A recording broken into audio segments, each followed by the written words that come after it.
Hello, everybody. This is Tom Balding coming to you from Budleigh Salterton in the UK for the second day of the semi-annual Solomon Test between the United States and Great Britain, Association Laws Croquet. So we just took a quick break for lunch. I hope you're all just coming back to rejoin us. And if you can share the link around with your friends, we hope to see a lot more of you in here. And hopefully I'll hear from some of you in the chat if you have any questions or comments. But I'll be with you for a little while because my match, along with Kyle's, was already finished, and we're just going to be joining Game 2 of one of our other doubles matches between Stuart Lawrence and Stephen Morgan for the Americans, and Stephen Mulliner and Jack Good for the British. Stuart here trying to make a long hit in, court length at his partner, and just misses a little bit on the left. It appears that red and yellow have a rush over on the east boundary, and if I'm seeing the clip positions correctly, it looks like one of blue or black, it's hard to tell the color from here, is on hoop 5. All other clips are on hoop 1. So this will unfortunately give the opponents with that miss a little bit of an easier start, but either ball that you moved was going to give them something decent. So it'll now be Jack Good taking on the first break attempt for red and yellow. So, but hey, Greg, thanks for the compliment. So, always happy to do some commentary when I'm free to do so. And thank you, Mika. Yeah, we finally had a good, clean match. Not too much drama. The hoops are running fairly difficult for those who are interested. This is fairly firm ground, way firmer than most things we get in the United States. And as you can see from the cameras here, there's a lot of brown dirt on either side of the court. So there are some fast patches. It did rain before the first night of the event, so the GC test we did a few days prior was a lot faster and a lot more difficult. And then after the rain, the courts have slowed significantly and have ran a lot more evenly. So that was a big adjustment the first day. We were coming up short on a lot of our shots. And speaking of short, that one's come up just a touch shorter than he probably wanted. That green patch across the middle can be quite difficult. So the balls roll a lot further on the edges and then slow down in the middle. So if you don't give it enough juice to get through there, it can kind of kill it. But this will still be in fine order. He's going to have a takeoff to the blue ball, pop blue down, and getting a rush on the black over towards his hoop 1. I don't know if we... Oh, is that Stephen Mulliner's clip on hoop 5? Is that the red clip? I thought it was one of the... It's the red clip? Okay. It's hard to tell the colors. I do apologize from this distance on the camera.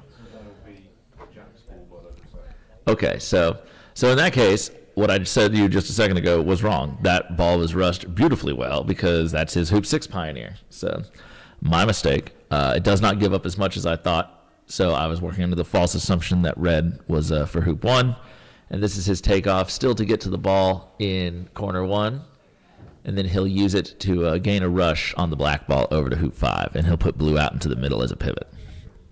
So fairly straightforward shots. There's possibilities for something to go wrong here, but Jack's been playing well.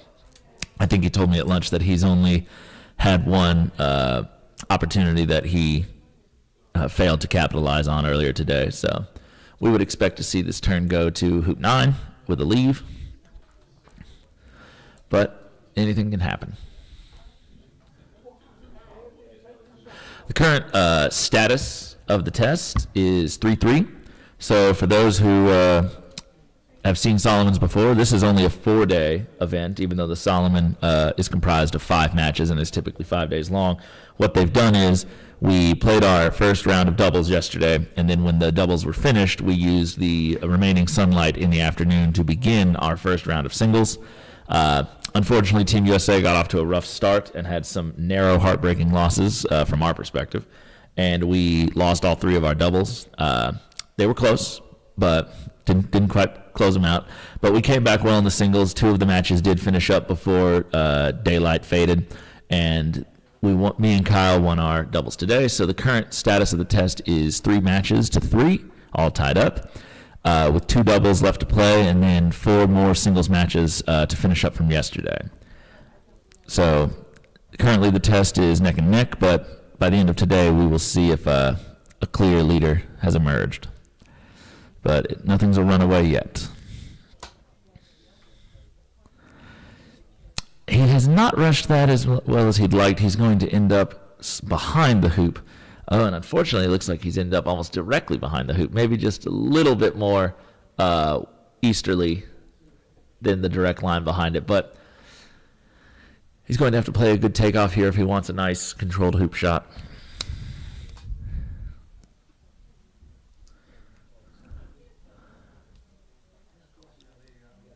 Jack Good would probably consider himself primarily a GC player. He's ranked extremely highly in GC. Ooh, he didn't like that. So as you can see from this camera angle, yeah, and he's indicating that rolled off a little bit from its line over more to the west. So just a little bit of a hill there. Not so bad that he's not going to make this hoop, but these hoops have been firm, and if you hit these too softly, it could jaws. So he's probably going to run this with a little bit more pace. If he's lucky, it'll kind of catch up, and that's the problem when you try to run those, just a little bit softer at those angles, if you catch just a little extra wire. So black will have a fairly straightforward shot to hit red through the hoop, and though they don't have an immediately great setup, they will have pathways back to hoop one. The most likely way is he'll probably, if it were me playing, I would hit red. I would roll red up the court, going to yellow, or take off to yellow, depending on how much furniture there was or how comfortable I felt. And I would attempt to rush yellow over to 2, get a rush back to 1 off of blue. And the window is being opened for me so that I can actually see in real life some of the things that go on, as well as on the screen here. So let there be light. So Stephen has hit that well.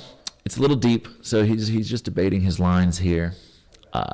Again, I would probably be thinking about doing a takeoff to yellow, but it looks like he favors the roll shot. Then again, his roll shots are probably a little better than mine. A particular weakness of my game is my longer rolls, maybe a little less accurate on the ratios than I should be. But Stephen has always had fairly good roll shots. And there he goes, and he's sending red down to 2, and it's a lovely pioneer. So that's actually really nice because it gets rid of the need to get yellow over to hoop 2 as well. So even if he didn't get the rush, he doesn't need it. He's just going to focus on hitting this and then taking off to get as good of a rush as he can on the blue ball down to hoop 1. So if all goes well, we would expect Stephen to run 9 and set a leave. During their last game, Stephen did set his leave, and Stewart started the triple, got 1 peel done, but unfortunately misapproached 3 back just a little bit, had a very angled attempt and did not convert, and that allowed Mr. Mulliner to finish off the game since he was for 4 back and Jack Good was for peg. Over on the far lawn, just as a status update, it is a game apiece between Matthew Essick and Zach Watson versus Samir Patel and Debbie Lines.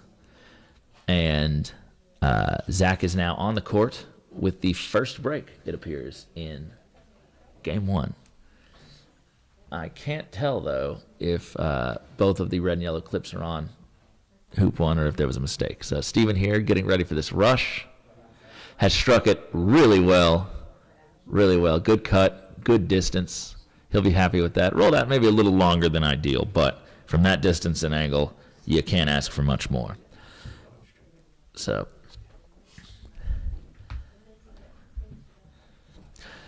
for those of you who at home who are looking to maybe improve your AC game, or even if you're an American and you only play 6-wicket, this is also good advice for you. Notice how Stephen hit that with a flat stroke, and he sends the forward ball out a lot further. A couple of benefits to that. Number one is a flat stroke is easier to control because it's your normal swing versus getting out of your stance.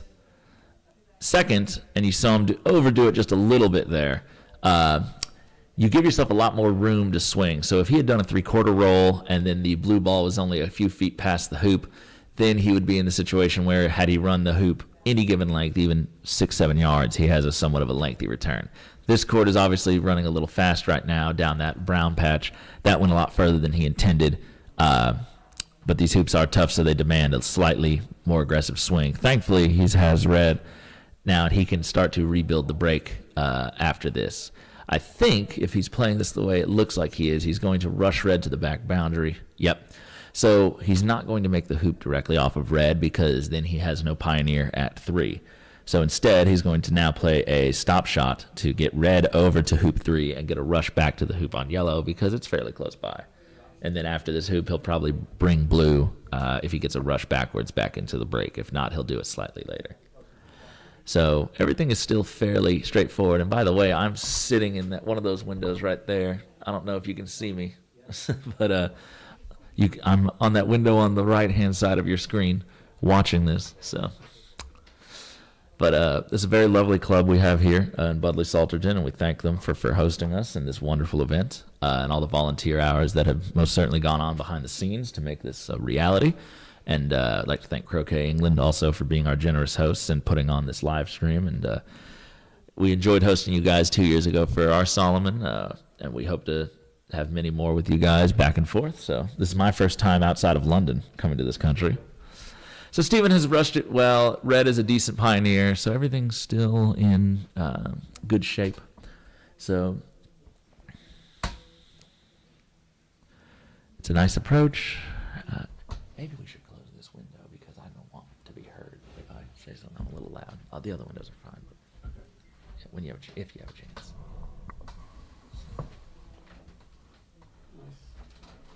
There we go. Sorry, just having our master of the computer close the window for me because we're a little bit close and I don't want to make sure I'm not heard. You can see the window closing there on your screen actually. So, but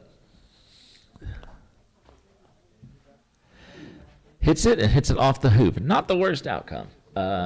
He wanted to get it down the court towards blue, but this is still fairly straightforward business. So he can play this 2 ways. He can roll to blue now, or he can just go to his red ball. He's going to go to blue. No reason not to. It's open court. Easy enough to get the other side of it. There you go. So now with a nice rush, he'll get back over towards hoop 3, get blue back into a pivot ball position, and have the break all right in front of him. Miss Becky, hello. Thank you so much for doing the commentary. Thank you, Becky. So Matthew Essex grandmother, always up early at the crack of dawn to watch all the live streams, no matter where they might be being held if Matthew's playing. It's not that early in the States anymore, but all the Kiwis are in bed. Yeah, that's right. Yeah, well, yeah. So, but, and we thank you if you are joining us from the States. We know that these things start at a bit of an ungodly hour for you guys, but my mom won't be signing on for a few more hours, I can guarantee you, but so, but we do enjoy you guys watching and hope that we can put on a good spectacle for you. So Stephen now with a very straightforward approach to red, play this probably like a drive shot. But yeah, as we were saying earlier, if you have the option, play it like a stop shot, I should say. If you have the option to play a flat stroke in your croquet strokes, you should. A lot of people that we teach at the club level, I know mine especially, but most members, they want to approach hoops with 3/4 rolls and different things like that, even when they're not that far away, because they're not confident with running hoops that long. They want to make sure they leave the reception ball around. But it just gives you so much more versatility if you can start to approach those slightly longer distances. He's giving himself a bit of an angled hoop here. This is going to be a tester. So on most hoops, this would not be a problem, but these hoops have been rather firm. There you go. He made it. So, but it's the joys of quadways, yes. So so sometimes these conditions can kind of be difficult for us Americans because most of our courts in these states are very soft. They're sand-based courts, especially down in Florida, different southerly places like that. So even though they're nice courts and they run very well and, we set the hoops as best we can, quadways were really designed for firm ground. And they don't really reach their full potential until the ground is very dry and hard on these clay-based courts that you have here. So we can only get the hoops so difficult in the States. So it can sometimes be a bit of an adjustment for us when we go from practicing on those to coming to places like Cairnley in Australia. I remember my first Mac, the last Mac was there, and I was not prepared. I was used to running quadways from anywhere I wanted, and more than a 3-footer had my knees knocking together over there. So wait till 2028 in New Zealand. That's right. So, I'm ready now. So, I do remember a very famous story from New Zealand, an auxiliary venue during the 2018 AC Worlds that Patty Chapman won. There was one game he lost like 4-6 because the venue was so impossible that you couldn't get through any of the hoops. Every hoop was on a pitcher's mound. They were rock solid. So, but all right. So Steven still has everything together. He has put both balls over by 5 because he plans to preload 2-back or hoop 8 for those golf croquet players among you.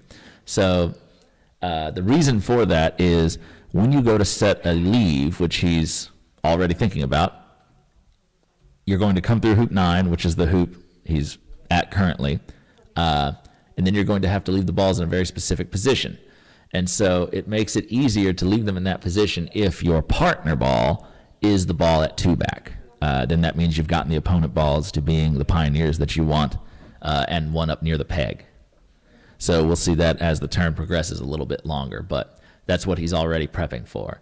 So he's going to roll yellow up to hoop 6, going to blue here. He's going to make the hoop 5 off of red, and then blue is going to be sent over to 2-back, and then red's going to be rushed up the court. That's a good pioneer. So we have about 30 people in the live stream right now. So if you are here from far-flung places yet unknown, please make it known to us to see how far this live stream has reached. I know there was someone in here the other day from Bulgaria, I think was what they said. So, but I've seen a few Americans already. Greg Fletcher from Australia. Greg, are you in Australia or Germany at the moment? So.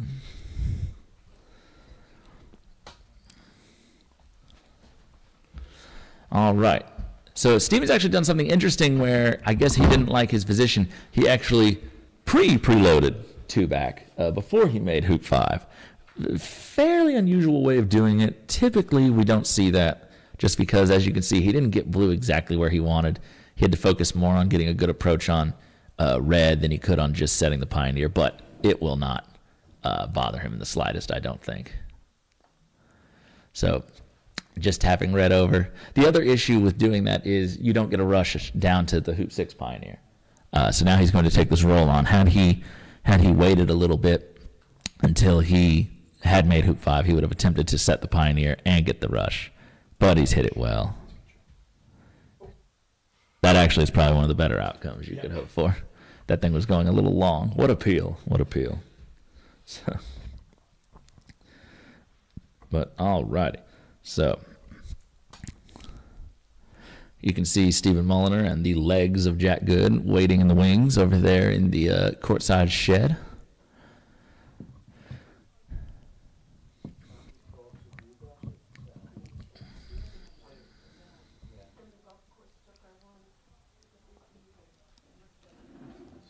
Excellent. So he's calling his partner over once again to ask about leave preferences. So when you're playing doubles, it's very important to confer with your partner before you commit to anything to see if they like what it is that you're about to do and if they're comfortable with one leave over another. For instance, I play almost nothing but diagonals. Matthew Essick, if the courts are behaving at all, likes new standard leaves. So if I were playing doubles with him and setting him a leave, I would probably attempt to do a new standard. But if he were setting me one, I would want him to leave me a diagonal because that's just the thing I'm more comfortable dealing with. So it's very important in doubles. And your partner may see something that you don't or have an idea about a different position that maybe you've had tunnel vision just running your break and has escaped you. And so it's always good to take a quick breather and make sure that everything is in order before you commit to it. Over on the far lawn, you can see Zach Watson about to roll up. I believe he's approaching hoop 9.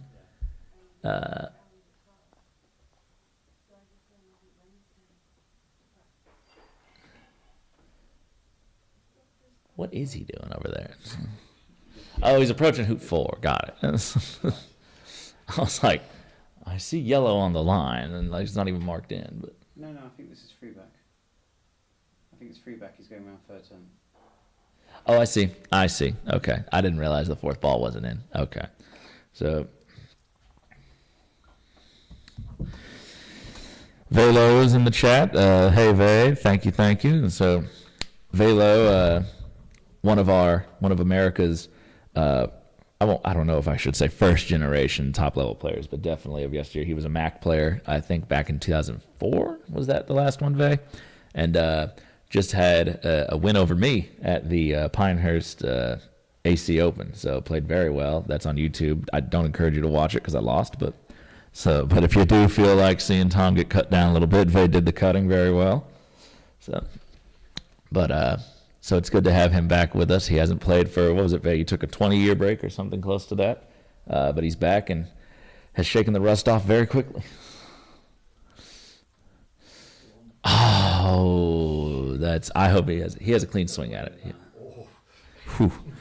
He has a clean swing. So for those of you who are wondering why we made that little noise, and you think, oh, he made the hoop. He wanted to keep the black ball in the jaws because he would get one more shot that he could make the hoop and then earn his continuation. But trickling through the hoop, there was so many opportunities there for him to not have a clean stroke at the red ball, and that could have ended his turn. Now, obviously, he did have a clean stroke, and he's played it well, and he managed to get out of there. But it also just takes away a lot of your versatility with like where you want to rush the ball to, your control.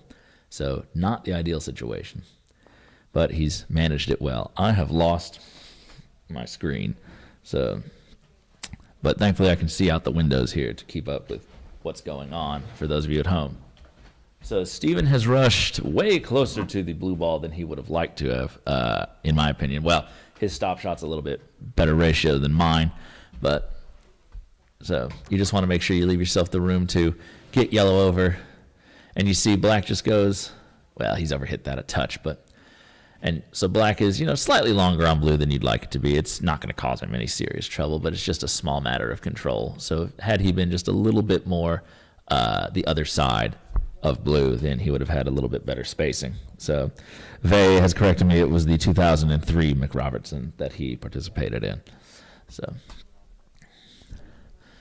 but all right. So slightly longer hoop approach than ideal, but Steven's always been known to have really good touch. And ooh. So that's just slid out a little bit there and has left him with a bit of a testy angle. You see some brown dirt right around that hoop. We had tested it before, and that's a bad rejection. So off of the far wire, bounced straight back at him. And we had actually tested that hoop. Me and Kyle, before our first day of doubles, knew that we would be playing there. And before the rain had fallen, that hoop approach was almost impossible. Where his ball ended up today, if he had hit that same shot, he would have been at least another 2 feet to the side of the hoop before that ball stopped. So though it has gotten easier, the sun's out. It's been a day or so since it rained, so it is starting to dry out a little bit. So we're going to start to see some difficulty around that hoop if you don't get right up on it with your approach shot. And again, just going back to the previous stroke where he had maybe had a slightly longer roquet than he wanted, that then forced him to roquet the ball a little bit further the other side of the hoop and just lost his control just ever so slightly. Now, the only good thing about this is red is on 5. He's going to have a slightly awkward start maybe to corral yellow back into things. So he's obviously going to take his lift to A-balk. And the way I would probably want to do this, thankfully blue is not deep enough that he can rush directly over into corner 4. Otherwise, that would make this much more trivial. So it looks like Steven might be encouraging him.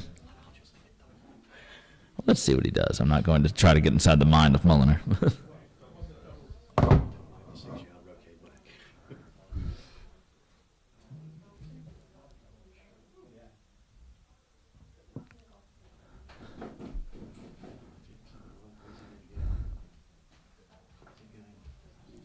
Taking his lift, so looks like they're going to go maybe fairly straightforward. So just tap blue, send it up to 6, rush black over to 5, and he's indicating he wants him maybe to rush it over there. If blue were closer to the line, the easiest way to start this would be to rush blue just almost as dead into the corner 4 as you could get it, stop shot it out, rush yellow back over, towards black, and then you'd have all 4 balls back in control. Because the one thing Jack's going to want to do, starting from hoop 5, is he wants to get all 4 balls under his control as quickly as possible so he can get ready to set his leave.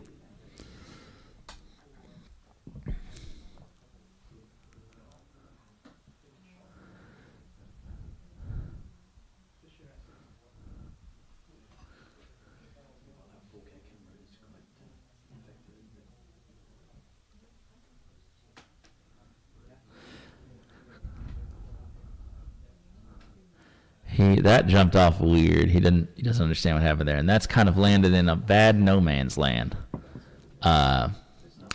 It's not particularly. You can't really get it up to 6 and get good shape on either of those balls. He could send this over. Yeah, he seems very unhappy with himself because it looks like he's also got a hoop in between him and the yellow ball. So he might have to go wide of this and not get the rush that he wants. It looks like on the other lawn, Patel has hit with the 4th ball and is now trying to build his first break. He sent the ball lovely to 3. He unfortunately came up a little short. Here back on our main lawn, we have the takeoff trying to get position on yellow, and he's come up too short. He didn't trust that brown dirt, and it did not help him. It couldn't get through the green. So this is now going to be a little bit of a difficult position. He's left blue and black really close to each other. He has to go and get black. It's going to be very difficult for him to get a good pioneer and get the rush he wants on the black ball. It doesn't seem like he quite has the speed of the lawn at the moment. But nothing ventured, nothing gained. Although Stephen Mulliner might have some better options or ideas for him.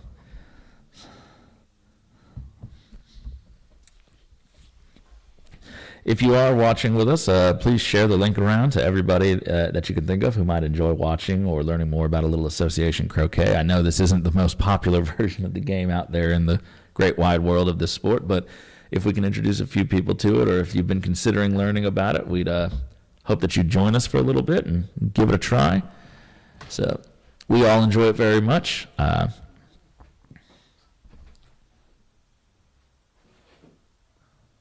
I'm joined here by a new co-commentator joining me, Mr. Harry Fisher of Team Great Britain, I should say. Oh, yeah, make sure you say Great Britain. Yes, Very yes. important. Well, I remember 2 years ago there was some issue where some official release had said England instead of Great Britain, so you personally are representing England. So how you doing, Harry? I'm good. Yeah, no, we've got an interesting couple of games on here, haven't we? As you were saying, the lawn's starting to speed up. When we were here practicing on Wednesday night, it was very 2-speed. The green patches that you can see are significantly slower than those brown patches. And with the rain before the event started, it sort of nullified that effect. But I think we're starting to see a little bit of it creep back in now. Yeah, and unfortunately this court that green patch in the middle still seems to be slow enough because he has come up short with both balls. Yellow has just managed to get past the peg by a yard or so, and unfortunately red has 0 rush on black over to hoop 5. So he'll have to make another really good shot to get this break in order. Yeah, they've gone quite aggressive. There's not an obvious leave on here, is there? No, there's not. I think he's probably just going to have to, play a nice croquet stroke here to approach hoop 5. Yeah.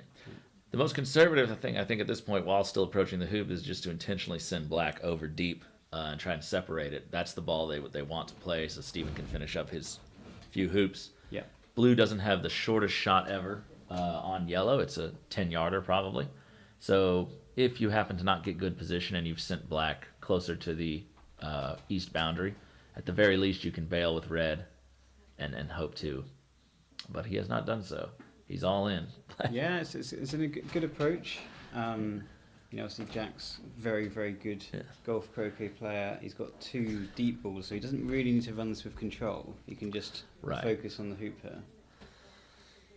So a little bit straighter than his last one, but a little bit longer maybe. You try to put your previous misses out of your head when shooting these. And he has done so well and has run it beautifully. The only thing that could be a problem is the peg, but it is not. Yeah, So yeah, now hopefully he'll look to sort of tidy up the break a bit. Yeah. on the far lawn, Samir did fail hoop 1 after approaching it from an angled position on a takeoff. And unfortunately, Matthew has taken the shot back at opponents because I think they could see each other. And he has missed to the back boundary. Now, the question is, can Samir see the blue ball? If not, he'll hit red and do a load and hold. So, Jack over here taking his shot on yellow, giving it proper care and concern. Yeah, so I'd be thinking at this point, I'm probably wanting to take this ball around to 4 back. It's always nice to have partner at 2 back for making your leave. Yeah. So if you can send 2 back a little bit further than that, probably there was potential to stop it back to 2 back. Yeah. Oh, so Samir was in position to run the hoop. Okay, so that was a must hit. So what would you be doing here, Tom? Are you sending this to 2 back going to blue? Yeah, my issue is that I don't trust that corner. I don't like doing a big roll shot over there to try and get behind the blue. So if the lawn were more even, then yeah, I would totally do that. It looks like Steven is maybe giving him a spot that he's trying to get to. A part of me would be tempted. It's also okay to have partner at the peg. That's not the end of the world for this break. I might be tempted to just put partner at the peg, rush black down behind blue. Sending it up to 1 back. Sending it up to 1 back and then getting the rush on blue. I think that probably mitigates a lot of the problems of approaching that 2 back hoop from this angle and distance. We've also seen that Jack's last few roll shots have not quite gotten the distance, especially with the back ball that he's wanted out of them. So, yeah, and it looks like that's the play that they're going for. Yeah. So, yellow to the peg, black deep behind blue. So I guess the advantage of that is it's a straighter rush to get to hoop 6, even if it's slightly longer. Yeah, and see, again, he's just not happy. He's unhappy with something in his contact, I think. Yeah. Because he keeps indicating that something's coming off of his mallet wrong, and he's not getting the distance on the ball that he expects to. I did have a few shots in our doubles match where I was kind of surprised by how quickly the ball died. I think I hit down on it slightly, and it just popped just a little bit. Yeah, he's certainly not got the space to get this all the way as a 1 back pioneer while holding for the rush. So he's going to have to be prioritising the rush to 6, and he does that well. So big rush coming up to continue this break. Yeah, so he's got it in the right direction, but now it's all about distance. That's a good shot. That's a lovely shot. That's a good shot. And unfortunately, he was not able to get a ball up to 1 back the way he wanted to, but they're starting to get closer. Dwayne McCormick says, "Hey, Tom, looking forward to catching up with you in a couple months in Florida for the World Championships." Thank you, Dwayne. I'm looking forward to it as well. Dwayne McCormick, one of the top players in the world from Australia, was on their last MAC team, and so looking forward to hopefully a good event down in West Palm Beach. You'll be there, right, Harry? I'm not actually. Oh, you're not? No, I'm sorry, no. Oh, man. Can't make that one, but I'm sure it'll be a good event. It will be fun. Zach Watson is one of my favorites for that event because that is his home club where he teaches, and he is extremely familiar with the lawns there. And when we played our nationals, he almost had Robert Fletcher beat in the semifinals. He missed. He had one bad hit in to win the game. And if he had hit that, I think he would have finished. But he looked in top form, so I expect him to do very well there. But all right, so good approach. Runs it cleanly, gets the reverse rush he was looking for. So the ideal here, if I were playing it, was I would like to rush blue. I would like to cut it a little bit more to the left from our perspective on the screen, so I give myself space to send it back over to where I want it to be, get to yellow, and just I'm gonna keep yellow in the middle. I'm not going to focus. Yeah, he's hit that pretty well. Blue's going to 2 back. Yellow's just gonna be close to the middle. I'm gonna rush it just the other side so I can focus all my energy on getting a perfect rush on black back up to 1 back, because that's going to be a bit of a tester. Yeah, and I think given where the balls are and the break's not totally under control, he'll still be focusing on doing that rather than thinking about the leave at this stage. You know, there's some option given that, you know, Morgan's round to 2 back, to start thinking about the polarity a little bit. But I think at this stage, as you say, it's just get a nice rush on black. That's an excellent pioneer that he's put in Very for 2 good. back. Yeah. So he doesn't need to move yellow that much if he doesn't want to. He does, though, want to just kind of put... And again, he's indicating that he doesn't like something off of his mallet. That looked, you know... There's just something, apparently, that he can feel, maybe we can't see, that he doesn't like. Maybe a slight timing issue, slight issue with his contact.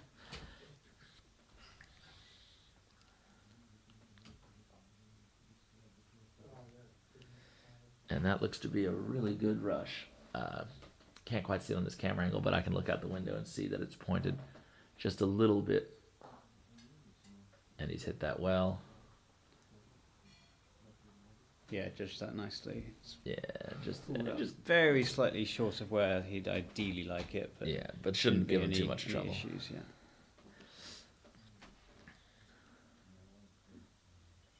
He's looking to see if he's in a hole. I did see the black ball roll back slightly, right there at the very end. So that might actually be in an old hoop hole. It's the right level with the hoop. I was going to say that's about where the old hoop holes were, wasn't Yeah, it? I noticed it trickled back just a touch. So Stephen Mulliner might be fetching a referee here in a second. Mr. Ian Lyons or Chris Clark have been our dutiful referees / hoop repairers. So thank you to them for all the work that they do, in addition to running the event and helping make sure we all don't starve to death. And Yeah, very good lunches. yeah, I've never had a plowman's lunch before. Oh, did you So enjoy it? It was nice. It was nice. It was a little. What it lacked in cohesion, it made up more in flavor.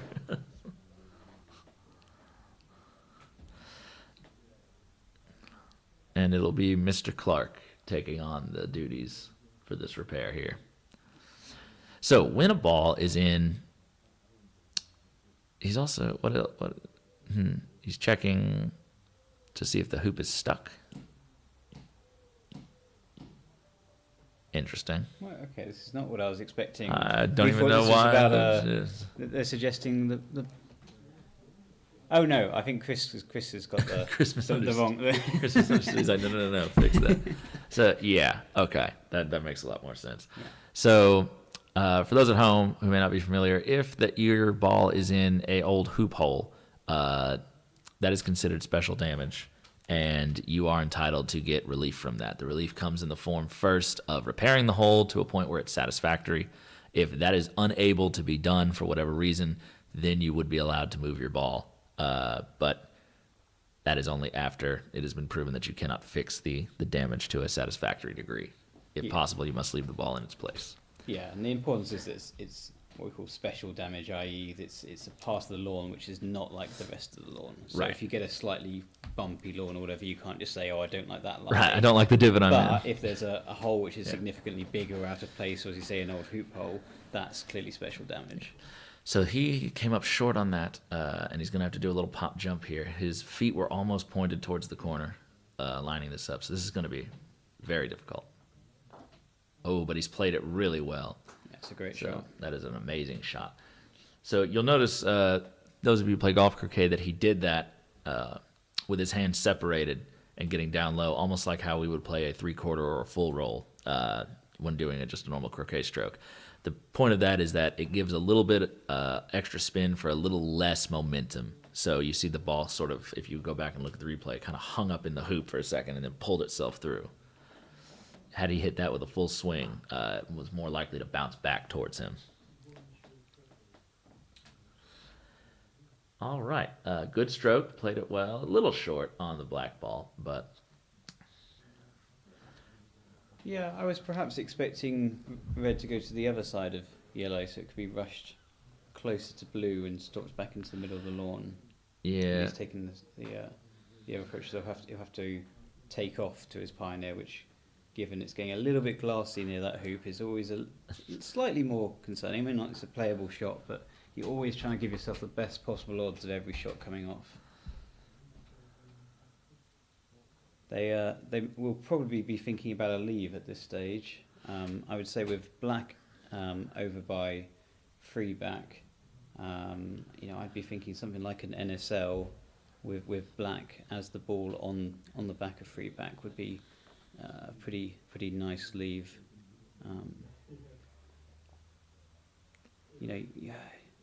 It's not necessarily that forcing. You might say, do you want to try and get blue playing? Probably, because it's unlikely blue's going to do a quintuple peel.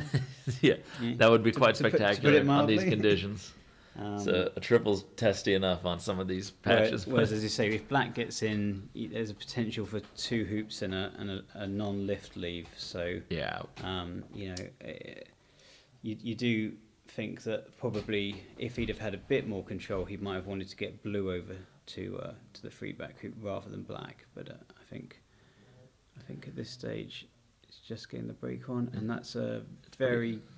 It's rolled just past where he wants it, but it should not present. He'll be approaching the hoop straight on. Yeah. And Jack is a very good golf croquet player. My imagination here says he's just going to do a stop shot, send blue a little deep, and just bang the hoop to the boundary. He's not going to play around with it too much. Yeah, absolutely. I mean, that's the advantage of these even hoops, is you can just use the boundary as. Yeah.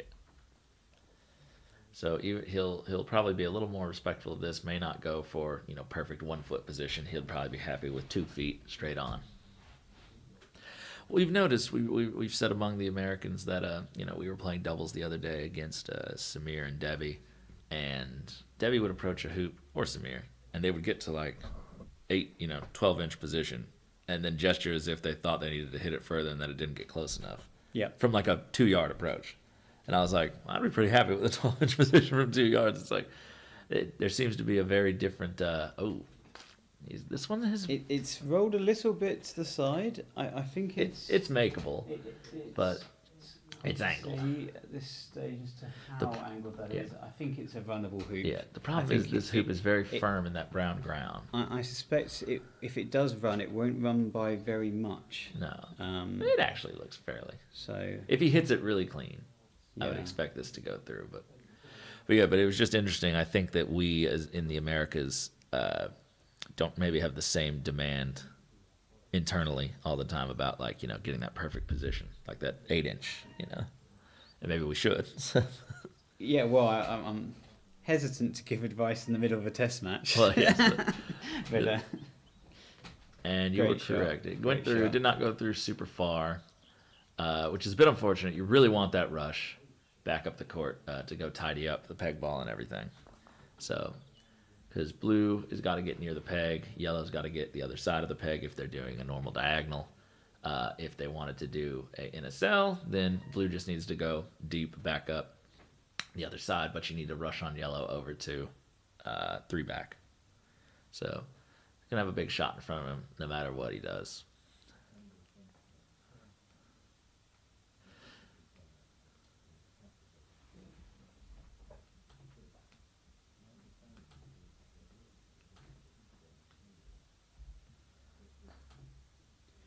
Yeah, I think here a nice shot would just be getting blue into the middle, getting the rush on yellow towards black. That would probably be what he's going to play for. Hit it fairly. And he's played perfectly. That perfect. Yeah, great shot. So now he can get yellow nice and tight, stop it back in, and get that controlled rush on black.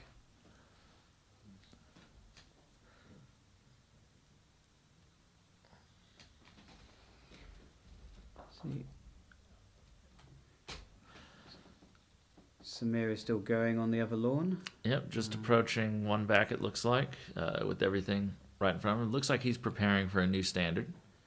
I guess this would be, kind of kicks that foot up a little bit. I would fall on my face if I did that. Yes. I always forget, it's the mom standard where you hide the second ball. Yes, right? so exactly. So I think, as you say, he's gonna prop that on. I realise we're now commenting on something the cameras can't see, but yes, Samir is looking like it's going to be a Morm standard leave on the other lawn. Yeah. So over here, Jack has gotten a good rush on the black ball.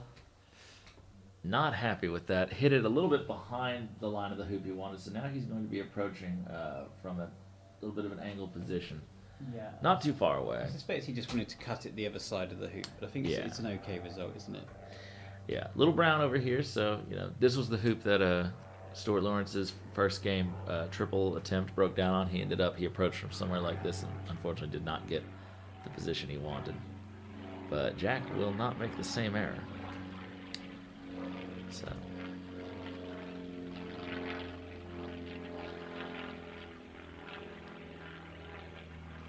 he's ran his final hoop of the turn, and now it's all about the leave. Unfortunately, things are a little bit maybe more wide and just sort of all over the place than he'd like them to be, but he can still tidy this up.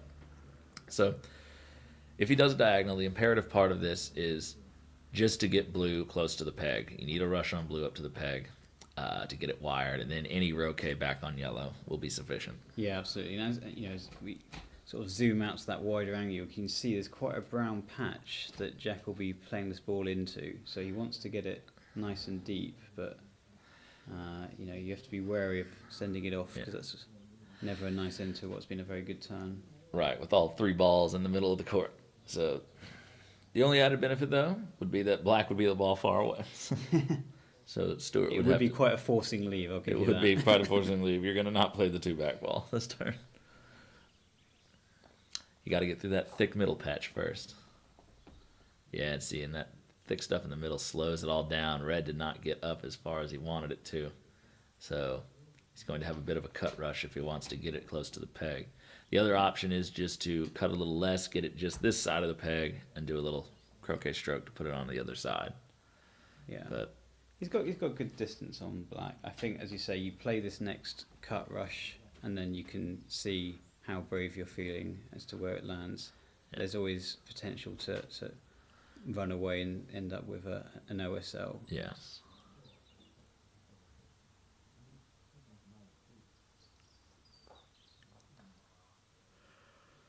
And that's probably gone to a position on the other side where he.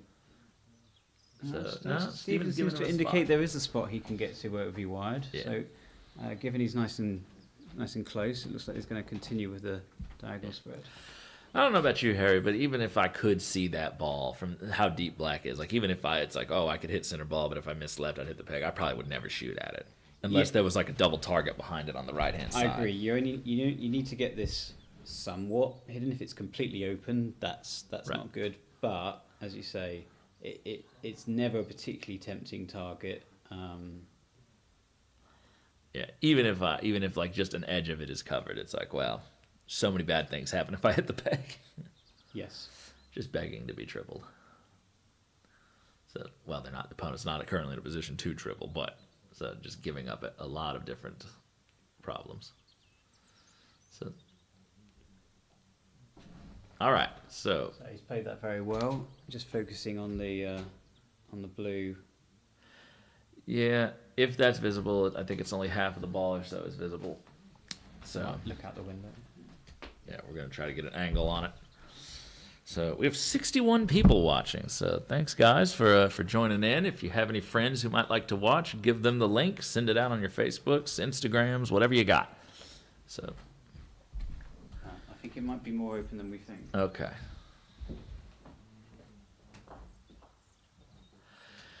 A good rush on yellow, sending it almost to the wired position he wanted. He'll have just a fairly small croquet stroke to tidy that up, send it maybe a couple yards south of where it currently lies. So in these leaves, the important thing is that the ball at the peg cannot get a clean swing at your two balls. If the other ball, the black ball that's deep the other side, can see you, that's fine. If they take that, as long as you don't leave them a really fat double, if they want to take a shot of that length, praise be to them, welcome to it, So, but make sure that the peg ball does not have any clean swing at you. Yeah. So blue is totally open from black. Okay. I think probably the very, very far left-hand side of it, you'd clip the peg first. But, so the peg is more sort of a psychological than an actual one. I think, as you say, what they need to do now is probably roll further south so as to not leave any kind of double target, and also to make sure that blue doesn't have a shot at them. Yeah.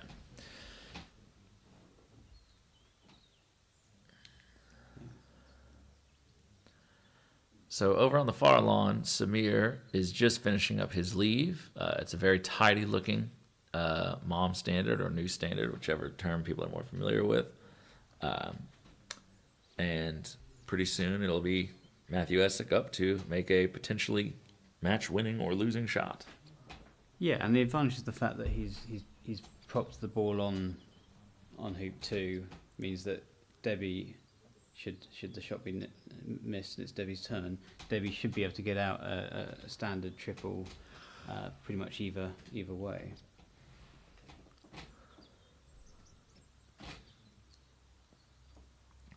And that is the end of Samir's turn, and that game will be 1-1, 4-back and 4-back for both teams. Yeah, and that's in the deciding third game, so very close match over there. That's an important one for us.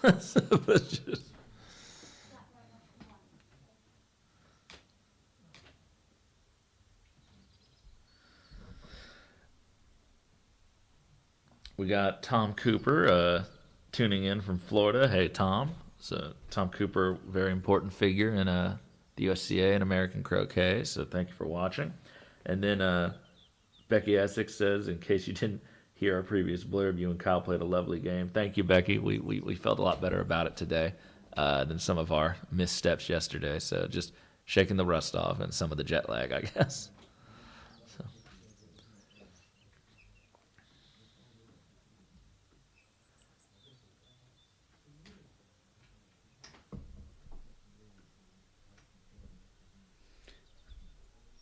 So they've ended up quite far north here, so perhaps that blue has less of an angle than I thought. It will mean that the long lift from B bulk is a bit shorter, but the shot from A bulk won't look very appealing given how long that's now going to be.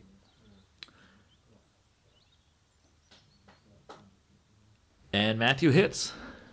And luckily has did not hit center. He only scraped red off of the boundary, so the red and yellow ball have stayed close together. Yeah, that's always nice when you don't centre ball it. Yeah. Well, it's obviously great to centre ball it, and then you look up and go, oh, now I've got quite a tricky next shot. I was playing Alain Giraud in the Worlds, and I had two consecutive of the best takeoffs I've ever played.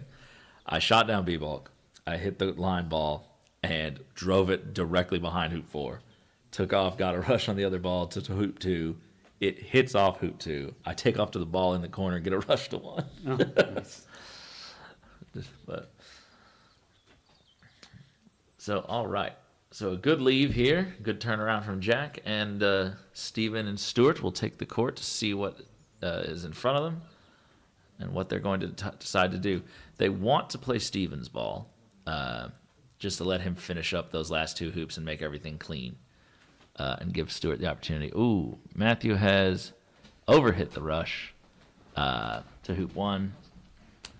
And you can see him walking over here. It's hard to see the yellow ball on the camera from that distance away, but you'll see where he steps to in just a second. So unfortunately hit it perfectly aimed.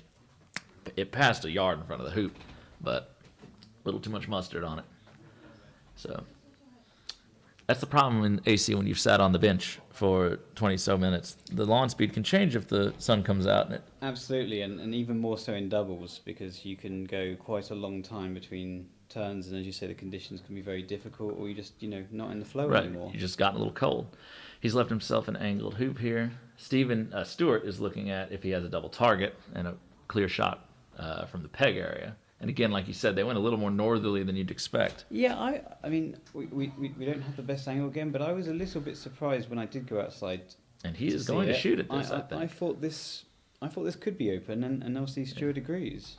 He's taken the little top thing off the peg, and he is planning to take this on. Which is why I expected them to go further south to avoid this shot, but hope it may well. You imagine it must be more than a ball's target if he's taking it on. Matthew and Zach are. Here we go, and he has hit. He's got it. Good shot. Good shot. Matthew is going to attempt this angled hoop. He's taking the clips off. He must be planning to do this like a jump shot. So could we? Yeah, there's the camera. So as Stuart picks his ball up here, you'll see Matthew. Matthew is extremely good at these shots. Probably one of the better players at them that I've ever seen. But he's just not all of his shots have been quite on. this week, so we'll see if he can convert here. This is a very difficult hoop. These courts are very firm. These quadways are very... The hoops, particularly this morning, went very hard. I think you see in every game there's been rejections. Yeah. Stewart is waiting for Matthew to take this shot. He's debating how he's going to hit this. So... Is yellow the hoop 1 ball in that game, do you know? No, yellow is Samir's ball. Right, so there's not quite so much pressure on the shots. Yes. So red does have a decent stroke at black, though, because red is south of the peg and black is just in front of hoop 4. Oh, yeah. So it would... Yeah. It's one way or the other. So. And what I do find with these quadways is that angled hoops are more difficult. They are. You know, Stewart. Ooh, Stewart stayed on? Yes, he Whew. has. By inches. Yeah, another ball's width. And you know, Matthew is still backing up, checking this shot. I find compared to hoops with more, round carrots, these angled jumps are, they're playable, but they're significantly more difficult. Yeah, quadways are because they're a little wider on the top than they are on the bottom, just from the way that they're constructed. They are a little bit more forgiving for jump shots at angles than some other hoops are. Like, for instance, the super hoops down in West Palm Beach that they use are almost impossible to jump through even from straight on because they actually get a little narrower at the top. But when they're firm like this, they're so bouncy. If you had a slow motion camera, when you hit the hoop, it springs back and then whips back at you. So if you don't hit it just right, you could end up in trouble. Stewart has left himself a bit of a rough rush here. But he's played it well, played a good line, but underhit it. Oh, it's trickling. I lied again. He did not underhit it. Yeah, that brown has just keeps going, doesn't it? I mean, that should have stopped it. Yesterday, it would have stopped a yard short of the hoop. Yeah, no, I mean, I say Right. the green patch compared to the Matthew's brown taking patch this is- shot on. He's hitting it flat like a going Solomon. on the ground. He's going on the ground. I think he's just thinking that's his best swing at the moment. Problem is he's going to have to make this firmly and have a long roquet probably, unless he just squeaks through. Good shot. Yeah, that's a great shot. So as you can see, he's well, gone maybe in the blurry hard and distance, taken the wire. yeah, he's gone peg high, so he'll have about a 7-yard return. But from where he was a second ago, you're happy to take it. Stewart has just squeaked through the hoop, and Stephen Mulliner's out on the court for some reason. Is Stephen refereeing? It would be unusual. To have an opponent watch a shot, yeah. Stephen, of course, No, I think it was just quite a straightforward one. He's managed to clip that. So yeah, he's up and running on his break. Yeah, so a little bit of an awkward position they'll be left in now that now he can run all 12 because his partner has already gone through one back. Yeah. So in association, for those who are not as familiar, there's such a thing as lift hoops. So hoop 7 and hoop 10 are what we call lift hoops. So if a ball goes through hoop 7, at the end of that turn, your opponent gets the option, if either ball they want to play, to lift it to one of the balk lines, that would require another explanation. It's from the corner 1 to the middle of the south boundary and from corner 3 to the middle of the north boundary. And basically the idea is that if you leave the balls close to those points, then the opponent will get a fairly easy hit on their next shot. So that's why we worry so much about these leaves and everything. If you go through both 7 and 10 in the same turn with the first ball, you give up a lift to contact, which means they get to go ball in hand immediately, which is very bad. So this is why triple peels exist. This is why leaves are the way that they are. But because Stephen's ball has already gone through hoop 7, Stewart, if he goes through both hoop 7 and 10, will only give up a lift to balk line, which is not nearly as damaging. So he can go to the peg, set a leave, and then... Oh, Matthew's got an incredible shot. Matthew just did a roquet on the black ball, which was just outside the jaws of hoop 4, and he actually hit it backwards, sprang it back off the hoop within a yard of red, so he can get the rush on it up to 2. Yeah, that's looking pretty good over there now. With a good ball yellow, so 1 good rush to 2. Stuart's playing this very nicely, and as you say, so the sort of tactics for blue and black here would be if they want to finish in one turn, he would have to peel the black ball through 5 hoops to finish, which Very adventurous. is a difficult task. Hence why usually you reduce it down to 3 hoops, which is a bit more manageable. So in this case, what we'd expect is he would take the ball to peg and set a leave and hope that his partner could finish on the next turn. So they're probably looking at the finish, not this turn, but on a future turn. That's a good rush. Yeah, it's a great rush. Yeah, so getting everything in order here. Red is on the red is just inside of the far boundary, down here. There it is. So he'll be able to scoop that up as a pivot ball in just a second. Matthew has left himself a straight but lengthy hoop 2, but he'll be looking to just run this through to the boundary. So after that hoop 1, this one won't present too much fear. And there's a fly. Sorry, y'all. We're trying to keep track of. There's 2 very tense games going on at one time. So this ball for Stuart will go to hoop 5. He'll go over to red and then roll up to yellow from there, sending red back out into the middle of the court as his pivot. Oh, sorry. Matthew has just failed that hoop 2. Unfortunate. So his rush had come up a little short. I think he was a little gun shy after hitting the last one so far. But unfortunately, I think if he had been thinking about it, I think there's more green through the middle there and in front of that hoop 2. The only saving grace is I think the blue ball and the red ball cannot see each other. If they can, I don't think it's a full ball. So red is the ball that they want to play. That is Debbie's ball. She may be forced to shoot across at Samir, and I don't think blue rushes to 1. So Stuart here has managed to actually rush the red ball down the court.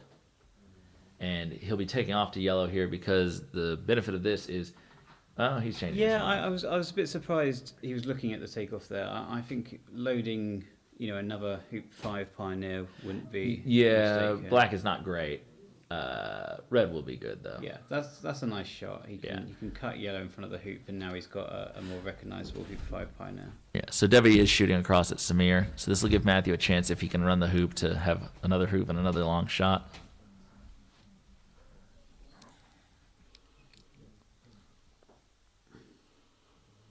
Debbie's hit. Debbie has hit. All right. Wow. She can go and finish. That's right. So. No pressure. It's much easier to commentate, I can tell you that. Yeah. A lot less stressful. So.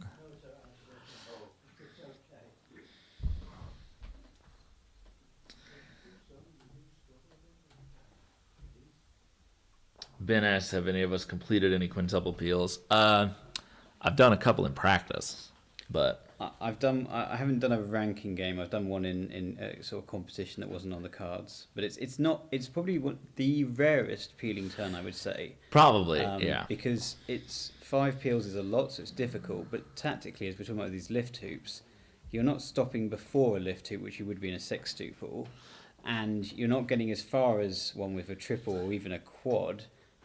So you very rarely see a quintuple. It usually suggests there has been an error earlier, actually. Right. So Debbie here with a long and bit of a testing rush back down to 1. Oh, she's barely hit it. So she only manages to push black just a little closer to the peg, and she'll be faced with a roll shot or a takeoff to hoop 1 from there. Meanwhile, Stuart's looking very tidy here. Yeah. Nothing to not like about this position. So based on the commentary we had earlier, this is what we expected Steven to do in his first break. He has ran hoop 5. Now we'll send partner to 2-back and get a rush on red, ideally down the court towards his hoop 6 pioneer. Yeah, it's just an opportunity here because 2-backs, it's an important hoop to make, given that if you don't get through it, you're giving away a lift, and we talked about those bulk lines being close. He can put in a pioneer here when he's nice and close, rather than sending it all the way up from hoop 6. So it's a little bit short, but it'll do. And now he's got the opportunity to rush red down the lawn, send it over to 1-back. It's gotten to an awkward spot. The peg might be, that is a little bit of an awkward spot. He wanted another yard out of that. He's got to thread it between hoop and peg here and get on yellow. So in Debbie's game, she has failed to get position hoop 1. She sent black almost off of the west boundary level with hoop 1. She'll have one more shot. I think the question that I have is, does blue run hoop 2? Because if it does, Ooh, and that's then there's a chance. Equally, can blue see yellow? so red has gone to 1 back, but it's a little bit deep. It's about halfway between the corner and the hoop. So So he'll have to tidy that up. Now, this is the added benefit of having that pioneer already at 2 back. You do not need to send a pioneer down, so you can expend a little extra effort getting behind red and tidying it up. yeah, and he's got yellow to a nice position here, so he should be able to hold for a rush. Well, he's just made sure of the hoop. Nothing wrong with Yeah. that. Yeah, these hoops are demanding a little bit more respect than, Yeah, just bish bash bash. Yeah, if you try to trickle through them, that's a good way to not make them at all. So he's got a bit of space. He's gonna take off behind red just to make sure of the hoop. Yeah, he's come up That's short. looking short. He didn't trust it. So it's hard to trust these corner areas when they're starting to look a little brown, Yeah. But now this is some place you don't want to be at. Yeah. This is a tough approach. See, it's going to be compared to the green that he just made hoop 6. This is now going to be a completely different speed to his approach. Exactly. So he's got to work out how hard is he going to go. And as we said, the hoops are difficult, so you want Right. to give yourself a nice short hoop. Right. But you don't trust if there's any rolls, That actually looks really nicely struck. That's a fantastic That shot. is a fantastic That's a really shot. fantastic shot. And he can, if he runs this hoop, even if he slides a little long, he'll have red down there. If he comes through a little bit shorter, he'll have yellow. So, shouldn't. Yeah, so just a shot run across. that yellow. nice and hard, and he's got yellow waiting for him. Yeah. Velo asks which make of balls are being used, and Paul Newbecker says, I believe they mentioned yesterday that they are Dawson's. They are. And These are Dawson's. old. The 2000s. Yeah, the old Dawson that we've been playing Yeah. with for 20 plus years. So the ones we're all familiar with, at least over here. Yeah. So yeah, we obviously the issue is that they're no longer being made, and we will have to move on. Yeah. But not this particular match. Stewart doing a nice wide-angled split there to get back over to red and get yellow down to 3 back. Matthew hit. Wow, Matthew made hoop 2 and he hit yellow. Right, advantage USA in that one. Well, he's got some work to do. So, knowing Matthew and knowing how he plays, I would not be surprised if he sent yellow out just past hoop 3 and did a load and hold. Again, it would be sending red deep and away from where you are if you do have a breakdown, so it's not giving up anything to the hoop 1 ball. That's another good shot from Stewart. So he's double loading 3 back there just to make sure he didn't get a great pioneer, and that should be more than fine with yellow where it is. Yeah, no, it's absolutely the right thing. It's if you haven't got a good enough pioneer, just send in another one. Yeah. Yeah, you can see now it's really getting a bit interesting by that hoop, but he's got such a nice position here. Shouldn't cause him any trouble.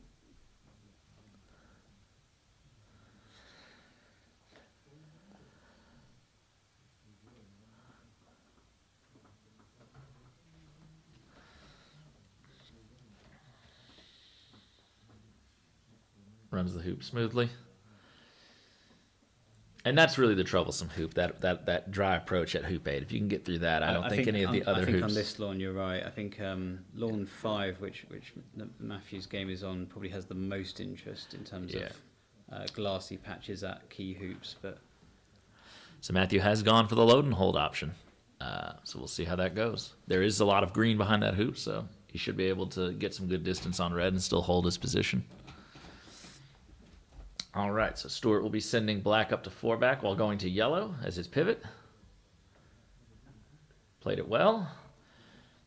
And there's a lot of ways you can play this. You're going to want to rush it. He didn't get quite as much distance as he wanted, but he'll rush yellow the other side and put it back into the middle of the court. I think he might even send yellow up to 4 back, given That black is short. Gone. Yeah, he hasn't Probably given won't himself- now. If yeah, you were going to do that, you would go all the way to the you know, boundary. So obviously his thinking was that black was good enough, and he's just going to send a ball, making sure the rush on red. Yeah, and I don't mind that with these hoops. He's had some struggles yesterday with the hoops, and so Matthew with an angled another 1.5 yard attempt. He's not making anything easy on himself with these hoops. Stewart playing. Oh, he touched it. That's all right. It's not the end of the world. just makes the approach just a little bit more difficult. Matthew's made a beautiful hoop and held position next to yellow. Yeah. Caught a lot of wire. So now he'll be looking to see if he can get the triple going and win that match. yeah.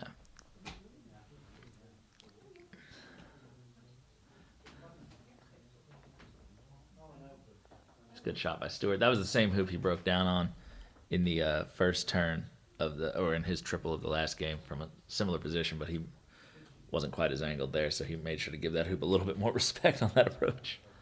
And that's the thing, like, most of these players, the lawns change so frequently, but, you can, from day to day, they just feel very different. And so most of these players, though, are experienced enough that once they have experienced some of the eccentricities that morning, they're going to keep hold of it for future efforts. So Stewart definitely had his previous breakdown in mind and was not going to make the same error twice. So a skill that's very important to develop for club players, even in golf croquet, but especially in six-wicket or association, is keeping a little mental tally of everything you've seen happen on the lawn. During warm-up, did you see that certain hoops, the approaches sort of hilled off one way or the other? Did they, did you see the boundaries did anything weird? Did they break a ball this way or that way? So, because if you can't keep those things in your mind, you'll be caught by surprise later on in the match during a critical moment.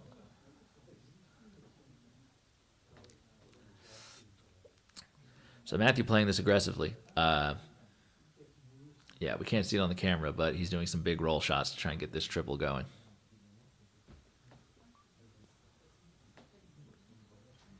And so far, so good, but he'll have a really big one in front of him. Stewart here with a good hoop. Stewart's got a pretty much textbook break at this stage, and so he will be thinking now, what's the leave going to be? He's got oppo at rover, oppo at penult, so he can pretty much do what he wants. With them wanting to be for two back, it's obviously the same as yellow wanting to be for hoop one, so it's hard to think of anything too clever to do.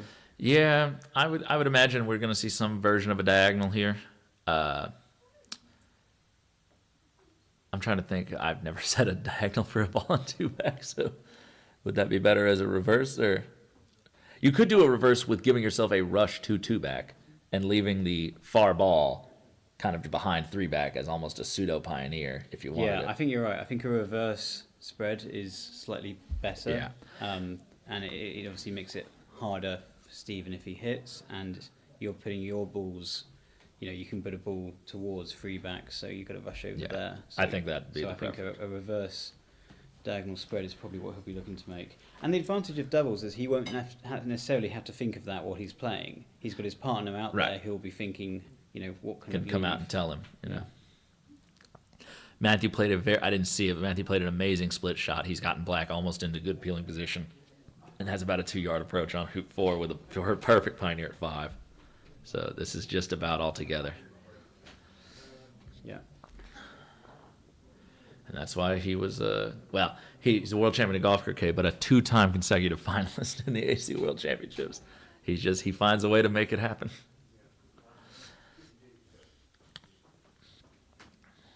So we see yellow here has been placed in a position indicative of a reverse diagonal.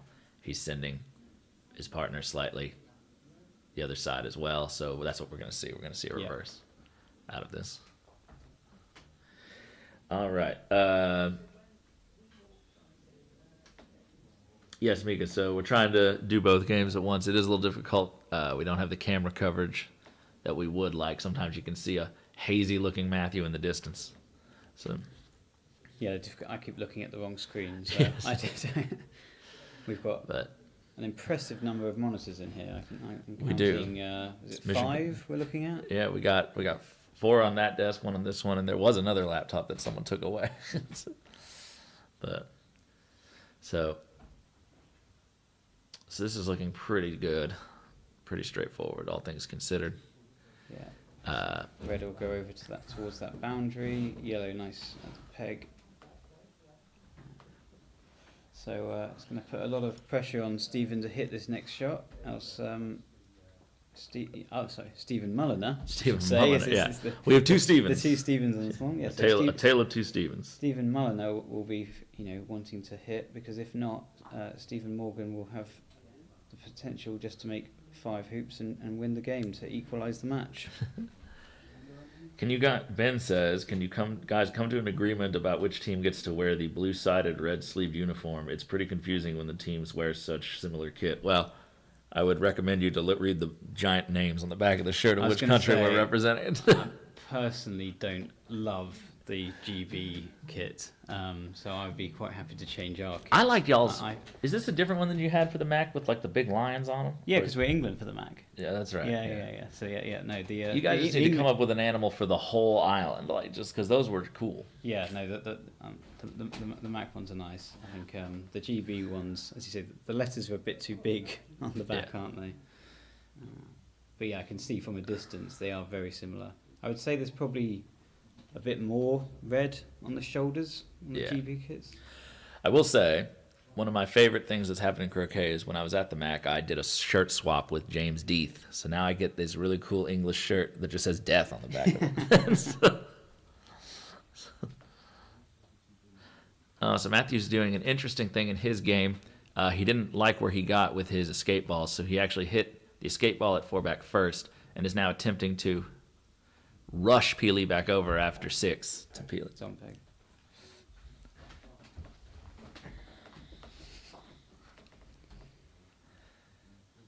Good rush from Stewart.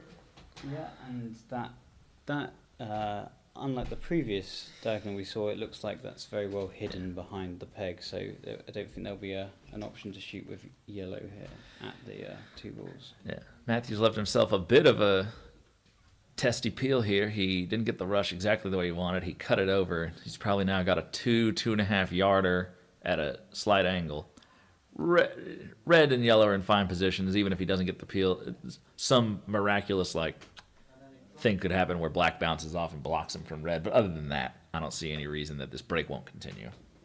Yeah, I would say so. He's going for the peel before 6, so it's a relatively long peel, and the other 2 balls aren't ideal, but they're not too far out of position. Yeah. So I think quite rightly he's going to prioritise the peel and trust that his single ball rushes will tidy up the break. Yeah, and he's going to do this as a straight shot. Ooh, that's interesting. He does love these straight peels if he can do them. That's something that he's talked about for years now, that he feels just a lot more comfortable with lining up and just to avoid any pull. Yeah, especially if he's on courts he's unfamiliar with or hasn't quite gotten the experience on that he would like. If we were at the NCC or someplace like that where he plays often, or Pinehurst, we would probably be seeing him play this with more roll if he felt that he understood the court. But I don't see any reason wrong. So you think he'll just stop shot and hit red? I think so. I think red is a little bit wider than we think it is. Okay. So I think there's very little. Oh, he was looking like he was going to play roll. So Mulliner is taking the short shot from B bulk. So he's just maximising his chance of hitting by taking the shortest shot available to him. Yeah, you trust that Steve, no matter what you shoot, Stephen will finish just running the last 5 hoops. So right between them. Found the gap. Found the gap between them. Yeah. So as you say, this is probably a finishing turn for Stephen Morgan. Yeah, the only thing that's going to cause some drama is red is a little bit more northerly than I would have liked it on that diagonal. I might have made the diagonal more steep just to put red a little closer to 3-back. So Stephen will get the rush to 2-back, and ideally he'd get a rush over to the boundary just a little south of where red is. So on the other lawn, Matthew has managed to jaws the peel. It looks pretty good. But it looks like it probably settled in the jaws. And things should be in order if that is jawsed. Chris says good morning. Good morning, Chris. Which Chris is this? And where is it good morning? So probably a morning in the States. All right. So I would need to know which Chris this is. Yes. Oh, Matthew came up a little short on that shot with both balls. He's cut that well though. Oh, okay. I like this actually. He's going over to red immediately. Yeah. No, I think that's sensible. You can get a better pioneer and then rush back. does it does rely on a good This rush is We've gonna be a talked bit- about this hoop being the difficult hoop. He's now going to come Yeah. across the rush line. Right. We've seen So, others fail that. I would say that this turn is going to depend a lot on the quality of the upcoming rush. So Matthew was hoping for a bit of a hoop and roquet there, I think. Did not get it, but he'll be able to cut this over. That red ball is just a little bit far from the hoop for my liking. He probably won't go to get the black now. Yeah, but I think you would describe it as a break that's not in trouble, but there's It's a not right where you want it. A few bits. So that is Yeah. the peeling turn will continue, but it's a little bit more delayed than he'd like, I imagine. On the near lawn, Steven has played what looks to be a okay shot. His rush is not great. Right, so here's the important rush. Okay. And that's going to be a bit deep, I think. Yeah.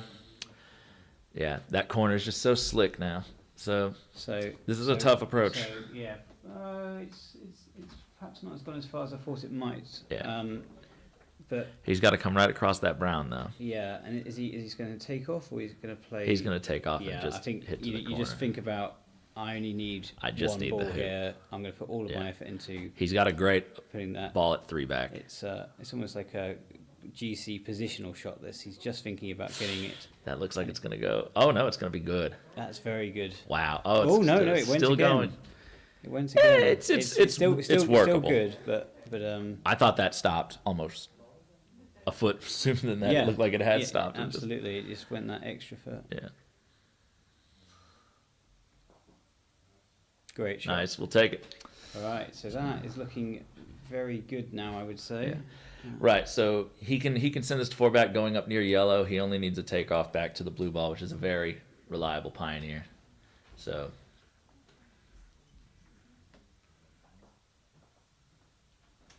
good hit. Cutting your head up just a slight bit more. So in the meantime, I think Matthew has done the rush peel. He has. He's taking off, and it looks like a good takeoff that he'll be pretty happy with. Yeah, that's a really good takeoff. Yellow is not the best 3-back Pioneer in the world, but again, very manageable. I would be surprised, though, if he goes back up to black immediately. He may just decide to tidy up yellow. It depends on what kind of rush he gets out of this hoop, I guess. But I'm certainly not one to judge what Matthew Essick does. Elaine Moody from Pinehurst saying, good morning, Tom. Love your commentary as always. Thank you, Elaine. Elaine Moody and Mike Taylor, by the way, for those of you who don't know, are sort of the leaders of the Pinehurst Croquet Club in North Carolina, where we have hosted a Solomon or two. Yeah. And great venue, the first real croquet venue I ever played at. And I would say that Mike Taylor is the first top-level croquet player I ever met, and sort of introduced me to the concept of being on teams and tournaments and things like that. So shout out to them.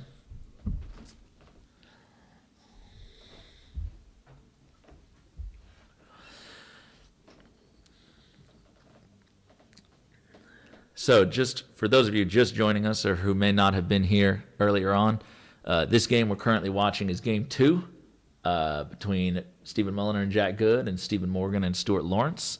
Jack Good and Mr. Mulliner are up a game, but Stephen now on a finishing turn to take game 2 and equalize 1 apiece if he can run this break around.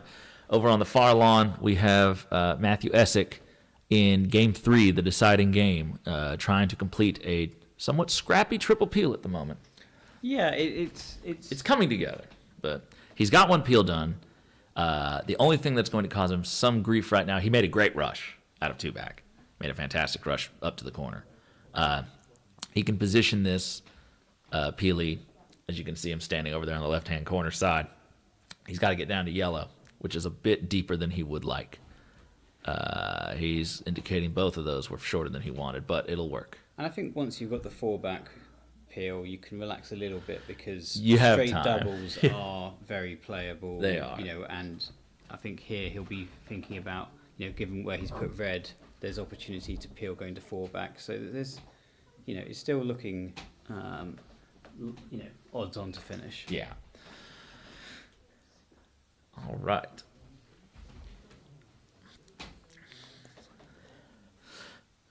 So for those at home in the United States, Budleigh Salterton is a lovely little seaside town here on the southern coast of England, not very far from Exeter. And it's I haven't gotten to see too much of the area, but so far it's proven a very beautiful country venue. Matthew gave himself a bit longer of a hit than he wanted, and he has a pretty deep approach now at 3-back, but it's fairly reasonable. So. Yeah, no, it's a beautifully situated club. I think just to the right as the camera looks at those trees, you've got a nice view over the sea. Yeah, you can actually, if the cameras were to pan even more to the right and look over towards behind Stephen, the backside of the court, well, more left now that this camera is viewing, but you would actually see, there you go, that's the ocean right there. You can't really see it defined, but if you were here in person, you'd see water. Yeah. So we're right on the coast, 12 beautiful lawns here, 11 and a half, I think one of them's a half lawn. That's right. Yeah. So, but yeah, and they're playing beautifully. They've been really well prepared. yeah, you can see club players, locals here on the lawns behind us.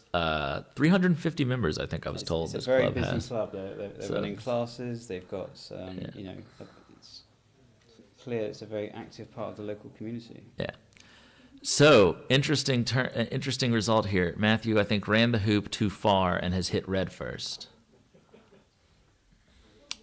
So this triple might now be in some level of jeopardy.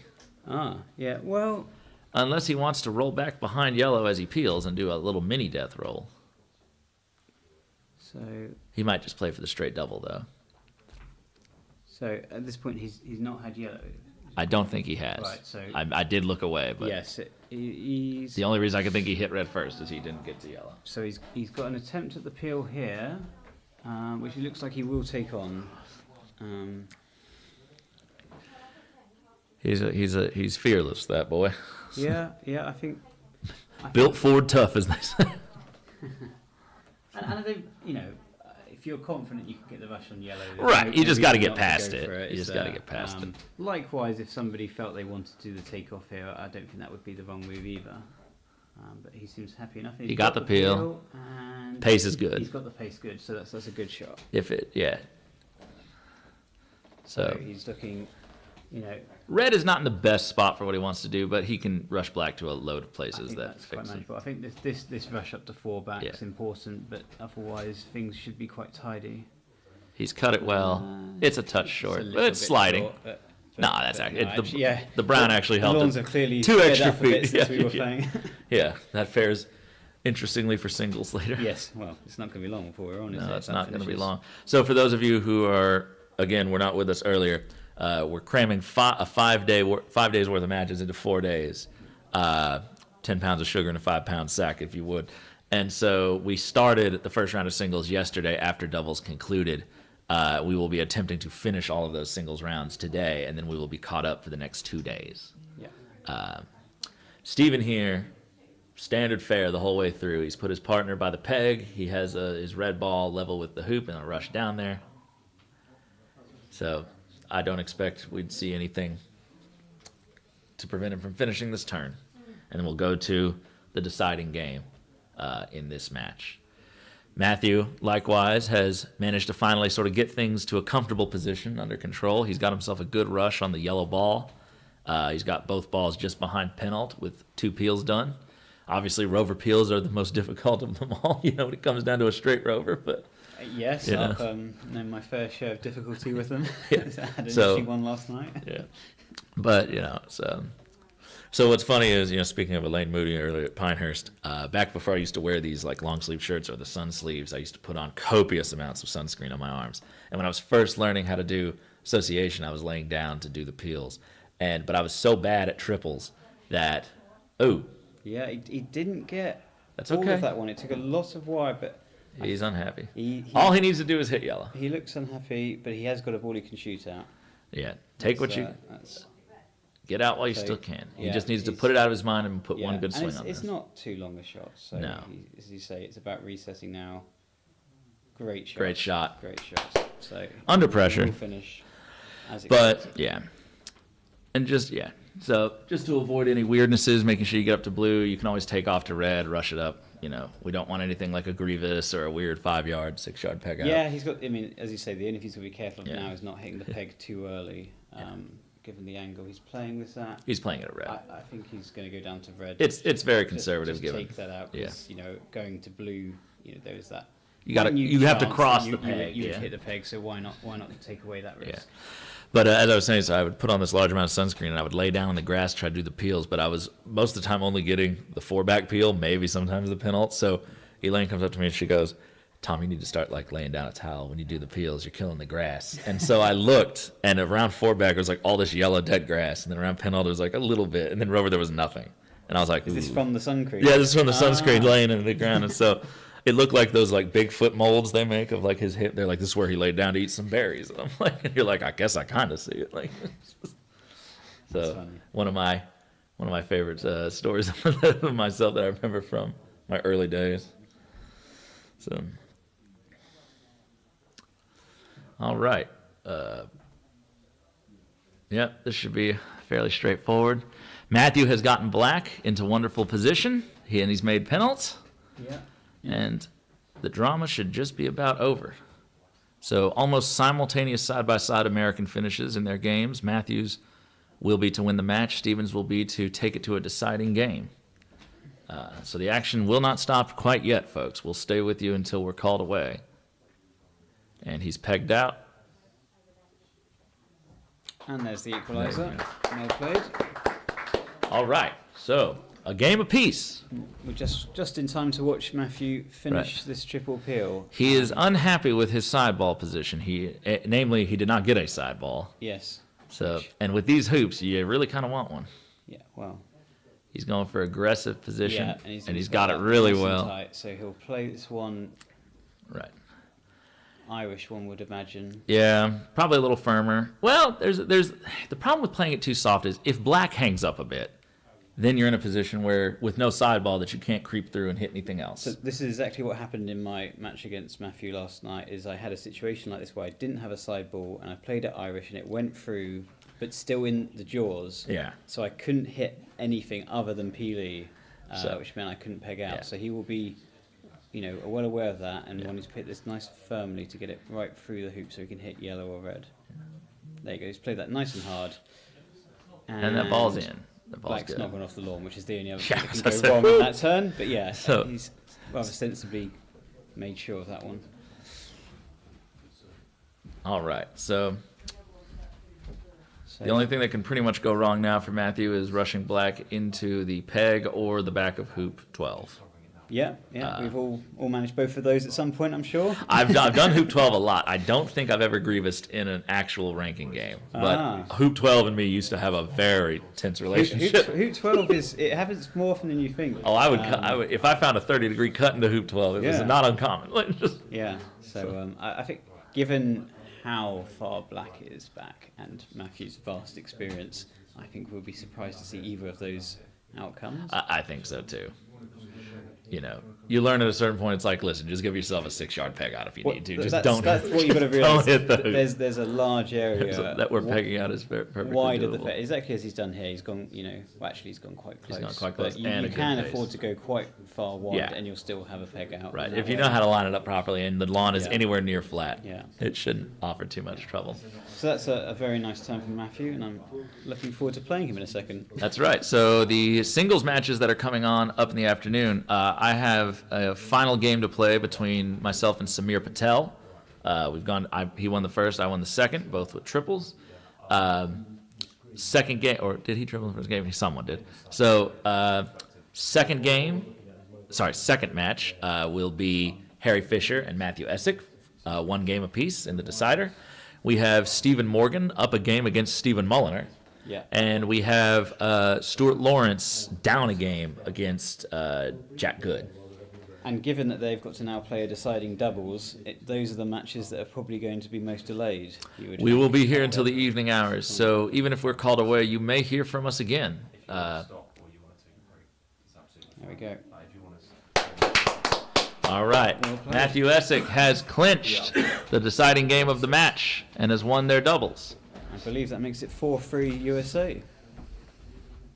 I think it's 4-3 USA. Yeah. So this doubles will determine if we are either 5-3 ahead or tied 4-4 with 4 singles matches left to play in this round. Yeah. So It's anyone's test, folks. Stay with us. But I don't know if Mr. Mulliner and Mr. Morgan, the two Stevens, are getting right back into their match or not. I think they'll play the deciding doubles first. Is my understanding. Well, yeah, I don't know if they're taking a break or if they're going to get straight to it. But Tom Cooper says, if you Irish peel with a roll shot and the balls make contact after the hoop, are you then playing your croquet shot? No, Tom. No. So if, for whatever reason, in the same stroke where you move both balls, they come into contact again, even if a hoop has been ran there, it's incidental. That is the only time running a hoop and then making contact with a ball is not a croquet. Yeah. So all balls of the shot where you hit the croquet stroke must come to rest before that ball is eligible to be croqueted again. So, but in fact, it can sometimes be helpful. Yeah, there are certain almost sort of trick shot type things where you if it's an angle, if the front peely jaws is, and then you hit it and then you get the jaws. Right. Similar. It's sort of like a weird Aspinall. Yeah. Where it's just like, well, I'm going to try to just bump this through with a double. Or a good example is a drag jump. So that one, it is a separate stroke, but because you hit the ball before you begin running the hoop, the running the hoop does not constitute you've then made a croquet because it's out of order. So there's all these little weirdnesses about the hoop and croquet rules that you can take advantage of. So, but I see mallets and balls on the ground. I see Mulliner. I do not see any play going on. Yeah, I might have a look to see if they're going to start or not. Yeah. But some battery changing by James Galpin, our mission control. Something like that. Something like that. So, Houston, we have had no problems. Shane Hedler's not in the main commentary, but he says, looked like Stephen Crush, that peg out might have faulted. That's an inside joke to something that I did earlier in this season. So, but good to see that Shane Hetler, one of our young top players from America, is watching from back home. Hello, Shane. So, Yeah, so they're going to start game 3 straight away. all right. So we're going to stay with you guys because we're about to have some more doubles coming down the pipe. So there's Matthew, victorious, walking off the lawn. Matthew's had some up and down play this week. You know, he's made some amazing shots, but he's also had some uncharacteristic misses. So it's nice to see him kind of pull a scrappy turn. Well, for us it is, but it's not. Yeah, well. So sorry, I looked at your eyes for a second. I was like, wait a minute, I'm talking to the enemy. No, you want to see people playing well. Yeah, maybe but, just not quite as well as you. Well, that's you know what's funny is I failed a triple on an easy shot. The hoop was a little difficult, but the approach was not hard. I shouldn't have gotten there against Samir. And then as we started the second game, I was like, man, if I could just learn how to run a dang triple. And he's like, save it for next week, not this week. And then I tripled that game. He's like, I said next week, not next game. I'm sorry. I thought I misheard you. So, all righty. So stay with us, folks. More action is commencing. The players are starting to congregate back on the A balk.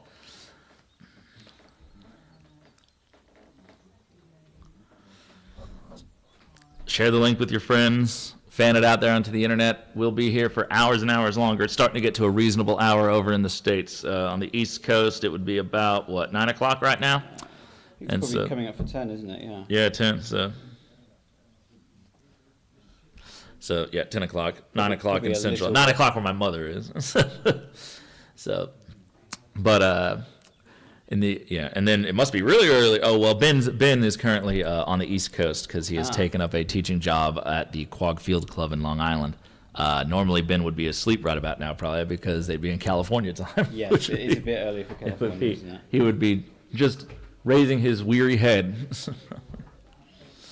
I suspect Australia and New Zealand have gone to bed because it's a bit late there. Peter Rothwell says, enjoying your commentary, Tom and Harry. Thanks very much. Your doubles match this morning was good, but watching it in silence was a lot less entertaining. Didn't know there was no commentary. That's a shame. Oh, yeah, well. So they have this big microphone on that lawn next to the bench, and I was wondering if it was live. I was tempted during Kyle's turn when I was sitting just to talk into the microphone and do some courtside whispering commentary. My But understanding is it was, because it's mainly there just to pick up the sound of the balls. Yeah. It doesn't get much else. But if you were to sit next sit to there, it so and just discuss I'd just be tactics, speaking into yeah. it. So I might have to do that later in the week if an opportunity arises. But no, thank you, Peter. We're happy that we can get in the booth and offer you guys some extra entertainment. It does definitely elevate the association. As much as I love it, is not the best spectator sport ever devised. I think it requires commentary Yeah. somewhat, particularly for if there's newcomers to the game Yeah. to help them understand what's going on. So here we go. Mr. Mulliner is taking the first shot into the game. Oh, second shot. I apologize. Blue already played to max distance, and he's trying to go hit, and he narrowly misses. So that's an interesting play that you don't always see. Second ball shooting at the max distance ball. It doesn't have a lot of downsides, except if everyone else misses, you've just given Blue an easy way to start their turn. Yeah, and you do see it occasionally when there's 4 balls over there. Yeah. I think given the quality of the shooters you have on this lawn, I would be surprised if there If was everyone no is, Croquet yeah, made here. especially but- as double targets start to be made. And that may be, the general idea is any double target made from that would be a rather long one from inside of B-balk a little bit on the north boundary. If that happens to miss for whatever reason, then you create this triple target that the fourth ball is very unlikely to miss. Yeah, and I think the other thing that Stephen might be thinking there is, well, if I do miss, as he has, and leave it for third turn, what's going to happen if you hit third turn? It's going to be very difficult to get a break going here.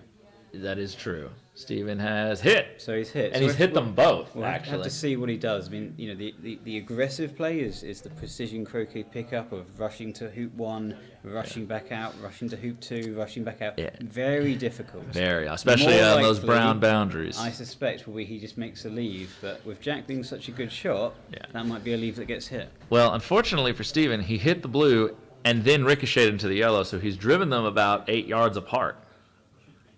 So all of a sudden, any rush more than 8 yards. That's like 10. I mean that's what was a difficult pickup becomes really nigh impossible. Yeah.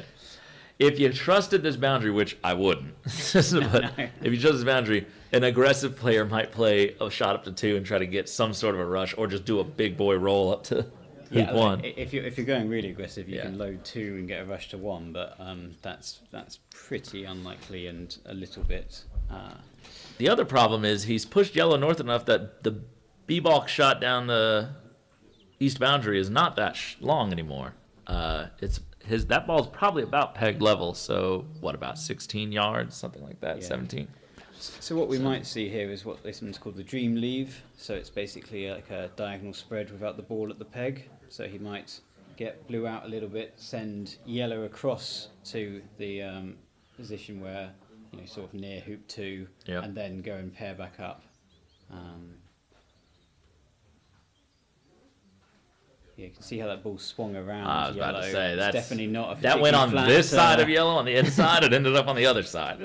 That was very risky. So again, and you can see the other court is a slightly lower plane. For those who, if you walked across these courts, there's probably about a foot of a drop within like a little 3 foot wide Yeah, slope. they're slightly terraced, aren't they? Yeah, slightly terraced as you go down. So,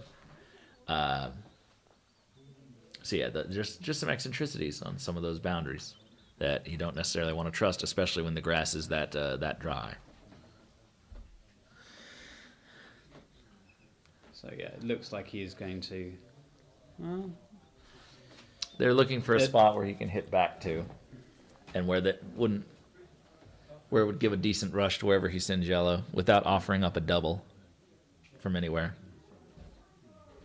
yeah. I think this is the leave I made at the very start of our match this morning, and you decided to centre ball it and go round, which is That was a good swing. the downside of that particular leave. I told Kyle, I was like, "You're lagging that first ball in. I'm hitting whatever I can see." Yeah, no, I can see you. Your eyes lit up at that.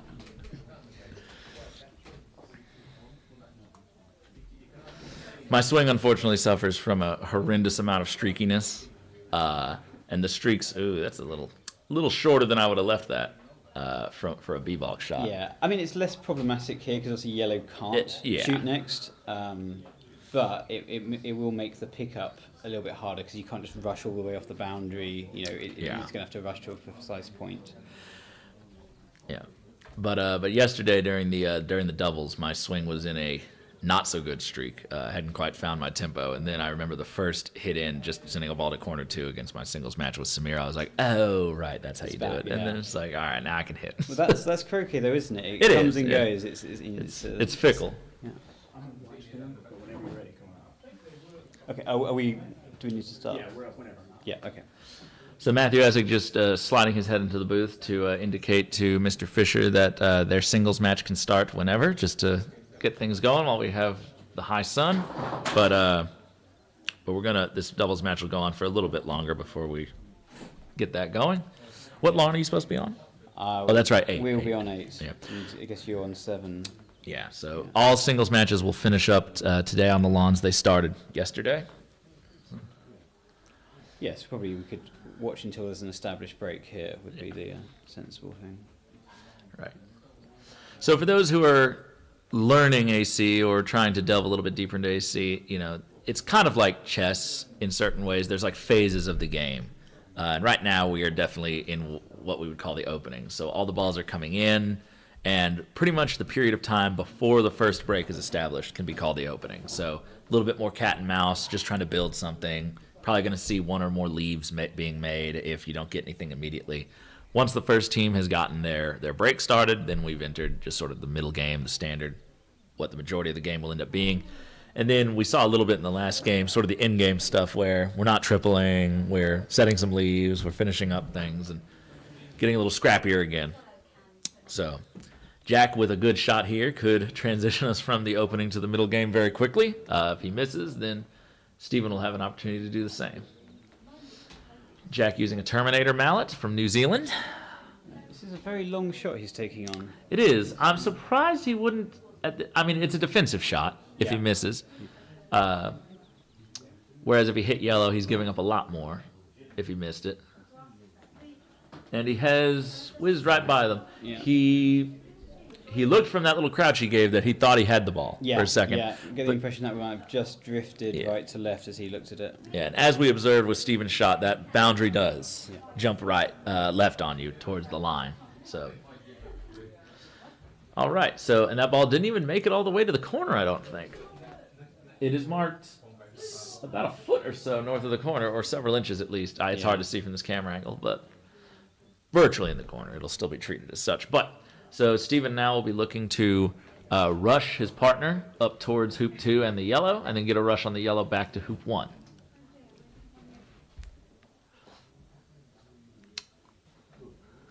And that's a really good rush. Yeah, perfect. Okay. Giving himself a nice bit of space to load hoop 2 while getting that rush down to hoop 1.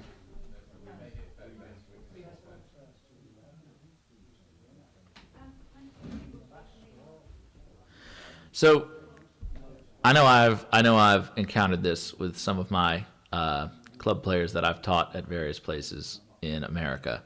Obviously, 6-wicket is a more traditional game to play over there than association. So most club players who play one of these types of croquet with croquet strokes and things like that play American rules versus association. And there's unfortunately a bit of a stigma that association is too big of a game for most of the elderly members to play, that the shots required to do it are too big and strong, require too much strength. And a lot of that comes from the only association they've seen is the way these players play. And I am always encouraging them to say, like, well, if you can play American rules, you can play association much like you play American rules. If you have a specific style you can play with, do that. Yeah, and as it's similar to GC, there will be players that use strength to their advantage. Ooh, that's just flown there's past also, you can play very precise shots. You don't have to be playing big rolls. If you can get the rushes in the right direction, then I don't think it's a game that requires a huge amount of strength. No, and I think that, you may not be able to do things like triples or, rushing from the far boundary to hoop 1, but if your opponents can't either, then you don't have to. That's an excellent hoop. Excellent. We'll run that all the way down, more or less, a little past hoop 2. So still some work to be done to build this up, but he's given himself a lovely short shot. So the best outcome from here is tap blue, make the hoop, and get a rush back behind yellow is the best way to do this. Yes, and as you say, because Jack did take on that more defensive shot, he doesn't really have any way of getting that ball into the play at the moment, so he's got to work off these. It looks like he's interested in making hoop 2 now. Right, he didn't have the fine. rush before. Yeah. Back to yellow, and I don't mind this. He's going to come through firmly. He's going to look for any rush back Give himself south. the rush He could south. even rush yellow if he gets it towards the corner and get behind red if he wanted to. Now that he didn't. That is happen. extremely unlucky. You Because- couldn't see it on the camera, but he roqueted blue as he came through the hoop. And again, like we were saying, in that particular instance, since he ran the hoop first in that stroke and then roqueted the ball, it is ball in hand. That is a difference between association and American rules. In American rules, that would be incidental, and your turn would be over because you hit a ball out of bounds. So, but in this game, it is a legal roquet. He marks it in. He plays his next croquet stroke from here. The difficulty he's got now is how is he going to make hoop 3? You know, the plan was to rush blue down towards yellow and get a nice controlled rush on yellow to hoop 3. It's going to require either a very big croquet stroke, big roll shots to get a ball to loading hoop 4 or getting a rush on yellow to hoop 3, or given how far separated red and yellow are, he might think it's worth just setting a leave. Yeah, so there may even be some he may go down to yellow just to maybe try to nudge it to a position where there's some more furniture between it and red and force them to have to make a shot back up here to the corner or just get away from off the court. But it is dangerous trying to do this roll shot because you're sending black to hoop 4, which is red is lurking in that corner, and he looks like he's just going to do the takeoff. Take off, as you say, to move yellow. But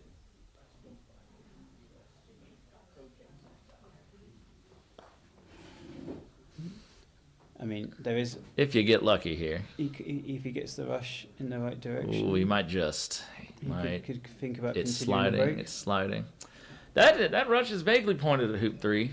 So if he was going to continue the break, he would rush to hoop 3, make it. He would try to roll to the ball in the corner and roll up to hoop 4 with it. Yeah. But again, failure to do that, you could bail to your ball in hoop 2, but you've probably left red and yellow not that far from one another. He is taking the rush. Okay. And it was well aimed and overhit. Fantastic angle on it, but yes, he has hit that one to the boundary. There's an interesting play here, though, where if you do a stop shot and you send yellow all the way down like a load and hold, come to the hoop all the way as hard as you can Go and to just pick south up red boundary, hit immediately. red. Yeah, I think given his confidence at running hoops hard, that might well be the play. Yeah. And if you run the hoop and you don't like where you end up, you can bail. And if you haven't sent yellow like all the way down, if it's 5 or 6 yards this side, they still have a fairly long 12-yarder. I mean, you are committing to putting is yellow not near doing red, that, though. which I think he's decided against. So he's going for the roll. It looks like a decent shot. It's a very nice roll. You can see the lawns definitely a little bit faster than they were this morning. So he might be trying to get a rush out of this hoop, which at these distances is fairly unreliable. This I could. think he'll just go for the hoop hard, actually. Yeah, you were correct. On a slower lawn or on looser hoops, he might have tried to run that with a little bit more pace, but on these lawns, you just have to get your hoop and deal with the fallout. So. Yeah, and he's making hoops, Right, forward progress. I'm not is sure being we'd quite call it a break yet, but if you're making hoops and you can start slowly getting things together, you don't have to get all the balls out into perfect position straight away. No. He's hit that well. So once again, we're back to sort of the original plan if he wants to be aggressive. He can roll yellow out in the middle of the court. Maybe not even roll it right to 5. Maybe roll it between 5 and the peg, just to increase that distance if he doesn't like his shot on red. Yeah, and I think he's called over partner probably to have a view on, right, well, how aggressive do we want to be? We're in a deciding game here. Yeah, it's the first turn. Are we going to play safe, go back to partner, or are we just going to go for it? And I think there's merits to both lines of play. It's probably a bit down to how you're feeling at this stage. If you're feeling good, you probably go for the aggressive option. Right. And if you're a bit shakier, then perhaps you would rather be defensive. So he's pointing at red, and Stewart pointing back at blue. Stewart definitely on the more conservative side of things, more traditional sort of line of precision play. Yeah. So would not favor these large roll shots. Oh, but wait a minute. Yeah, that looks like he's lining up a roll, doesn't it? He may be sending yellow to 1. yes, the alternative. Oh, no. This looks like the roll to me. Oh, come on, Steven. Let's do it. Love it. Love it. And he's Got some played good hop on that. So it's the defensive version of what we were talking about, isn't it? Yeah, it is. Because rather than sending it to 5 where yellow and red were down close together, he sort of hedged his bets by sending yellow further out. Right. He could have run away, but in fact he's played a nice shot, so he'll be able to hit red, have this attempt at the hoop, and he can still potentially bail and go back to blue if it doesn't work out, because yellow is that much further away. Good shot. So this is an important shot for players to practice. Normally it happens at hoop 2. Yes. But here at hoop 4 is the other most common time. Rolling up to the far side of the corner hoop from the corner. And the idea is that he's going to keep red deep and sort of slide it along that side boundary there to the camera's right-hand side. And then he's going to try to get position. He'll come through the hoop firmly and have hopefully some sort of rush over to where yellow is. And this is a big shot, because if he gets this one, you would think that he will have the time and the space to get the break together. That looks promising. It's is short. it going to die? It's short. I was surprised how I am quickly that slowed down. That looked good off the mallet. Yeah. There's a little green in that corner, more so than the other lawn. Yeah. So as we discussed, he now will go back to partner and hope that yellow and red are far enough away that they aren't able to hit him. Yeah. And yes, they're still quite distance from each other. The other benefit of this position is that if either one of them hits the other, they're still going to have some very challenging rushes to get to hoop 1. Oh, and he's made the roquet. So, of course, having not hit blue, that is, that's a live ball. He can hit that. And potentially he could take off to the hoop and continue his break. He pushed him more into the corner. There's going to be a lot of furniture in the way of this. He probably has a line between the peg and hoop 2. It depends on where this is marked. It's a free effort. It's a free effort to just try and get position on the hoop. That would be my thinking. Is he can take the take off, see where he gets to, and if he doesn't like it, he can come back again.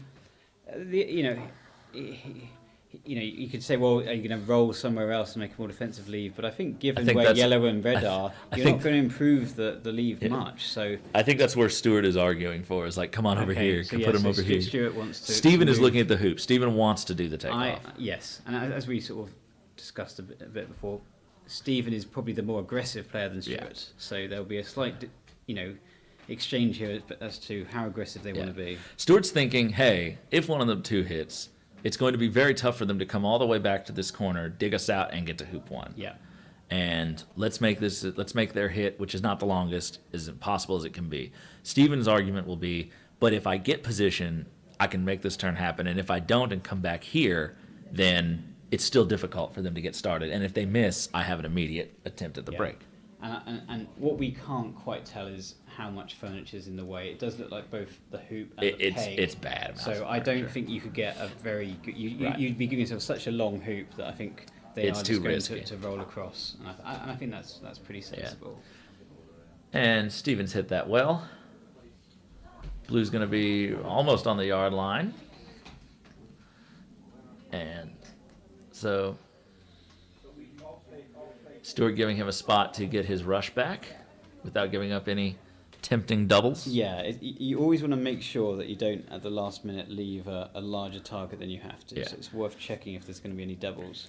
Yeah, because even though some people might say, well, wait a minute, those are much longer shots than red at yellow. Why would they ever shoot the double? If the distance is twice as far, but the target's a little more than twice as large, theoretically, it's an easier target.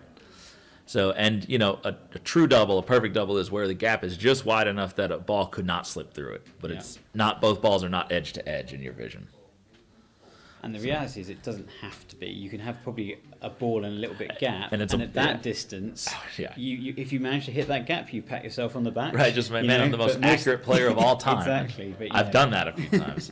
I actually hate doubles. I refuse to shoot at them hardly if they have more than enough room to slip through, because I am just so good at slipping through them when I don't want to. If I was aiming for a hoop, I would never get through it. But if I was aiming for that double target, I'll find the middle every time.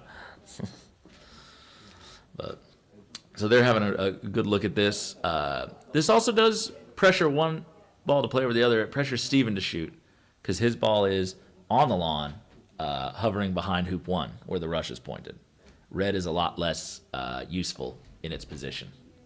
So, though Jack is definitely the stronger shooter of the two, it looks like Stephen will have to move his ball out of the dangerous area. Yeah, no, it's a good lead because, as you say, yellow's in lawn, which makes it easy to use, but also where red is, it's quite useful as well. Oh, right, he's on hoop 4. I forgot. Yeah, so I think no matter which ball gets moved, red or yellow, there's going to be options for blue and black.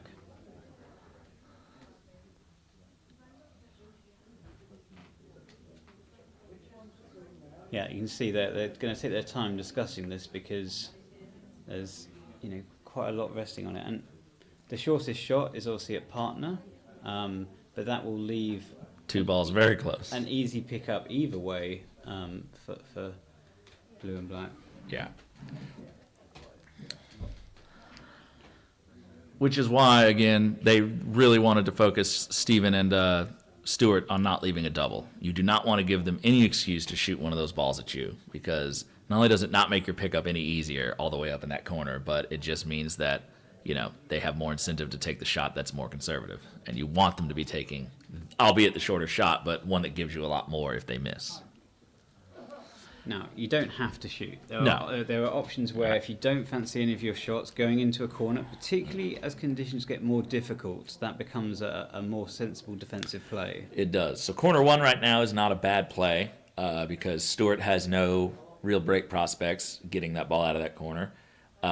Corner 2 is probably the other best one, far as diametrically opposite of Stephen's hoop as it could be.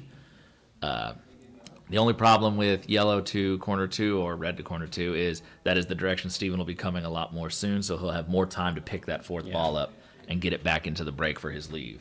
And I'm not too surprised to see that they're thinking, well, Jack's such a good shot, we'll go for this. Yeah. It's pretty much a hit and you can get your break going, maybe, and then miss, and the opponent's definitely going to get their break going, barring some unforeseen disaster. It's a good swing. Oh, that looked That very might have hopped close. over the. It was close. It was in air when it passed the ball. Whether it hopped over the edge or just missed the edge, I do not know. Unfortunately, our camera did not quite have the angle. It'd be interesting if we could get maybe a freeze frame on that later on in when it's re-recorded. So when the video is saved to Croquet England, if someone wants to go back and slow-mo that or take a freeze frame, it might be interesting to see if that ball would have clipped the edge of yellow had it not been in the air. So, unfortunately now, Stephen will have a lot more to work with. Yeah, Jack indicating he did not like his follow-through somewhere. He twisted a little bit. Very common, especially on big swings. If you start to muscle your mat a little bit, it will stabilize itself because it is a perfectly weighted pendulum, but if you start to put your hands back into it or try to muscle it, it's very easy to guide it off target and guide the ball somewhere you don't want it to be. So it's all about feel.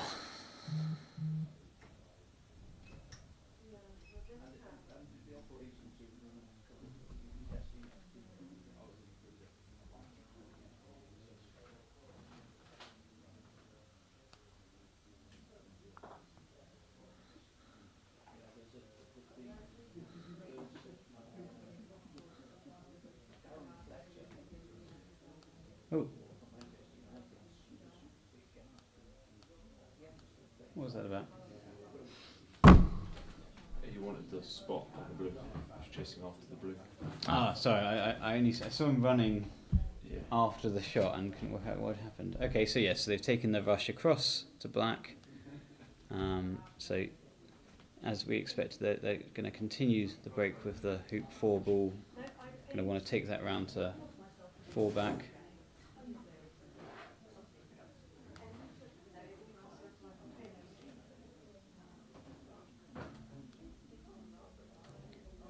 So he'll be wanting to play a shot just getting blue a little bit in lawn, getting behind black. He decided not to get behind black, there's enough space. So black will now hit red, send red to hoop 5, and then get his rush across to hoop 4 with yellow. Yeah. And he's got blue a little bit in lawn for later on, it'll make it easier to get involved in the break. So, I'd say a nice croquet stroke here and a good rush, and he should be up and running. And that looks like he's done it. It's good, yeah. Good pioneer. There's potentially a little bit of furniture. You don't want to be hitting red or hoop 5. And he's gone through the gap between them. So that's a nice shot. So he can approach hoop 4. Now, with it being an even hoop, it does mean the boundary's just there. So I expect he will probably use that to his advantage. He'll play yellow nice and deep, and then give himself a hoop that he can hit through strongly to the boundary, and should be able to engineer a rush back into the lawn after this hoop towards blue. Yeah. So he's given himself about a 1 yard straight on shot, and yellow's 2 or 3 yards off the boundary. So nice shot. Right. So I'm going to declare that a break, and I'm going to go off and play. all my match. right. Well, Thanks, Harry, Graham. thank you so much for commentating with me. I'll hold down the fort here. I assume my match with Samir would have to start fairly soon as well, but I have not been summoned yet, so I'll stay with you guys for a little while longer. We only have one game left to play as well, so. Samir's just stood outside. Samir's just out the door there. He's just stood outside. Alrighty. Well, I assume I will be summoned when the time comes. So, Do you want me to let him know?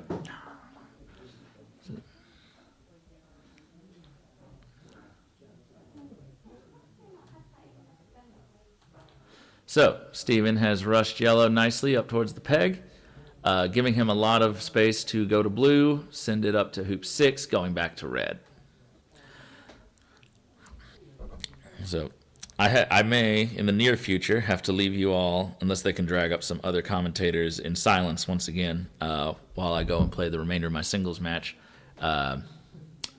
If it so happens, some of the other singles matches will finish this evening, though, after I'm done, probably, because some of the players are still in this doubles. So I want you to stick with us. I will do my best to rejoin you later in the evening for more commentary. I'm not leaving just yet, so hold your horses.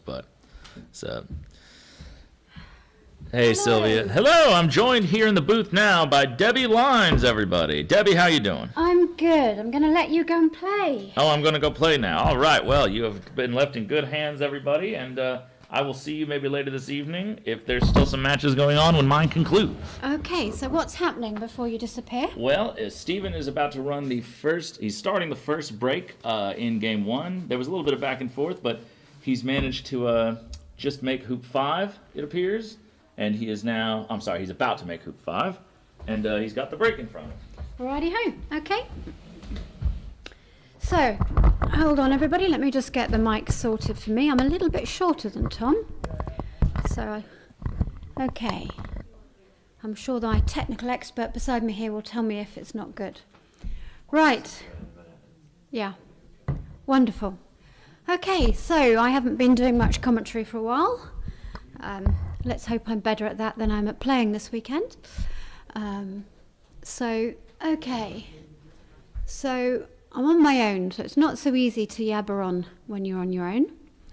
But hopefully if any of you have any questions, that can go on to the chat and somebody will tell me what the chat's saying. Maybe? Yep, I'm being told that that's going to happen. So Stephen Morgan, he's one of the American pros, and he's basically got all the balls at this point, so I'm sure everybody listening knows how to play a 4-ball break, but I could maybe just talk that through in case there's any newbies out there. So he's basically got yellow as the pivot. He's going to take off with his croquet stroke. So for the beginners out there, everybody, you get 2 extra shots when you hit one of the other balls. So he's now playing his second extra shot with black. He can hit another ball or run a hoop. So he has hit blue, that's the roquet. For that he earns 2 extra shots. One he has to play where both balls move. And the second one, he just plays a shot where he hits another ball or goes through a hoop. Roquet, croquet, continuation. That's as difficult as AC gets. at its simplest. So any of you who are thinking that AC is difficult, think again. It's Roquet Croquet continuation. That's all you have to learn. Very simple pattern. So anyway, when he runs a hoop, he gets another continuation stroke, an extra shot. And again, he can now hit all 3 balls again. So blue is going to go up to 2 back, and he's going to go to his pivot yellow. So he's playing the croquet stroke, the first of his extra shots for having hit the blue. And now he's going to roquet the yellow with his second extra shot. So blue's gone quite nicely into that somewhat challenging dry brown area. The lawns are picking up speed nicely today. We had rain yesterday, and the lawns got a little bit slow and a little bit easy. But with the sunshine we've got today, it's now beginning to look a bit more challenging, and we've seen already in this match earlier today a few people failing to approach 2 back. So he'd probably liked the blue ball to be even nearer, but it's not a bad pioneer, so I suspect he won't have any problems when he gets there. So he's going to have to start thinking about what leave he wants to have. So we're playing advanced association croquet, where as soon as he runs 1 back, he's going to get an extra shot. Sorry, what am I saying? I'm getting my patter confused here, aren't I? When he runs 1 back, he concedes what's called a lift, and he's hit that a little hard. It's right near the hoop, so it won't cause him any problems, but he didn't really want to hit it past the hoop. So yeah, so he's picked the black up, put it next to the red for his first of his extra shots, pops it in front of the hoop. Okay, so he's left himself a 2-footer.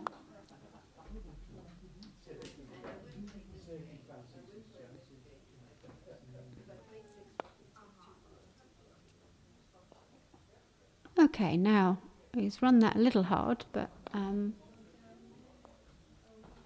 again, I don't know what leave he was going to have, but because he's got yellow behind the hoop, it hasn't given him any problems at all that he ran that so hard. So he's now going to hit the yellow. So I don't know what leave he's going to have now. He can have something called a spread, diagonal spread, where he basically uses the peg to hide the balls from the lift shot that's coming up. Now he's run 1 back. Or he can have something called a new standard leave, where he hides the red and the yellow behind 1 back and 3 back. Red's not quite in the perfect position, but nearly. So he might fancy just leaving it there and maybe tidying up a bit later. It looks like he's coming to it now. Which, to be fair, getting up to blue would have been challenging. So there we go. Yellow's gone to the peg, so it looks like he's setting up for a diagonal spread. And I'll talk you through that as it happens. You've probably had all this patter before because you've been watching for 2 days nearly now, but I don't know what the other commentators have been saying, so this is what you're getting from me. So anyway, let's see if we've got any questions. Now, Nick, that's not very nice. Nick said perhaps Jack and Stephen could come and commentate since they're not doing much else. Really, Nick? They will be doing much else imminently. I'm saying that with my Great Britain hat on, not my neutral commentating hat, which I quite frankly don't have. So I'm being joined now by Gabrielle Higgins. Hello. So basically what's happening is Stephen's approaching 2 back. His break's got a little ragged, and he's broken down a couple of times at this hoop, so he's taken a bit of care with that approach, and he's done a good job there.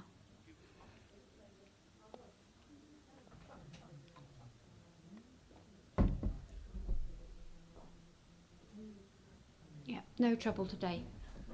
So He made sure of that hoop, though, didn't he? he did make sure of that hoop. A lot of very firm hoop runs through the even-numbered hoops, Yeah, taking the advantage of being able to run straight off the lawn. yeah. So what we've found with watching the Americans for the last day and a half is they're such good single ball shots that they don't take any chances with things like going for forward rushes or anything. They just get through the hoops, turn around, hit whatever length shot they've left themselves, and carry on. And it's a very different style of play from the more typically English style of play, which tends to be a more measured precision style. Mm-hmm. Yeah, they seem unfazed by having a 3-yard cut rush.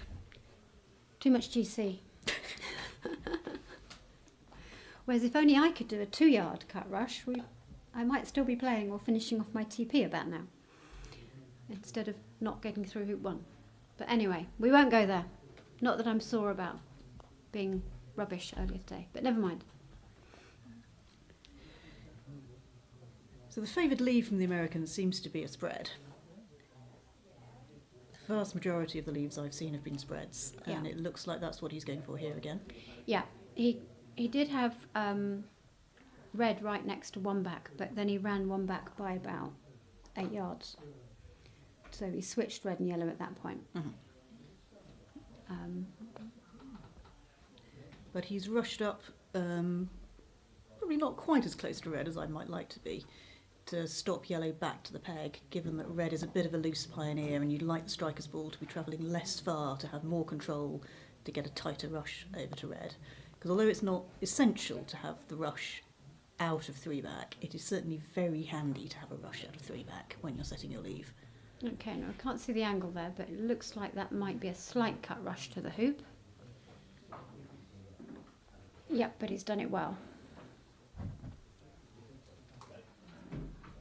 So, yeah, yellow's in a fairly good spot to get it hidden behind the peg. So before you joined me, Gabrielle, I was saying that I'd explain the diagonal spread when we got to that. For those of our viewers who maybe aren't that familiar.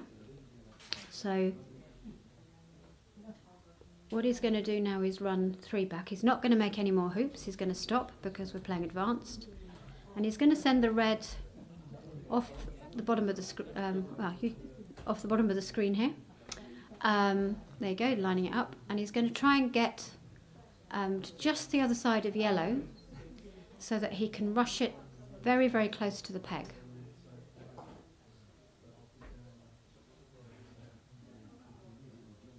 But the key is that it's not just close to the peg, but it's also got the peg between yellow and red.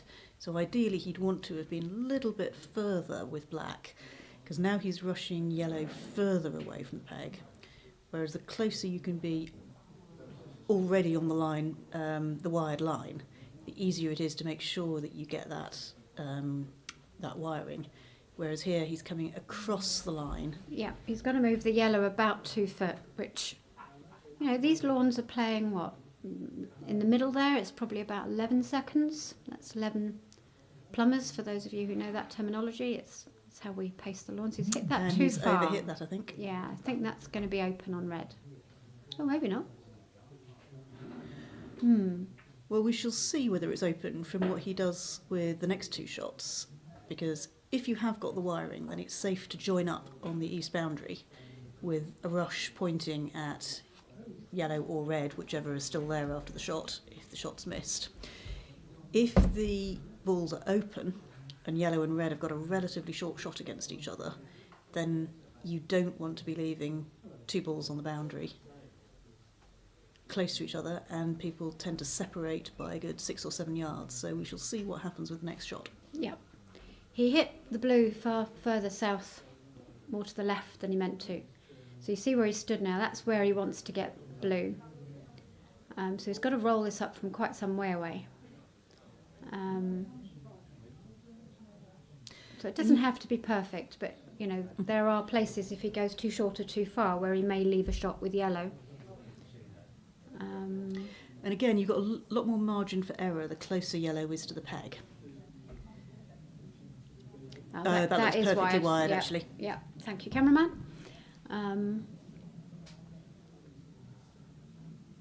So this is quite a good leave.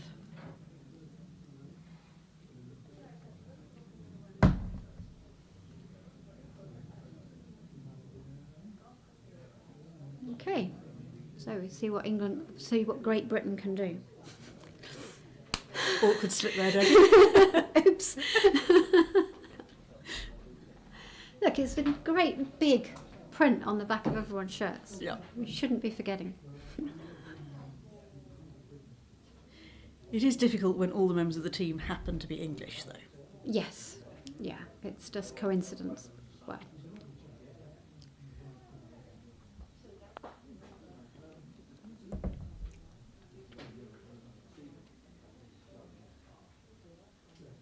guess they're inspecting how good the rush is. From here, it looks perfectly good. Yeah.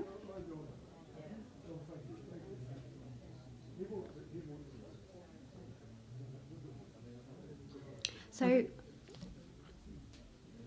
that was an error-free ball round from Stephen, which... Well, yes and no, because it only started from hoop 5. Ah, I didn't see how we stopped at hoop 4 then earlier. What happened earlier? I didn't see what happened, but I remember when I arrived, there was a clip on hoop 4. Right, okay. So something had happened. That's right, because Jack missed a shot from somewhere behind 4 across at the ball. Okay. It's the longest shot. I remember seeing that. Right, so anything more in the chat other than...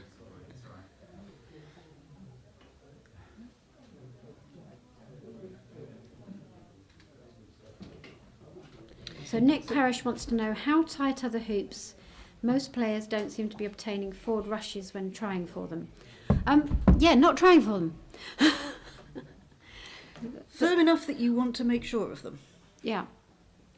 And you also want to be straight. Yeah. Trying to run these hoops from an angle is very significantly more difficult. I would much rather have a longer, straighter hoop than a shorter, slightly angled hoop. Yeah. So the hoops were set to a 32nd, but the hoop setters were asked to be less than that, not more than that, if they had to err when they were setting.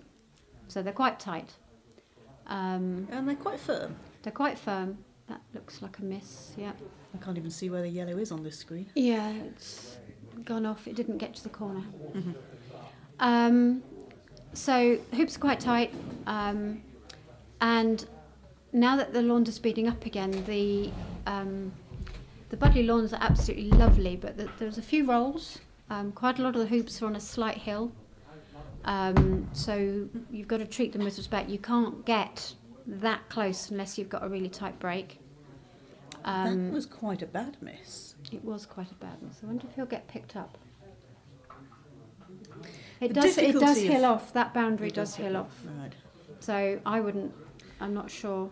The I would have been difficulty of- tempted to shoot at the black then instead to eliminate the hill. The difficulty of picking it off is that if it hills off, you don't want to hit it gently. If you're hitting it hard, then you don't particularly want to be taking croquet from the south boundary, trying to get behind black. On a boundary that hills off. Yeah.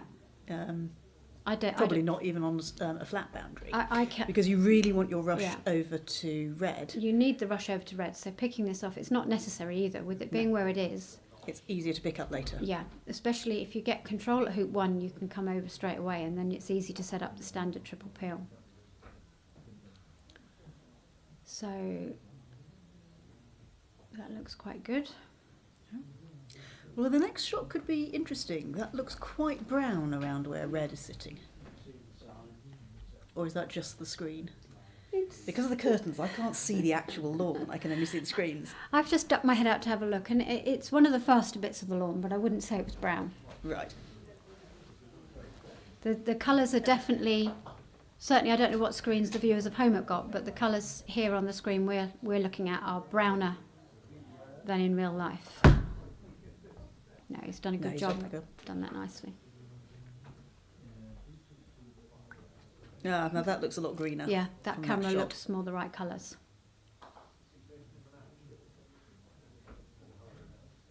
He's sent that moving. Okay, so on the practice day, this was like glass in front of that hoop, and you had to get off the green stuff, just moving, and then it would move the 3 or 4 feet you needed it to stop in front of the hoop. Don't think it's quite got back to that pace yet.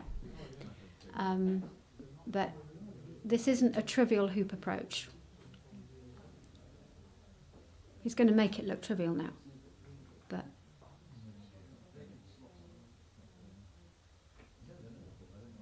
yeah, it's done a As you good job. predicted. Yeah, pity. Sorry. There's a little bit of Great Britain allegiance going on with the commentary here. I'm unashamed about that. We're allowed to be supporting our own team, aren't we? I think we are. Yeah. A poor show if we weren't supporting our own team. It would, yeah. But that was it was a good approach. and a good hoop run, so it's not what you would necessarily call a forward rush, but it's definitely a forward tonk to make the next shot shorter.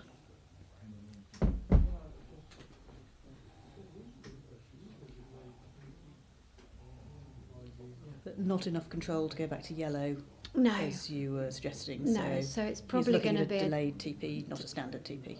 well, yeah, pretty much. Unless he gets a good rush out of two back. Out of hoop two. Well, even then, he's rushing the peelee to the wrong place. So, oh, red's moving. Red's moving. Oh no, that stopped. There must be a green mat. There's a green mat in front of hoop 3. Oh, yeah. So, Yeah, sorry, I got confused on the colours of the balls. yeah, They're quite hard to see on this screen. this screen's not great. So this isn't trivial approach either. He's about 2 yards off to one side. Ooh, and that's shot past a little bit. Yeah. Still a perfectly playable hoop, but not a trivial one. Yeah.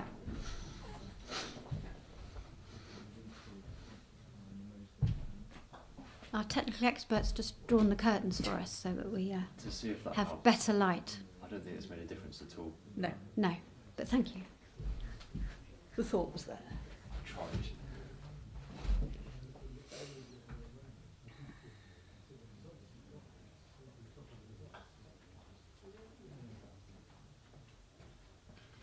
So he hasn't hit that too hard in order to give himself the space to get this down towards hoop 4, getting onto red, Yeah. which would be a lot harder if he'd hit it halfway down the court. Blue's going to go, unless it's on them. Ooh, Oh, it's bounced hit off the the peg. peg.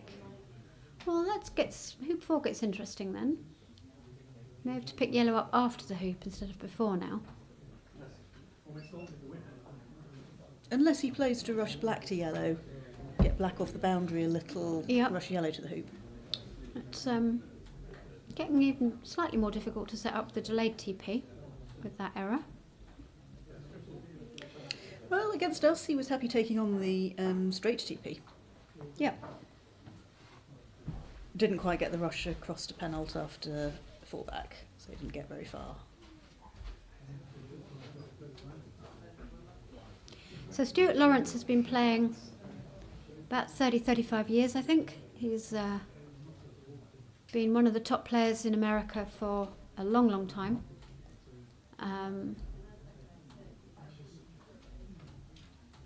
It's been pretty solid, yeah? Mm-hmm. Yeah.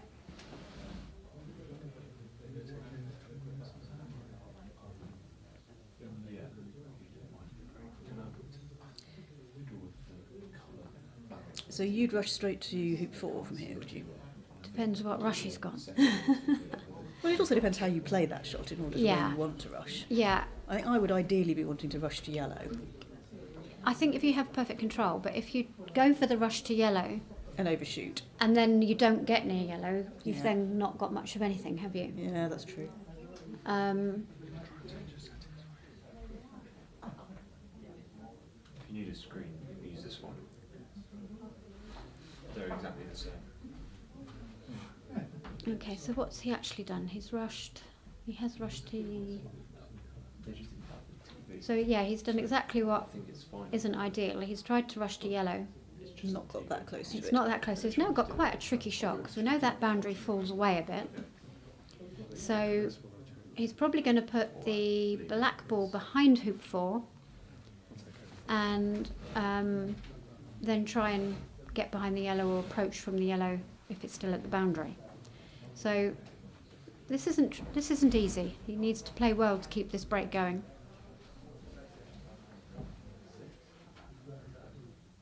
A nice shot in the background of his teammates watching and supporting him, look. I can't see you two. There's yeah. I think it's Zach in the cap. Zach in the caps, Carl on the left, Matt in the middle, and somebody sitting on the right. Oh, he hasn't gone for putting black out, but he has managed to avoid rolling off the lawn. He's got a fair chance of cut rushing yellow somewhere in front of 4, so he's done quite well there, really. Yep, I think that's going to be quite good enough. So he's done well.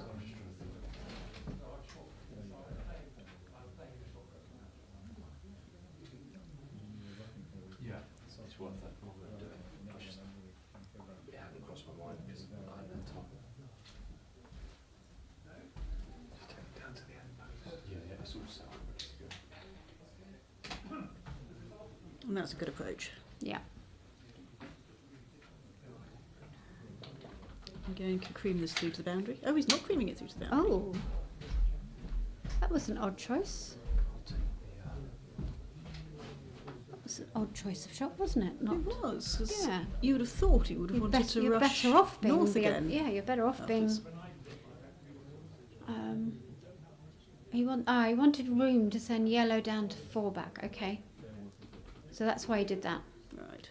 Yeah.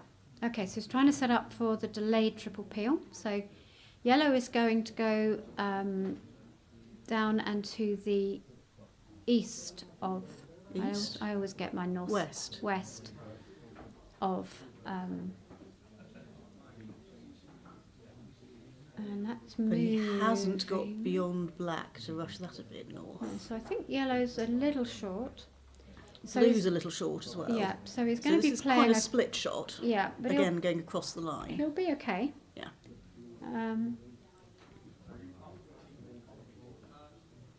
But will he have enough control to get the rush out, any sort of rush out of 5? Well, we Which- shall see. Makes getting onto the peelee so much easier.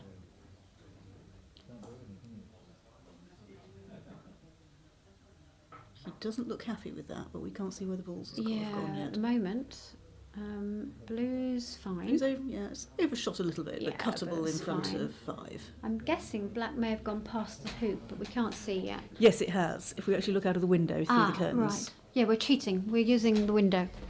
We've got 2 cameras struggling with. Okay. James is going to move the other camera over. Right.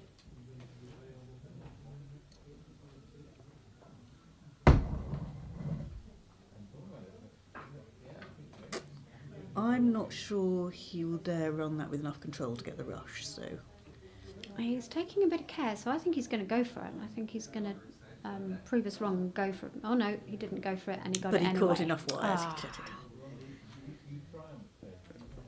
It's so annoying when people do that, isn't it?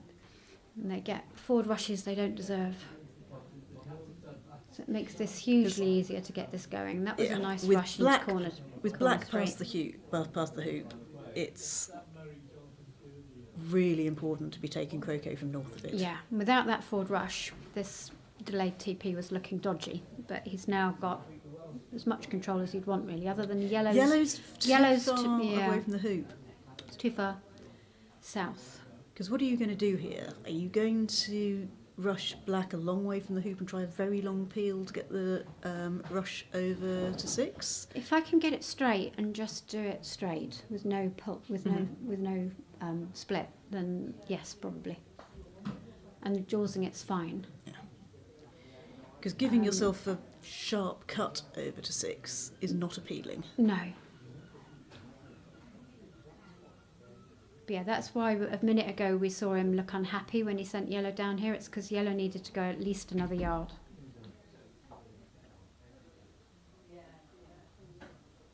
Okay, that's a bit short. That's not quite short on both balls. Now, why has he put red there? I think because it was supposed to be going a lot further, because blue was supposed Yeah. to be going at least a third as far again. And okay, And if he tries the peel now, he is going to be having a sharp cut over to hoop 6. he may have sort of gone for a 50-50 one here. It's sort of a longish peel, but not a massive cut.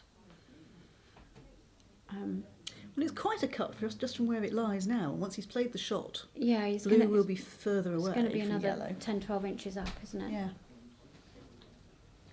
Oh, interesting way of lining it. Not one I've seen before. No. That's one I've seen a lot more. Yes, a typical. Yeah. Lie on the ground. Where's the press man when you need him? No photographer handy at all.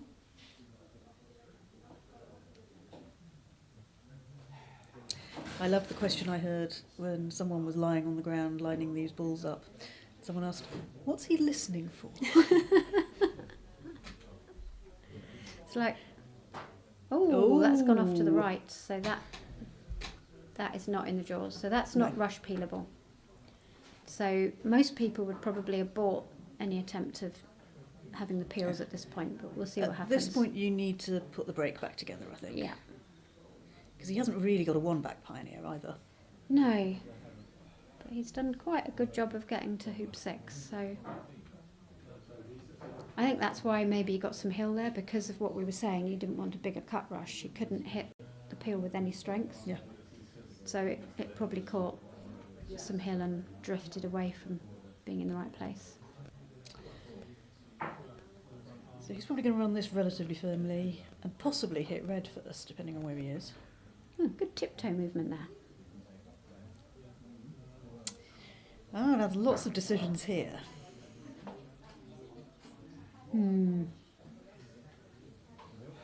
I'd be hitting red to 2-back going to yellow, yellow to black. And rush black to...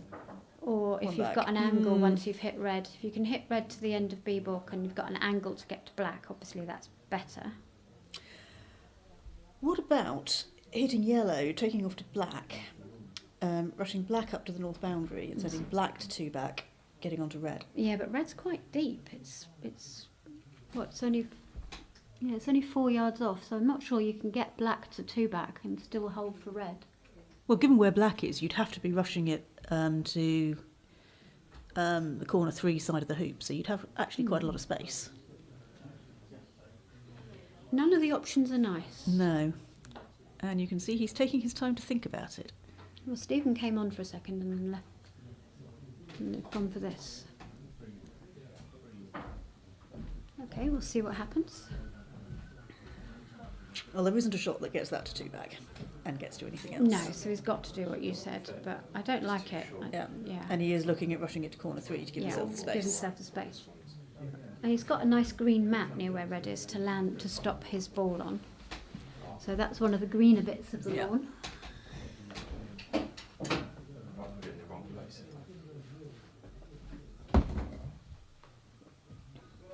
Oh. He's still going for peels. Just rolled the yellow down there. It's a bit optional. Ooh, Now that gives a bit more challenge I of having don't the like space. this. It's on one of the main posts, So he's going to get it somewhere probably past the peg, but not all the way. so it's pretty strong. And there's less wind, so that's good.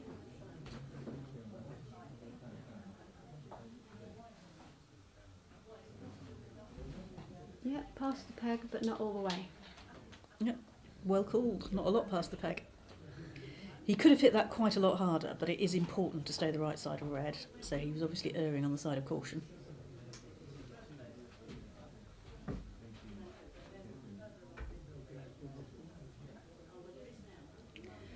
But this again questions why he rolled yellow up towards 4-back. Yellow where yellow was, I would have thought would be nicer now. Yeah. Presumably he wants to have an optional... He's thinking black's his pioneer for 2-back. So he wants to optionally do the peel after 2-back by rushing it down there. But you need to have quite good control of 2-back to Which pull you that haven't off, got. and he was never going to get that. No, exactly. So, but that's the only thing I can think of. He's now run this and left himself a challenging hit in.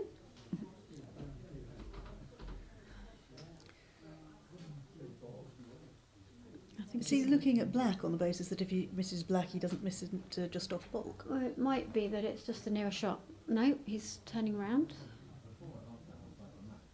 But if he hits black, he's really not... What does he do next? Yeah. Other than wish yellow was where he'd left it before playing that roll shot. Yes. And he's missed. Okay, so That was an object lesson in how something can go from being moderately under control to steadily more and more ragged until the wheels finally come off. I'm expert at that. I can give degree courses in how to lose a break when you've got it. Anyway, let's see what Jack and Stephen can do with this. They've got a lift. Can we remember who's which colour? No. Oh, there might. No, it doesn't tell us. Stephen shot with yellow. Stephen must be yellow. Right. Okay.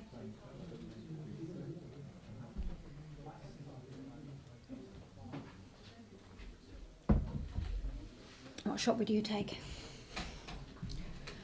I'm going to cheat and stand up and look at the actual lawn, because it's easier than looking on the screen.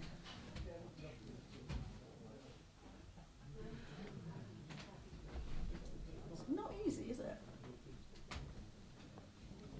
I mean, you can lift to where Jack's standing now. Red. Um, What they're doing. Yeah, okay, that wasn't his shot, that was just chucking red over there. Yeah. So that's probably Red the is shortest black. shot they've got. Yeah, red is black. It wasn't unappealing.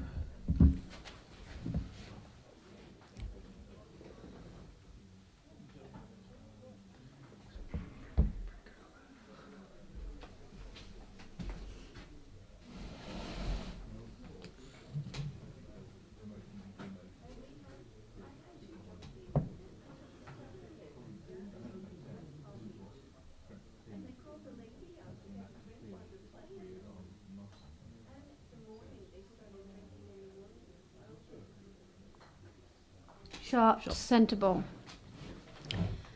Very nice. Okay, so there you go, Nick Parrish. They can't be in here commentating, they've got to play now. Before you joined us, Gabrielle, Nick was saying that they could come in here and commentate because they weren't doing much else. He very rudely made the same comment earlier about Harry and I when we were on the, well, should I say, we were not on the live stream, we were on the match, in the match that was being live streamed, not contributing very much to it.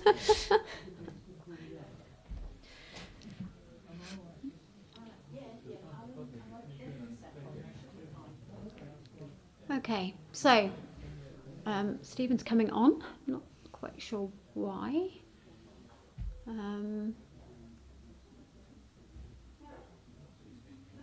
So what are you doing the here? score is currently not correct, folks. The score should say 2 back. And 2 4 back and 4 back. Yeah.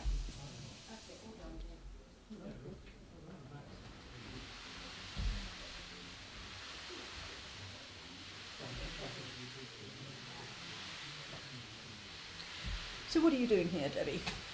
I think I probably want to get yellow to hoop 2. Well, But I'm not sure whether there's enough space to hold for the Roquet on well, blue. I think there is enough space to hold the Roquet on blue. Mm. But then that takeoff through the green mat in the middle isn't trivial. But the fact there is the green mat makes it easier than some of the takeoffs would Yeah. be. And that has to be easier than getting a rush on black from this From shot. where it is, yeah. So, I mean, they won't be looking to do anything other than have a ball to 4 back here. I don't think we'll be seeing any peels on the opponents or anything. No. It'll just be a ball to 4 back, hopefully a good leave. Hoping for a miss and Stephen to do the TP. Yeah.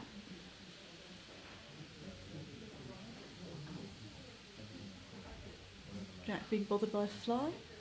There's quite a few out there. There's some fairly nasty little waspy things that seem to like flying right in front of your face. I had one earlier that was very annoying. That's the joy of croquet tournaments in England in August. There's going to be a lot of wasps. Yeah, he's actually not got yellow all the way, but held for blue, which is fine. Yep.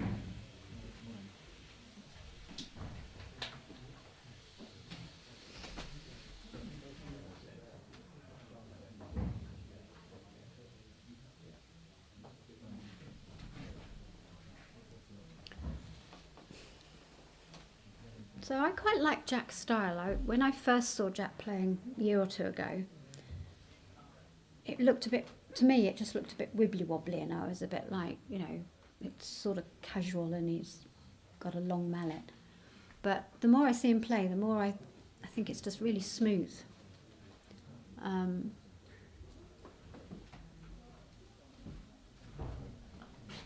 Works for him anyway. Mm-hmm.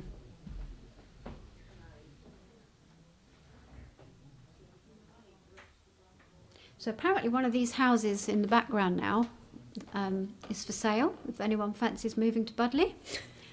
Do you know what it's on for? I haven't looked, no, but knowing Budleigh, it won't be cheap. Most of the it's quite a sought-after little seaside resort. You've got to be reasonably fit to get up the hill from. Yeah, from the town From the town centre. centre. Yeah. And there aren't any pavements either, so you have to walk down the middle of the road. Yeah. Yeah, so It is quite a quiet road, though. true.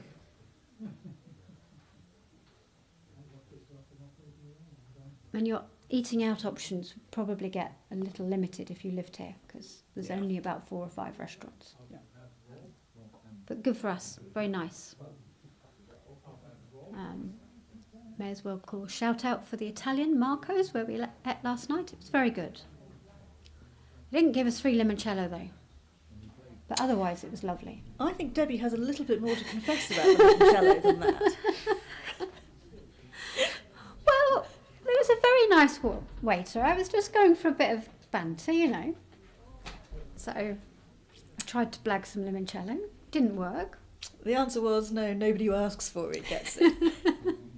But nobody was getting it anyway, which I'd already spotted, so... Maybe everybody had asked for it. Oh, that's possible. He does not look happy with that. No, I can't see where it's ended up yet. there's a... Is there another camera it's- that will show where it's it's ended up? I'm guessing it's... Yeah. yeah, it's most of the way to Yeah. the corner. So, challenging little approach here now. It's got to land that on a very brown, fast piece of lawn. These lawns being too paced, they're so much fun to play on. She says, but somewhat challenging. Yes. So they're the sorts of lawns I really enjoy playing on normally, but that's when I'm playing. That's gone. That has gone too far. Yeah, it might run. He hasn't really got anywhere to run away to, has he? Yellow's in the middle of the lawn. Yeah. But these hoops don't respond well to angles. So Matthew ran one just like this to set off his TP turn against Smear and I a minute ago, and he spent a long time thinking about whether to go for it or not, or how to go for it, and then just walked all over it. Yeah. Yeah, Samir said that Tom did the same yesterday, admittedly on lawn. Oh, that does look quite nasty though.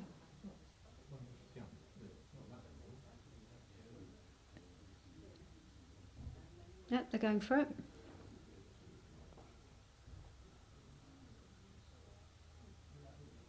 And the key here is he must not clip the near wire. He's got to just miss the near wire.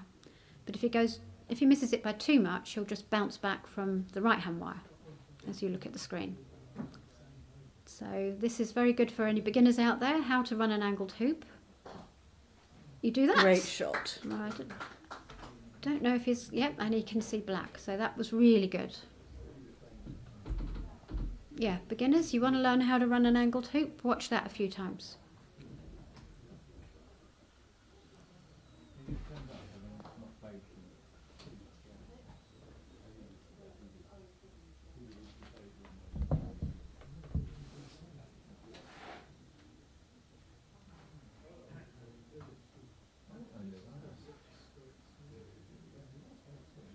Oh, that's very nice. So, Andrew Gold, thank you.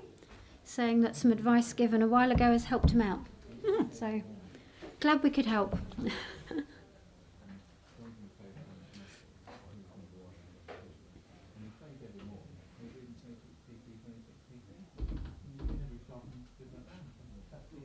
I wonder what I said.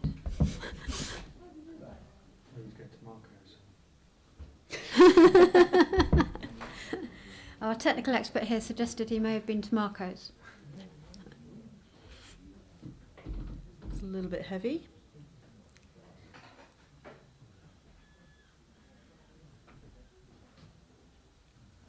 Oh no, it's just the wrong ratio. I've seen where the hoop is now. That's Yeah, quite a long so way short of the hoop Black and red. short, yeah. Red It's a bit gone long. past yellow.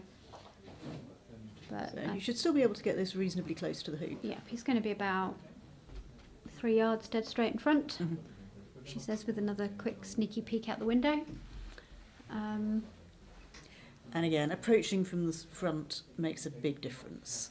If you're coming down the right line, if you're a little bit heavy or a little bit light, you're still in hoop running position, whereas if you're coming across the face of the hoop, just being an inch or two out can stop you Yeah. running the hoop. And again, the even numbered hoops, you can run them hard to the boundary. So he'll put yellow most of the way to the boundary.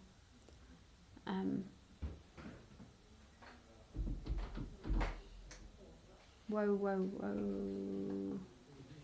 Oh, I'm glad that's going That straight. Is a good example of what I was just saying about the importance of coming down the hoop, Yeah, down the line yeah, of the hoop running Yep. line. That's closer than he meant to get.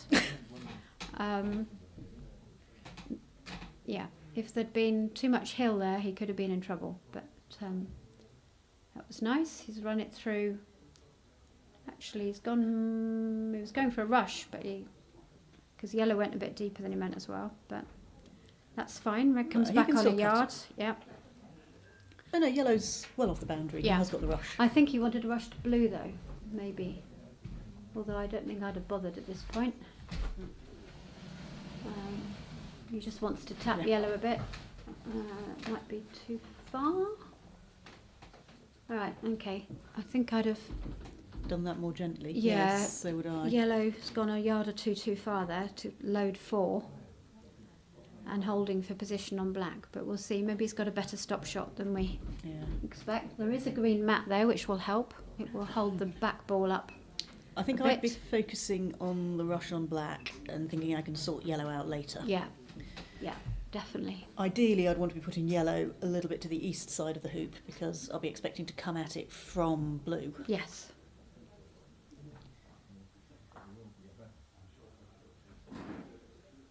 So he had more room than we thought. That's gone, yeah, but it is 8 yards short. Yeah. Yeah. Yeah, he's looking at that. He's not very happy, but yep, But he has prioritised the red, which I think was a good choice. definitely a good choice. Okay, it's okay.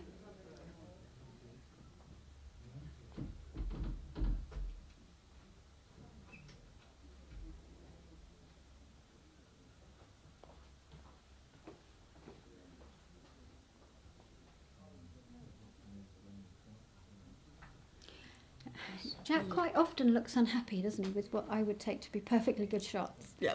I think he wanted to get closer. Yeah, I think he did, but this should be okay. Yeah. And But it makes it harder to run with the control to get the rush. yeah, So he's had to sacrifice the rush. yeah, So you can see why he would have been happier if he'd played it better. absolutely. And I mean, this is one of the things that is fairly consistent trait of all top croquet players. We're all perfectionists. Yeah. You pretty much can't be a top croquet player unless you're a perfectionist. Right, so he's got 2 choices now. He can roll black up to 5 going to blue, or he can just take off from black and then send blue to 5 getting the rush on yellow. And Which would you go for? I think, given the pace of these lawns, I'd probably do the send black up and going to blue. I would. Yeah, Not so much because of the pace, but even on a slower lawn, I think I would have the strength to do that shot. yeah, And getting black up into the lawn makes tidying up the break a lot easier. a lot easier. Gives you options. Whereas if you do the takeoff here, you could do quite a thick takeoff, but it's still not going. You're not going to take off to it being a good hoop 6 pioneer. Yeah, So it would make it quite important to get a rush back towards it Yeah. out of 4. You don't currently have a good hoop 4 pioneer, so the prospects of not getting that rush are quite high. yeah, And I think the chances of getting your break under control are much higher if you can send this to Yeah. At least in the vicinity of 5. Well, it also means the shot to get the rush on yellow moving blue out. You can almost forget what you're doing with blue. You only have to concentrate on yellow. Yeah. Whereas, if blue has to be on top of 5, you've got 2 balls to worry about. Yeah. Um, And if this shot goes badly, then I mean, as long as you can still hit blue, you do have another option. He might be going for rushing yellow to blue here. But that, The same one that you wisely disapproved of Yeah. when Stuart was playing it. yep. Well, I think that's what he's gone for.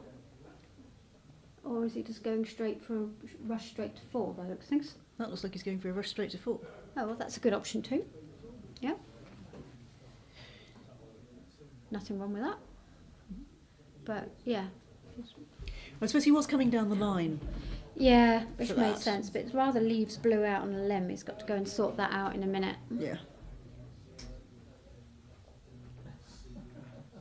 Okay. That's a decent rush. Yeah, so he can put yellow to the left of the hoop now, and then he can send yellow to 6 going to blue, and just get blue out of the lawn somehow, going to his pioneer black at 5.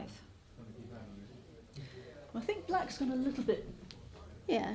deep. Oh no, it's not that far. It's only No, about it's- 5 feet. Yeah, 4 or 5 Beyond the feet, hoop. but in front, so not a big deal.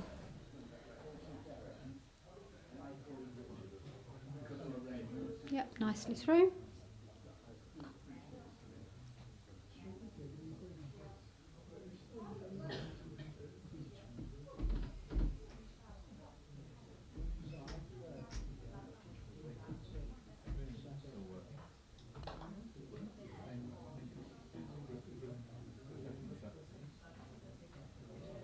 Oh, you see, I think I might have thumped that off the boundary.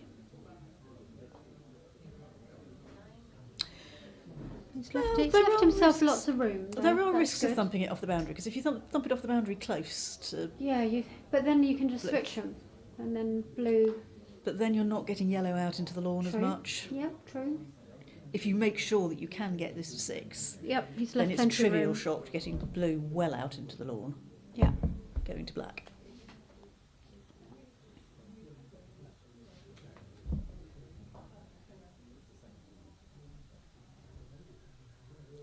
And he's underhit that again. So yellow has not got all the way to 6. And I don't know about you, but I would have wanted to be beyond blue, to be knocking it a bit further south. I mean, he's got the option of playing a pretty horrible split going to black and trying to get a better hoop 6 pioneer by putting blue there. But I that's think a I would- hideous split. In fact, I'm not sure it's even physically possible. No, blue's going to the peg.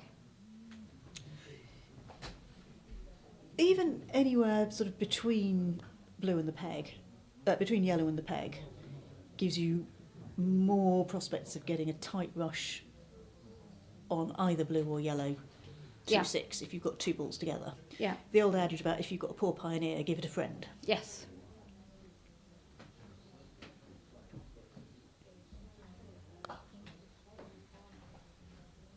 Okay.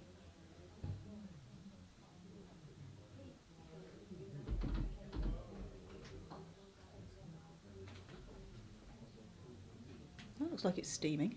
No, red's good. It's a couple of yards from black, but it's on the line of the hoop, so that's good. He's got options with 2 bad pioneers at hoop 6. Yeah. I think I'm still being misled by the colours on this screen, thinking it's much faster than it I know. actually is. Yeah.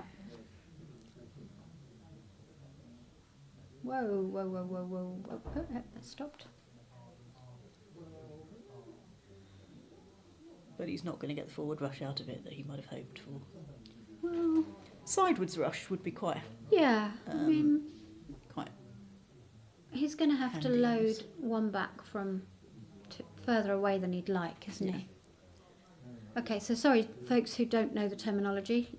When we say load one back, that means put the ball out ready for the next hoop but one, which is hoop 7. which is hoop 7. Yeah. Shall we use the numbers from now on? Yes. So GC players listening, we'll try and use your hoop numbering system, but both Gabrielle and I have been playing from before GC was properly introduced, and so we we're typically using the AC terminology. I think in the new laws, the AC terminology is now hoops 7, 8, 9, 10, it's both. etc.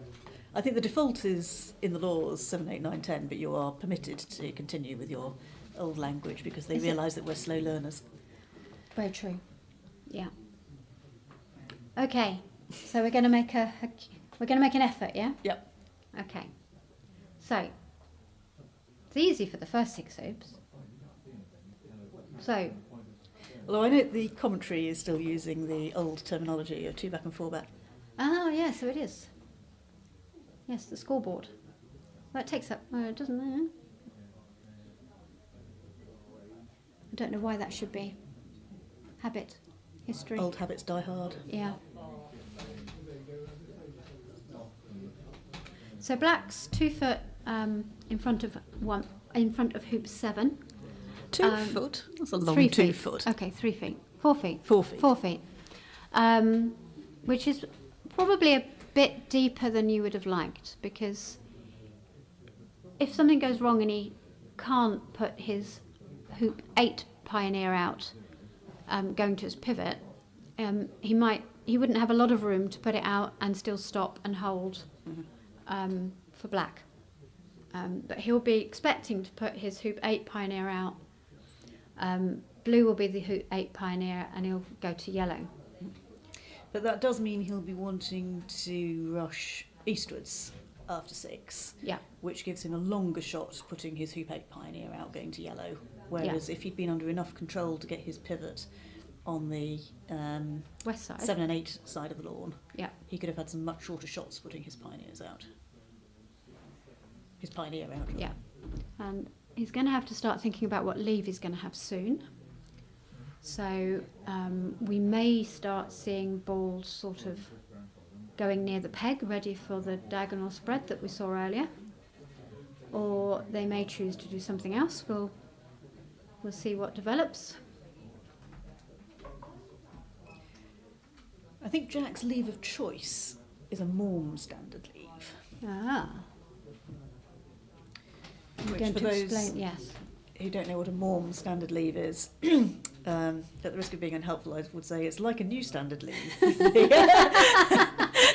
with the ball near hoop 2 in a different place. Now- The new standard leave Isn't very new now. isn't very new, but again, we keep calling things what we've always called them. It's been new for about 40 years now, I think, the new standard leave. The new standard leave has a ball by hoop 4, shielded by hoop 4 from the end of A bulk.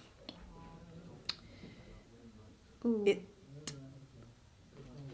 Oh. I think that's all right, isn't it? Yeah, I think he would have liked blue nearer because it's got that brown patch. But it's much better there than if he'd gone past the hoop. It is, yes. So I don't think there's anything wrong with that really. So anyway, the new standard leave, you've got one of the opponent balls shielded by hoop 4 from the end of A bulk.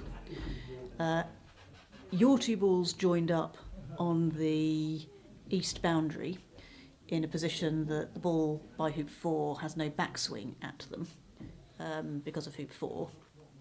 And in the new standard leave, the other opponent ball is 2 or 3 yards off the west boundary, somewhere 6, 7 yards south of hoop 2. Yeah. With the Morm standard leave,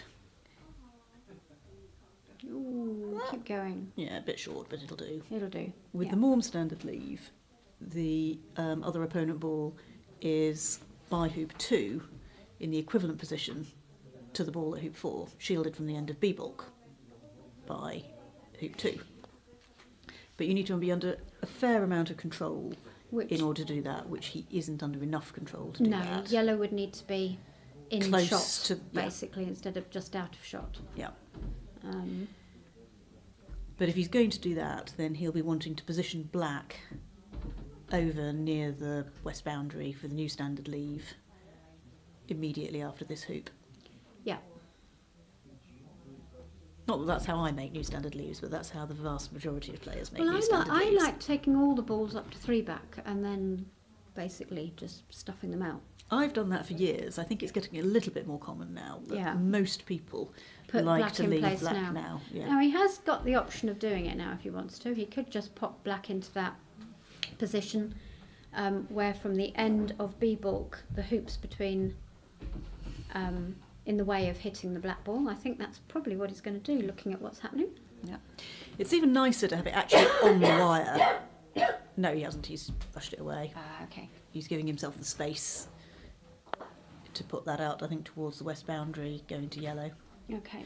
But on the warm-standard leave, it's even nicer to have it on the wire of hoop 2. He's sending it to the peg for a For spread. spread. Yeah. So this isn't ideal. No, he's not sending it to the peg. He's sending it to 3 back. So you want partner at the peg. Mm-hmm. So this is not the ideal position to be putting your pioneer out for 3 back. No, you've got a little bit of hoop in play getting on the rush line for yellow, haven't you? Yeah. So this is a bit ragged now.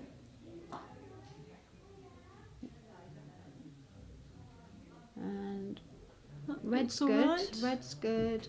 Black. Black's a touch short, a few yards short, Yeah, but you can cope with that, I think. Yeah. It is along the line you will be taking off to it from. Yes, which is fine. So he's just going to clip the yellow a bit further up the lawn.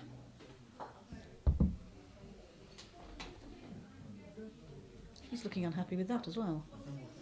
I think that's just Jack. I think he looks unhappy. It's that perfectionist thing going on again, isn't it? I think if he misses where he wants to put things by a foot or two, we get...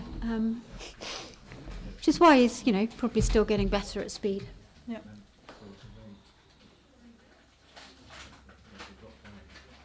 Yep, yellow's going to the peg. He needs to get a nice rush on blue.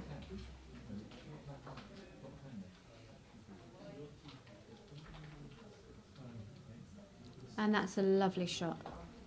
Yeah. No, he's not happy with that though either. Well, he's got to cut it slightly rather than No, having it perfectly- was yellow he was gesturing at. Oh, Yeah, but yellow's fine. But no, that's good. That's a good shot. That's good. So it's tightened this up nicely from a few shots ago. It's done well. I shouldn't have said that, should I? commentator's curse. Let's hope it's I'm not. touching wood, my head, everything I can think of.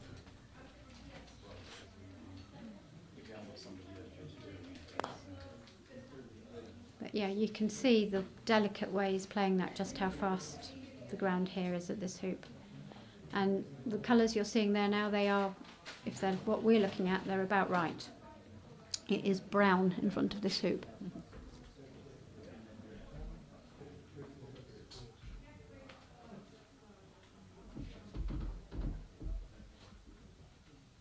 Yeah. Now I can see why he's looking slightly unhappy with Yeah, that. yeah, he wanted, Rushing it straight. he wanted to hit that 3-4 yards further at least. 3-4 yards further and straight, so Yeah. that he was coming along the line to delicately push yellow closer to the peg. If you can get yellow very close to the... Oh, that's Ooh. that's quite good. So blue's pretty much in the right place. He may choose to rush yellow up to black, past black, and then send it back again. Or he may just tap it and take off, putting it to the right of blue as we're looking at the screen, which is where it needs to be in a few shots' time. Yep, he's rushing yellow up. A bit short. Ooh, that's not good. That's No. not good. So you Because really the whole want point of rushing that up towards black Was was to send to it have back again. control over the shot, getting a tight rush on black to the hoop. I think they've now decided that blue's well enough placed already that they're just going to leave it there. And yellow's going off nearer the boundary. Mhm. Yep, that's fine. Unclear whether they will go back to blue or not. May depend on the position of the balls immediately after running the hoop. Okay, he's not going to get a forward rush because he's put black right next to the hoop. unless you can pop it behind and get something called hoop and roquet.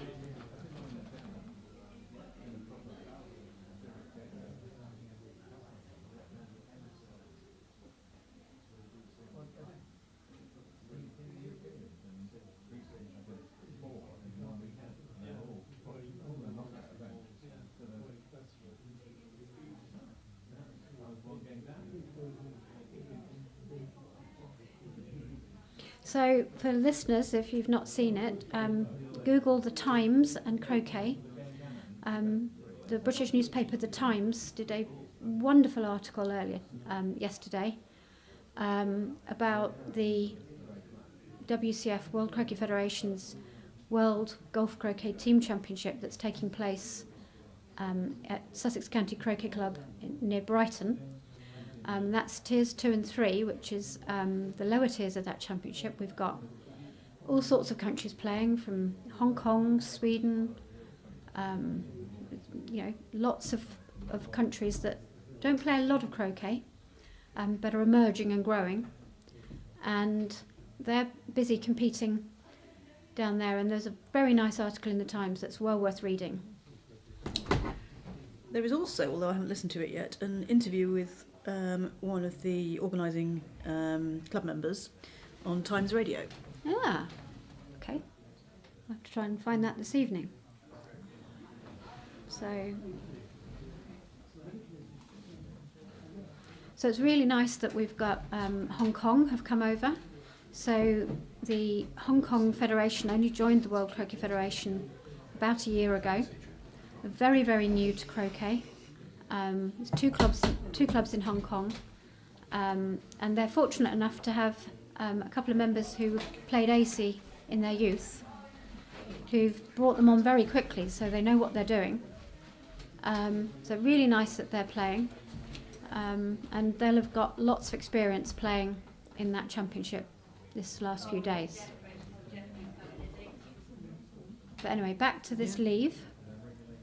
So as you can see, for those, we were just trying to describe how blue and black wouldn't be able to hit each other because of the peg. That shot there gives you a very good view of that. Black can't hit blue, blue can't hit black. And the spot they're picking for red and yellow, blue has no backswing. So blue can't hit the 11, 12 yarder at red and yellow because it hasn't got a backswing. So they've got a very nice leave out of this. Looks nicely placed with yellow. Yep. So yellow comes on the yard line, and just final shot he'll give. He'll put red somewhere so that yellow has a nice rush across to blue and black should the opponents miss. Oh. And it looks like they might be wired from black as well, so you don't need to worry about giving black a double. Yeah. So very, very nice leave. Well done, Jack. Whoa, keep going, keep going, keep going. Oh, that's a bit short. I hope they are wired, otherwise that will be quite a fat double. Yeah. But yeah, that's good. So Great Britain back in the match. 1 and 4 back versus 2 back and 4 back. So for the experts of you watching, you know that actually red and yellow are almost in the lead now, despite being behind. Because in theory, they're 1 turn away from finishing. So Stephen Mulliner can get in, he can make the 12 hoops he needs to make with yellow, and he can pop red through the last 3 hoops in the same turn. Whereas blue and black, they'd struggle to do that because blue's already on 2 back. So it hasn't got time to do all that clever peeling. It is still theoretically possible. You could do a straight triple. It's very theoretically possible. You don't have a lot of time to get the balls organised for it. No, it's a lot more difficult, a lot more challenging. So the most likely thing we're going to see here is blue and black, just whichever one of them decides to play will just, they'll hope to hit in and just go to the peg with that ball. The Great Britain commentators here are, not that we ill wish our opponents obviously, but we would prefer to see a miss at this point.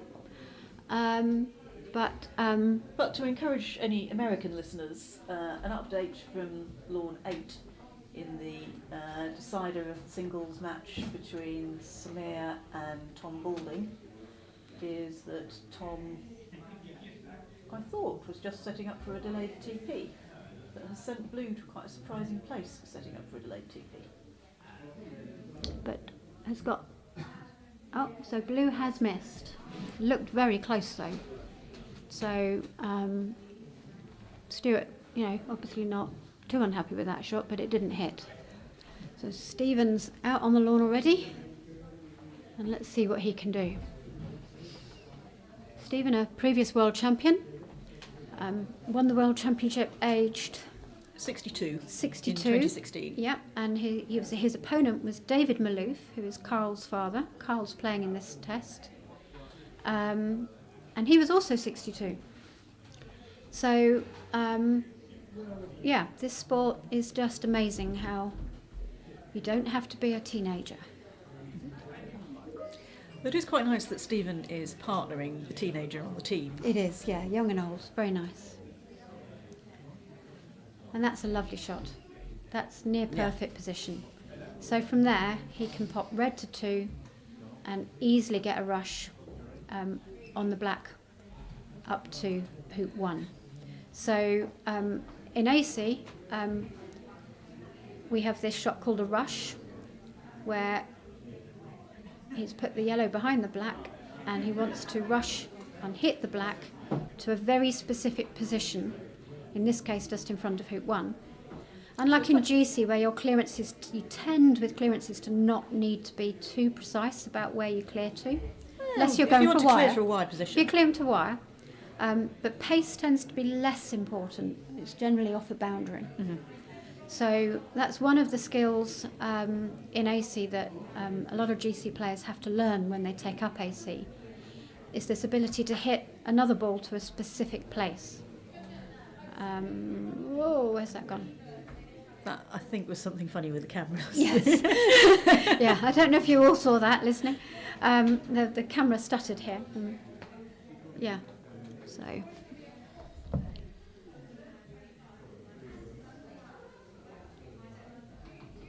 Yeah, done it. There we go. Yep, done that.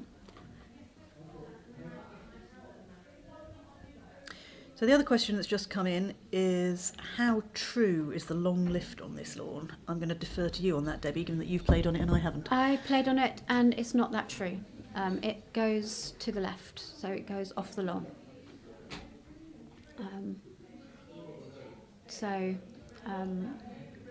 Obviously the harder you hit a shot, the less burrow you get, the less pull, the less hill. But yeah, this boundary goes to the left. The next lawn over, the one behind this one, is pretty flat. Yeah, pretty straight. Okay, so croquet stroke from Stephen. That's lovely. Black's gone perfect. Yellow's gone a yard too far, but he wanted to be this side of red. Yeah. He needs to be a little careful if he trickles at this, because there are a few little hills. He'll probably hit this hard enough that he can't get too much hill. Yeah, he's hit that enough. So, but that's fine, red's held.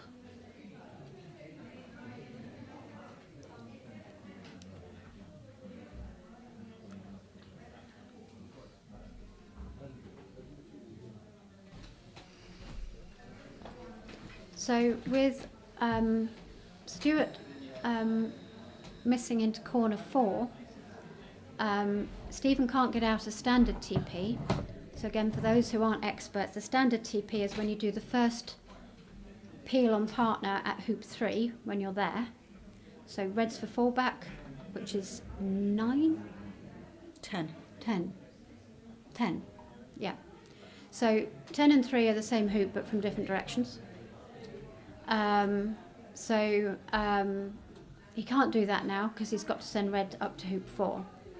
So he'll try and set up for a peel a bit later on in the break, which we'll talk you through if it happens. But it's a lot more difficult to do that, and that's one of the reasons that they took the shot they took, even though, as we just described, there is some hill on that shot. Any other shot they took would have given Stephen more if it missed. So though they might have had a shorter shot, it would have given more away. So they've played a little bit defensively, blue and black, with their choice of lift shot.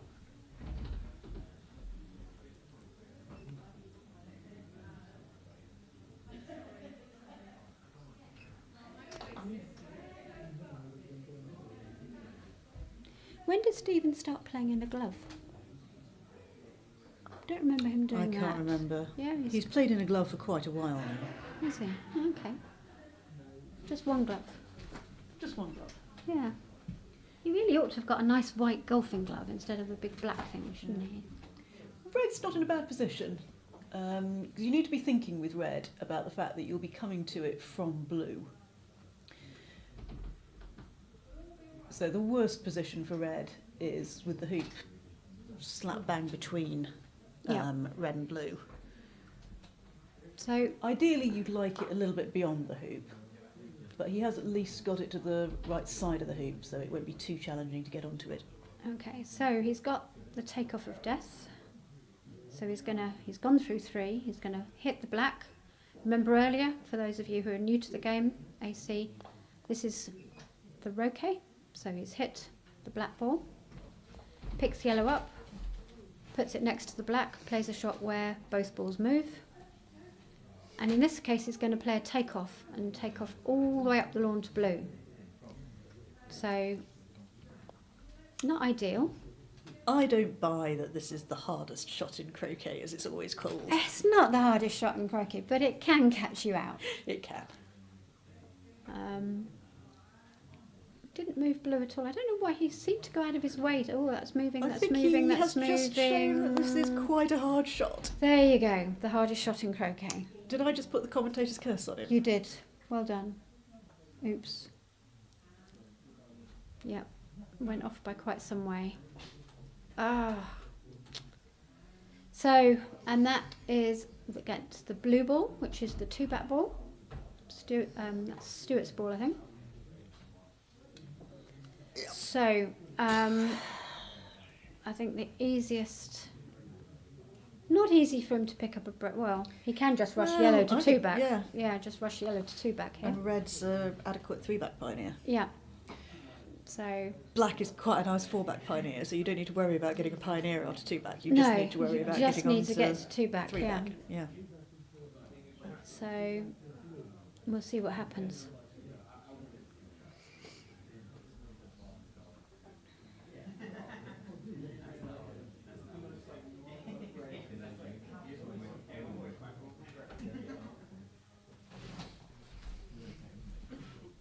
So that hardest shot in the world is how I went out to Zach in the 2023 Worlds in the first round of the knockout, because I managed to do exactly what Stephen just did. So an update on Budleigh Patel, for those who are interested. Tom has got the 4-back peel done, is just about to run 3-back. Doesn't seem to have balls well set up to peel penalt before 4-back. So unless he does quite a brave peel, I think he'll be looking at a straight double.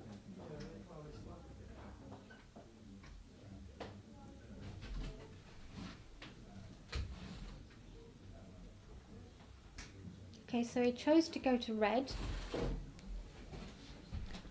and he's done quite well. He's about 3 yards away.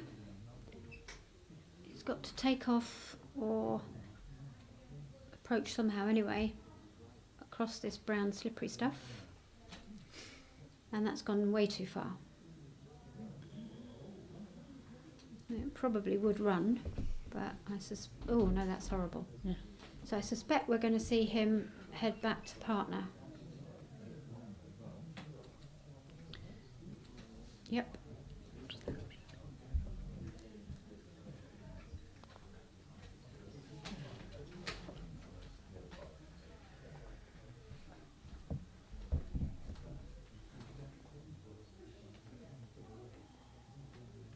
Yep, back to bomber.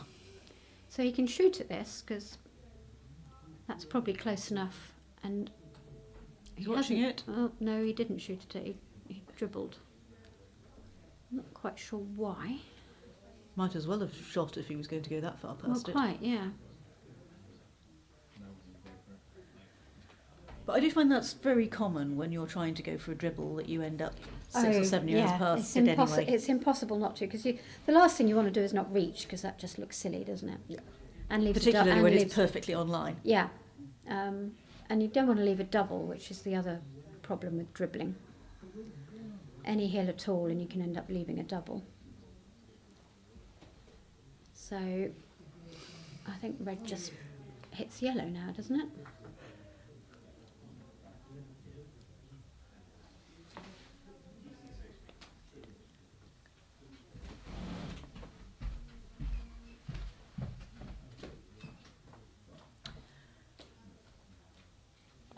Red's shooting at yellow.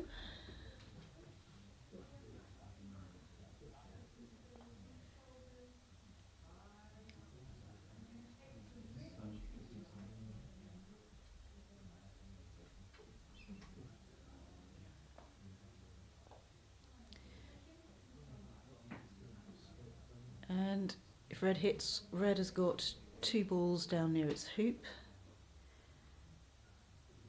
Having a leave for 4 and peg can be quite strong, because it says to the opponents, unless you hit, I've got a very good chance of winning. Equally, if the opponents do hit, you run the risk of being pegged out. And with yellow on hoop 4, that wouldn't have been appealing, but the question doesn't arise because red hasn't hit yellow.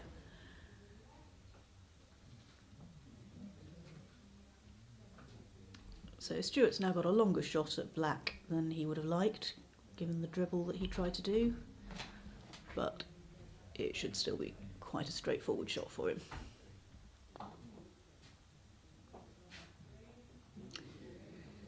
Not what you might call a centre ball, but a hit's a hit.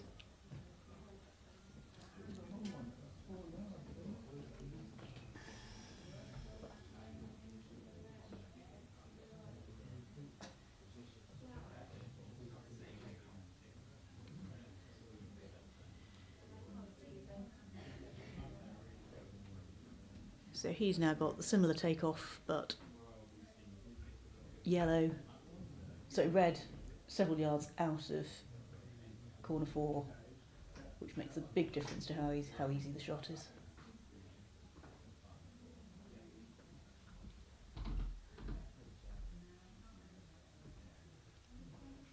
He's getting down to look at it. It presumably means that there is a bit of hoop in play on this takeoff.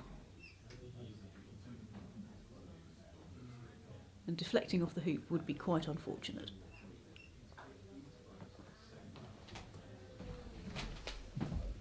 So Jack missed, just bounced off the hoop a little to that position. Stuart just nicked his shot on black and has taken off to there, and will now be trying to rush yellow to 2 back. okay, so meanwhile in the singles, Tom versus Samir, he rushed red to a spot which I don't think peels. He's had 1 peel of the straight double. And he's having a good look at that. It may go, it may not. Difficult to tell. But he doesn't look likely to break down. So Samir's going to have to hit something in a minute. It's the most likely, well, let's wait. We'll keep you updated. Yeah. Because remember that Rover on that lawn is the one that's 5 or 10 degrees askew. Oh, it's at an angle, isn't it? So does that make that worse? That makes that worse, doesn't it? I can't remember which direction it's off. It might make it easier. Stuart, meanwhile, has rushed to about the same position he was a minute ago, maybe a bit closer. But he's had a practice at that shot now. Yeah, so let's see if he goes zooming straight past again. No, that's Practice has paid off. No, it has kept going. That's runnable, which the other one wasn't. Yes, it's still not trivial. Sorry, we've stood up. I don't know if you can hear us properly when we stand up. Yes, Tom has declined the peel. And that ball thought about whether it was going to run Rover or not, but it did just get through. Okay, so Stuart's run 2 back. Sorry, 8, no problem. So difficult. I've been playing 40 years. Give me some slack here. It's very difficult to rethink this.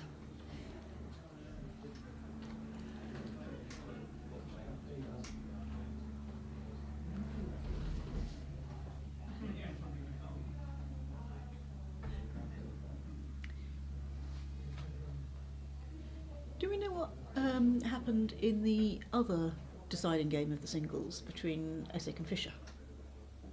No. Because I haven't even noticed them on the lawn. Are they actually playing it? Well, Matthew's sitting watching, isn't he?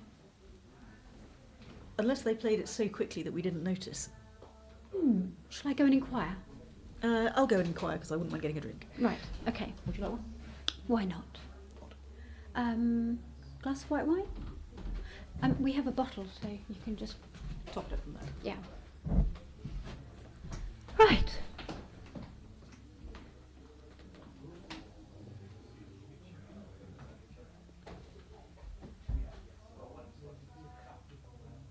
So, Stuart's managed to pick this up this time and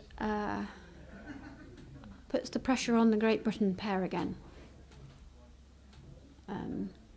Now that Stephen has stopped, he too is less likely to have a triple peel should he get in again. So you're liable to see lots of balls to the peg from now on. And that's moving. Okay, so he's now very close to the yellow. He's only got a 5-6 yarder on yellow. It doesn't really matter too much, but he's unlikely to... he's going to have to take off behind red and rush red up the lawn because his pioneer at 4 back is a couple of yards the wrong side of the hoop. So it's not trivial. So thanks, Irv. Thanks for the comment. Love the commentary. And I'm told Matthew won 26 TP. So Americans are having a bit of a surge today, having a better day than yesterday because we won 3-0 in the doubles yesterday, but we've not done so well in the singles. And we're 2-1 down in the doubles today. So we really need Great Britain to come back and win this one. So I'm not quite sure what's happening on the other lawn. There seems to be... he's set up a vertical spread. He's got black in rover. This is the other game, Samir's game. So Tom has basically stopped with clips of rover. So for the commentary team, that's 12. 12 and... Ooh! I got distracted by the other game. And Stuart has just failed to run 4 back from about 3 or 4 yards away. And has left red a, what do you call that, 10, 11 yarder? No lift, because he's only gone through 2 back and 3 back this go. Yellow's miles away, so it will be jack to play, I think. And the most likely shot you're going to see here is red hitting black, I think, or blue. So we'll see what happens.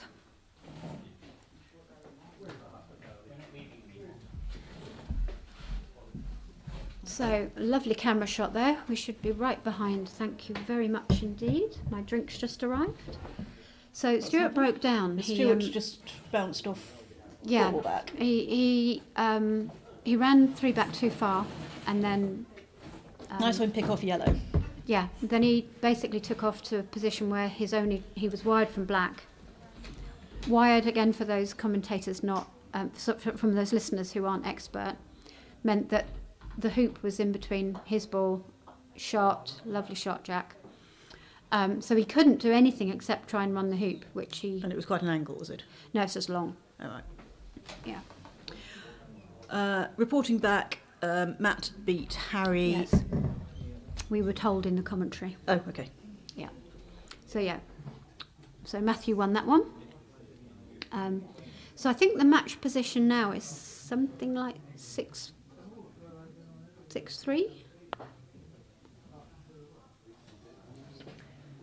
Probably likely to be a little bit more than that. Yeah. Samir has just missed the lift against Tom. So Tom has a simple rush to peg, rush to fallback, rush to rover to finish. Right. So, Great Britain not having a good day. No, we had a rather better day yesterday, didn't we? Better morning. Those all started to go wrong with the singles. Yeah.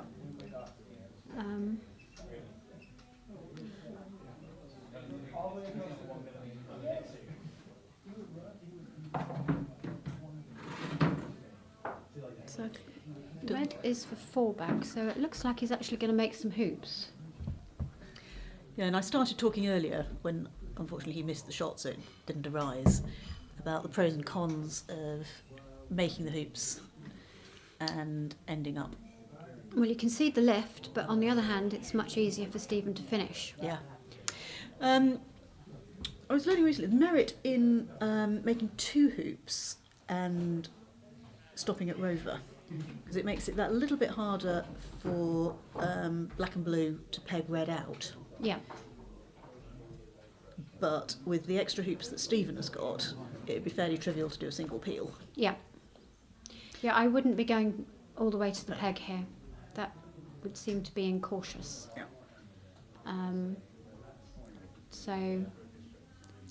And he's got the balls out probably well enough to have a good chance of getting a good leave after only two hoops. Yeah. So we're back to the position we were at earlier, where red and yellow, in theory, can finish in one turn, and blue and black can't. So red and yellow have the advantage again. Hang on, he's got to finish this turn. Let's not. Okay. Let's not put any more curses on. Yeah. Okay. No more curses. I'm sorry. Quite right. That was a little bit short, that rush. Oh, he is looking like he's going to make rover. He's putting blue to rover. Yeah.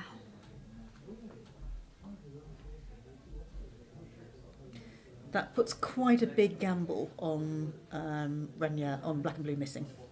If black and blue miss, then happy days. If black and blue hit, then you're in quite a lot of trouble. Yeah.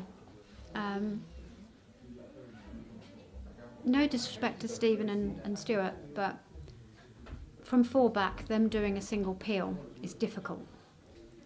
So You just don't have enough time to get the balls organised. yeah, exactly. You've got to hit in. You've got to get, yeah.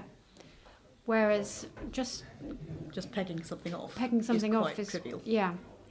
So I really wouldn't be making rover here. Where's Stephen? Was he watching this? Rover, sorry, 12. So anyway, he's now coming up to 11. Stephen, I'm sure Stephen is watching. I know he loves playing with his computer, but I'm sure he is watching at the moment. So he was on the lawn earlier, so I suspect this is what they've agreed to do. Ooh. Tom's got a very long peg out here. He's pegging out from near the east boundary. Ooh. Ooh. Bear with us, we'll let you know what happens.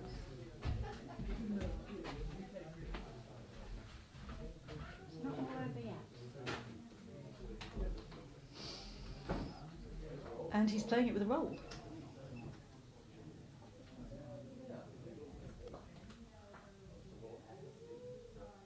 And he's missed. But is presumably going to peg one off. Well, blue, he's left blue at 8-yarder. Yes, he's pegged red off. He's pegged red off. Okay. Samir has got a long way to go though. He's 1 and 3 against peg alone. Yeah, I've seen it done before. Yep. Oh, okay. On this lawn, my husband's walking out with a bucket, so there's obviously a hole or something that red's fallen into. Like most croquet clubs in England, Budleigh suffers from crow attacks, so we find there just seem to be so many crows in this country now. They're just everywhere. And they do love pecking at our croquet lawns, leaving horrible little holes. And certainly, all clubs struggle with, filling them and keeping them nice. So Budleigh have done a wonderful job on the lawns here this week. But there are a few little places where the crows have pecked at things and left little divots. So when that happens, it's quite right for the players to call on referee and have that fixed. So it counts as unusual damage. If it was what you'd call normal damage of an imperfect lawn, then you couldn't have it fixed. Indifferent lawn, isn't the word in the rules? Is it indifferent The lawn? ordinary hazards of an indifferent lawn, Right, or something okay. like that. Something like that. But Someone on the commentary can maybe look it up and tell us exactly what the wording is. yeah, but okay. So they do seem to still be looking at having a spread here. So I think he is going to make Rover. Stephen's being very specific, so I'm wondering whether if they fluke the right position here, they may actually abort making 12. So for the GC players watching, in case you don't know, 7 is 1 back, 8 is 2 back, and so on. And then we somewhat randomly call 11 penultimate, and 12 rover. And I honestly couldn't tell you how that naming came about. It's lost in the mists of time. But we are trying to remove some of the unnecessary terminology from the game, because it is just a barrier to people understanding the two different versions. It could have been worse. 4 back could have been anti-penultimate. Oh.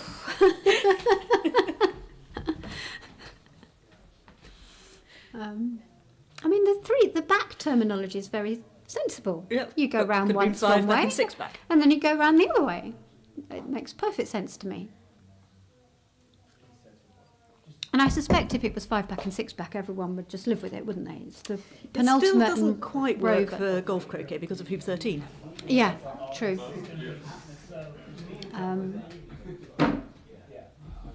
So one of the challenges for the AC Laws Committee and the GC Rules Committee, who look at suggestions for how to improve the rules and the laws, is how to actually make the two games more similar in terms of, things like that, the unnecessary differences.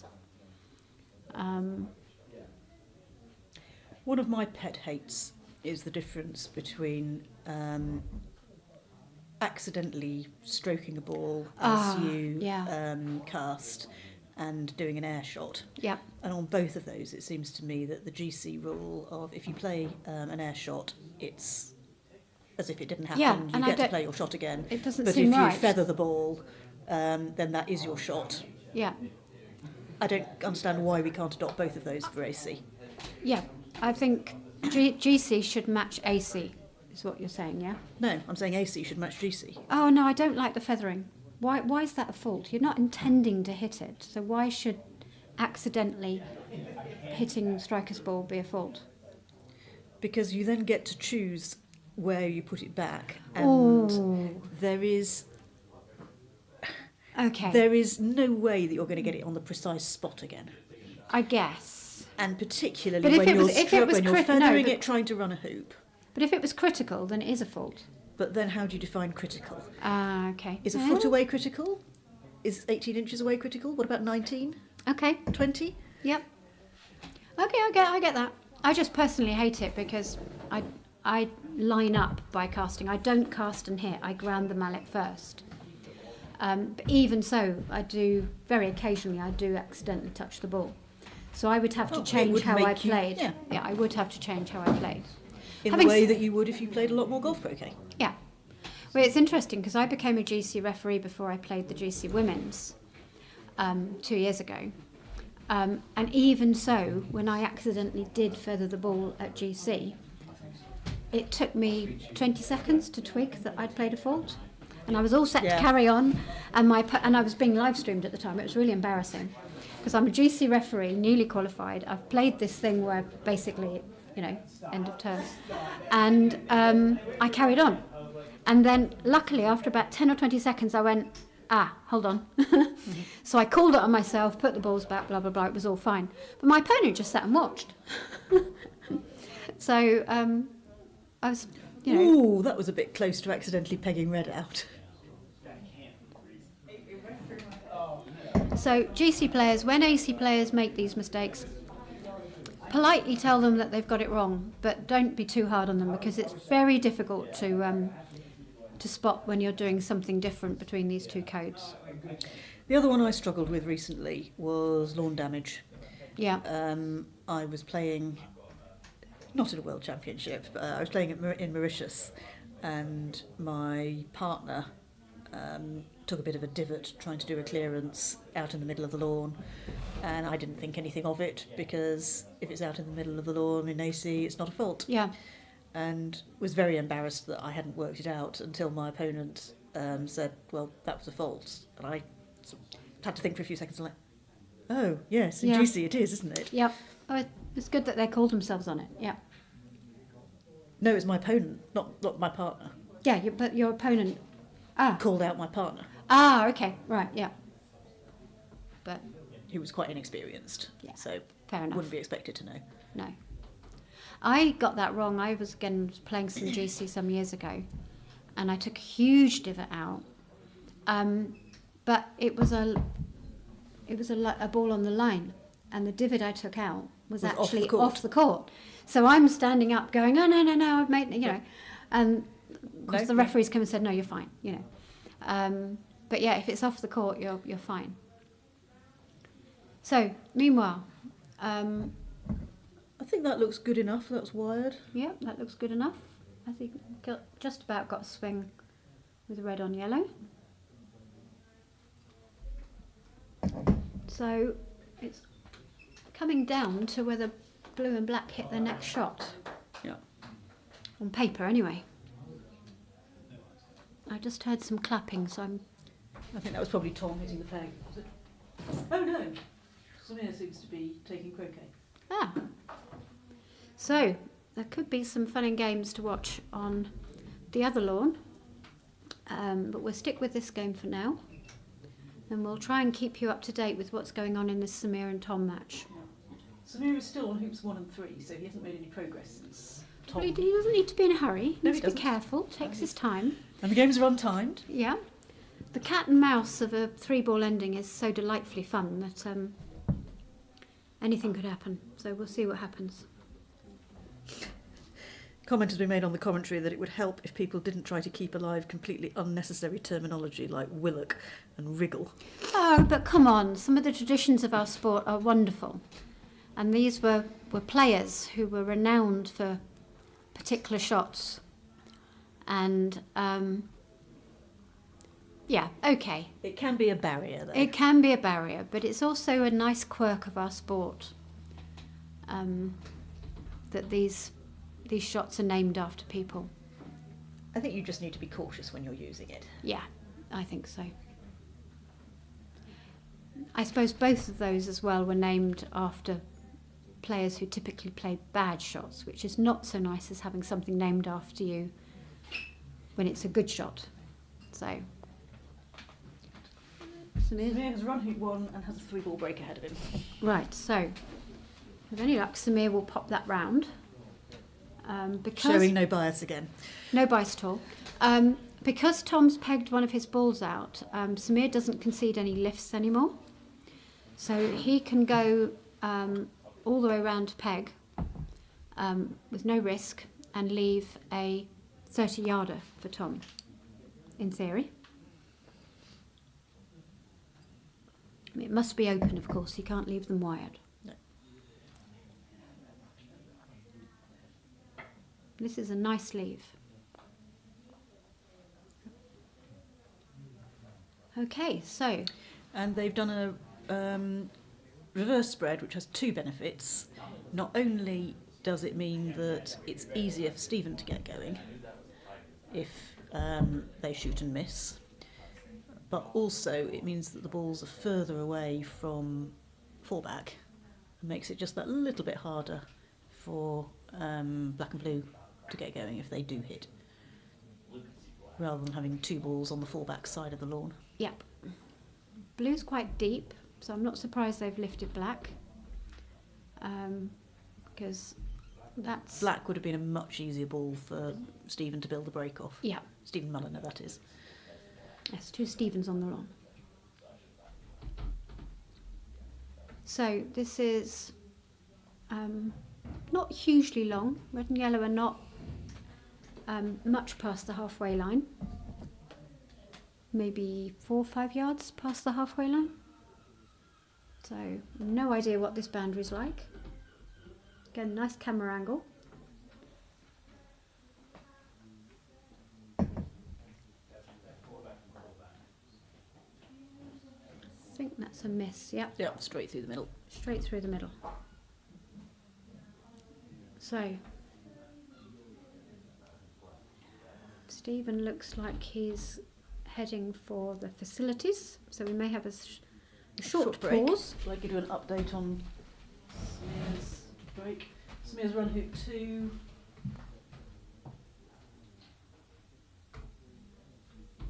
Has control. Has control, yeah. Insofar as Not you a can... perfect shot, but that was a perfectly decent shot. Yeah, so 3-ball break, obviously more difficult than a 4-ball break. He's not got a pivot. Ooh. He'll need to get forward rushes, so he'll want to keep all the balls within the square of the hoops. He won't want to be putting pioneers past the hoops. Camera's on 7 now. Oh, brilliant. Oh, brilliant, thank you. Brilliant, thank you, While we're cameraman. waiting for Stephen to- Right, so here we go. Can't see So where... that was an example of hoop and roquet that we were talking about earlier, where he put blue, he didn't have space to get blue far enough past the hoop to be able to run with control and get a rush after the hoop. So he put blue directly on the line of the hoop and ran with a little bit of pace so that he could move blue 3 or 4 yards, just to make this big roll a little bit shorter. So for anyone who has just joined us, Tom has pegged 1 ball off. He missed a peg out from about 12 yards away and pegged 1 ball off. Samir has got in. He was for 1 and 3. He's now for 3 and 4. Just approaching 4. So he does not concede lifts now that Tom has pegged a ball out. So he basically has to take this 3-ball break round, leave Tom a very, very long shot that if he misses gives him another 3-ball break, and he mustn't make any errors. Any error at all is likely to be the end of the game. Yep. No pressure. No pressure, no. Glad I'm not playing it.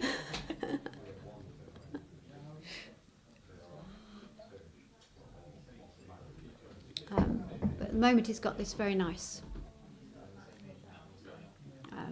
So yeah, if any coaches out there are looking for some demo croquet of how to do a 3-ball break, at the moment this is looking very good indeed.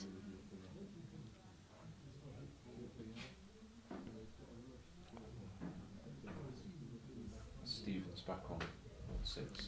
Okay, so Stephen's back from his rest stop, and we'll probably find the camera switch back. Yep, here we go. We'll keep you informed of how Samir's getting on. So that's a lovely rush, because blue's quite tight to the boundary. So he's going to be able to get red halfway to hoop 5, if not all the way. And the main thing is he's going to have control getting behind blue to get up to hoop 4, which is his next hoop. So, so Stephen just has to take this round. In theory, he's got 4 balls to play with, but the 4th ball is buried in corner 2 at the moment, so he won't be able to pick that up probably until he goes to 1 back. Okay, so he's managed to put red up to... he's planning to hit red immediately after hoop 4. Yeah, so he's going to send blue to 5, approaching hoop 4 in a minute. So we'll see how he does this. So yeah, so blue's gone Too tight to too get that. tight, yeah. So he's going to have a little bit more work to do here. He's got a bit of work to do to still pick the break up, but he's going to make hoop 4 most likely. Hope that's not commentator's curse again. I hate these shots really close to the hoop Yeah, because you've got to play it so gently. Yeah, and you've got to move And blue. there's some complication because It looks he's like calling for a ref. he's probably got another whole crow damage, I would guess. I think that's what Ian guesses because he's heading out with a bucket. Yep. No No, bucket he's leaving his needed. bucket behind. Okay. Right, we're not quite sure what's going on with the referee here. Maybe it's just because he wants to... Who knows?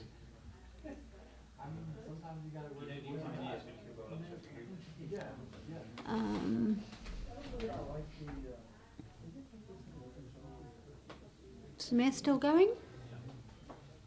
Yes.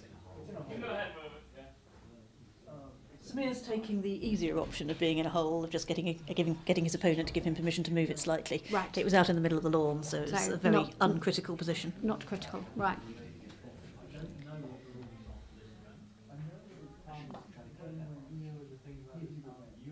Ah, that was clever. That was a nice shot.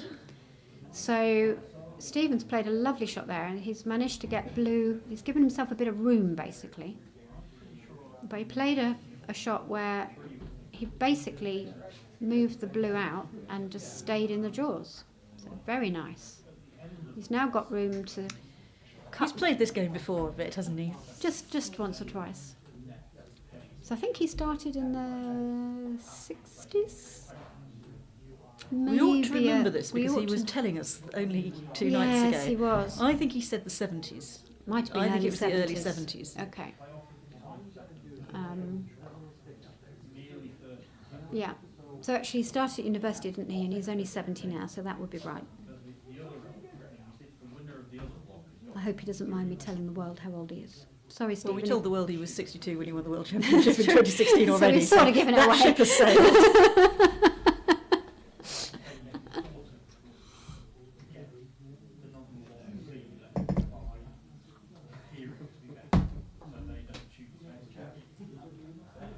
Oh, yellow's a bit short. He just needs to hit blue straight now. So I'd have liked to have been a bit nearer blue than this. It looks very near on this shot, camera angle, but it is about 4 or 5 yards.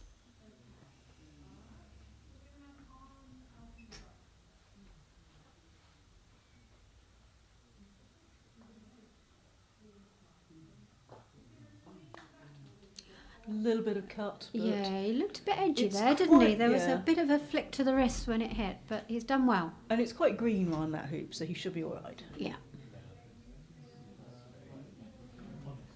Although I failed to approach from about here a couple of days ago, I didn't get up the green mat. No. But he's done much done it. better. Yeah.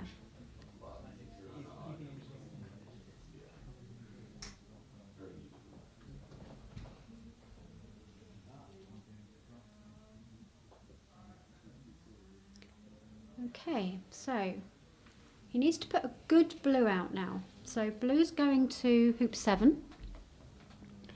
Ideally a little bit beyond hoop 7. Yep, it wants to, because black's in corner 2, remember, and he wants to be able to make hoop 6, then go to black and send black up to hoop 8, going to his pioneer. So if blue ends up short, that shot sending... Oh, but that's oh, very deep. That's very deep. That's too deep. That doesn't really give you enough space to get black all the way to No. one So- back, unless he's got a much better stop shot than I have. So this is still some work to do here for Stephen, because we're now thinking, hoop 6 and hoop 7 look fairly safe-ish, but hoop 8 may need some work. So again, for GC players, it's all about putting stepping stones out ahead of your break. And you need to be able to work out in advance where to put the balls to make the shots really easy to put those stepping stone balls out ahead of your break. So you use the balls to help you get through the next ones. It's very difficult commentating, isn't it, when you don't know how expert the listeners are. We're going for a mixed bag here, the aren't different we? listeners are going to be different levels of expertise, aren't Yes, we're going for a mixed bag of listeners, trying to provide something for everyone. they? Hopefully people can tune out the bits that aren't relevant to them. Yes. Now, he's got a rush here, but does he actually want to take it? I'm not sure he does. No, it doesn't really help rushing into corner 2 at all. No. He's Not looking- unless you can get precisely... Oh, no, because black isn't even in the corner, is it? Black's not even in the corner. So you're not going to get a cannon out of it. So, yeah, not sure I He like looks like he this. is rushing, though. But then what else do you do with red at this point? There isn't really much useful to do with it.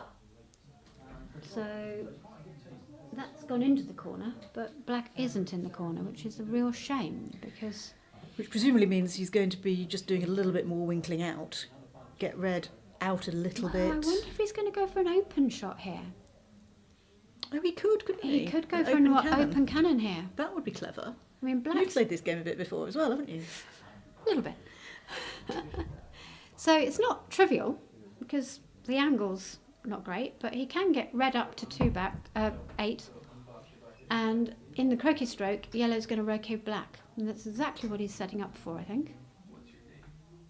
And it doesn't really matter how he connects with black as long as yellow hits black. It really doesn't matter whether he hits black 2 inches or 4 feet. There we go, that's nice. Where did red go?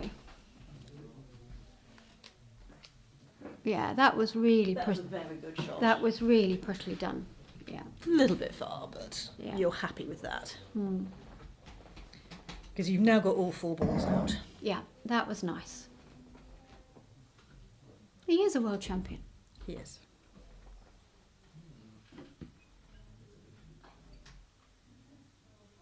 Stop. Oh, It has. yeah. He is a world champion. I just gave away how my own brain works when I'm playing, don't Yep. I? That's if I slightly overhit something, I'm in my head. It Well, you doesn't slightly come out. overhit that. Oh. Oops. Every break I play is eek. Ah, ooh. And you've seen me play. I think Jack's the the same. We've been commenting. Anxiety. Yeah. And often the shots I'm most worried about turn out perfect. It's the ones you don't spend enough time on that go wrong. Yesterday when I was playing, I had a really easy break to pick up as long as I cut rush maybe a ball 50%. I just walked up and thought, yeah, I'm doing this. And I just didn't spend long enough on it. Didn't get the cut.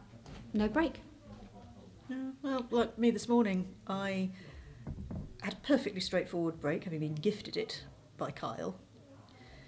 And as I played one particular shot, I wasn't thinking about the shot, I was thinking about something that happened in the game yesterday in a similar position. Oops. Ended up next to the hoop rather than in front of it. You've got to be thinking about the shot in hand. Yeah. It's sort of okay to think about the shot from the day before if that was a brilliant shot, because that trains your brain to play another brilliant shot. Yeah, it wasn't a brilliant No, shot exactly. yesterday, I was dreadful yesterday. I kept missing 4 or 5 yarders, and it's because I missed 1 or 2, and then my brain was going, "You keep missing these." Instead of remembering the 3,000 I've hit fine, or probably 30,000 I've hit fine lifetime, I remembered the 2 that I hadn't hit.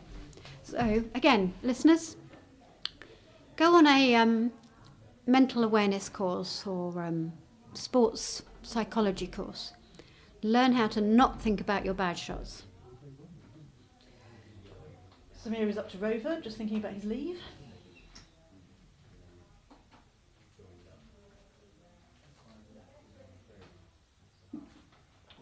It's presumably going to be yellow somewhere near quarter 1, black and blue joined up near quarter 3, which is... Well, what hoop's he for? I think he's for hoop 3, isn't he? Yes. Yeah, okay, yeah. Do Sorry. you not like my leave? No, it's fine. I was just still thinking it through in my head. Computing. Slowly. Getting used to the fact that it wasn't for hoop 1. Yeah. So if I'd been Tom, I wouldn't have pegged out. I would have, having missed the peg out, he was better off putting a ball in a corner. Samir okay, he can't make a single error, but he also isn't conceding lifts anymore. So Tom, as long as Samir doesn't make a mistake, Tom has to hit a long shot. So in theory, he wasn't the favourite the minute he pegged out that ball. Well, it'd be interesting to see what happens on the second break. Will he take the suicidal shot that gives Well, Samir a 3-ball break? or will he- Or will there be some cat and mouse? Some cat and mouse would be fun because, we can maybe switch the camera there and follow some of that. Yeah.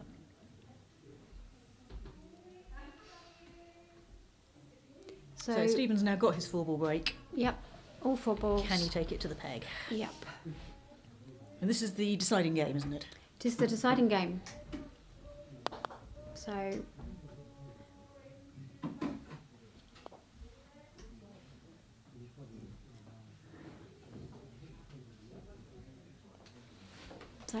I'll go see if I can have a look at Samir's leave.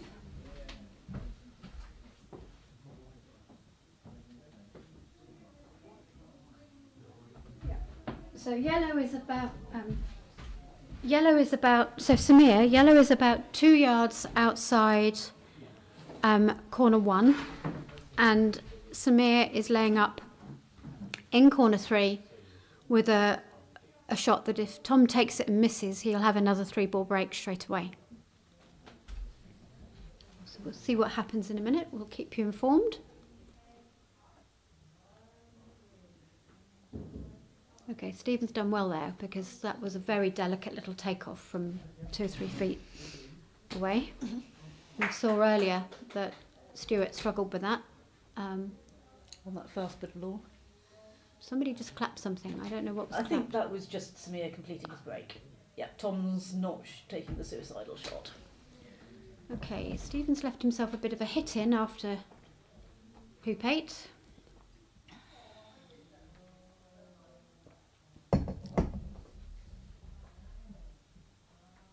No trouble. problem. No trouble. So he's got blue down there. Black's not a great pioneer. Black is very, very short. It is, isn't it?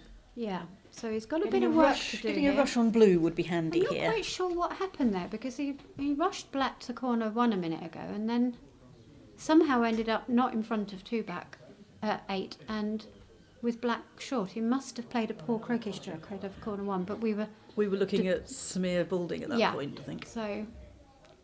Did he So- hit that? Oh, that's not good. And red's gone too far. Okay, so this is not all over yet. No, it's not.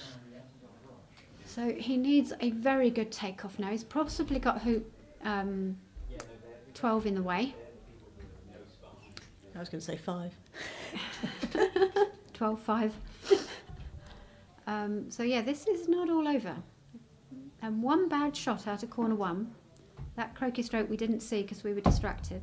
Or we probably saw it, but we didn't talk about it. And what should have been a nearly certain finish has turned dodgy again. What was it you were saying earlier? A good example of how it can all go pear-shaped very easily. Yep. 1 poor shot leads to the need for a good shot, which isn't quite good enough, and then the next one isn't quite good enough either. So Because you see, that one isn't quite good enough. Yellow's a you bit can short. cut it to 3 back, but he needs a good shot here. He needs a good shot here.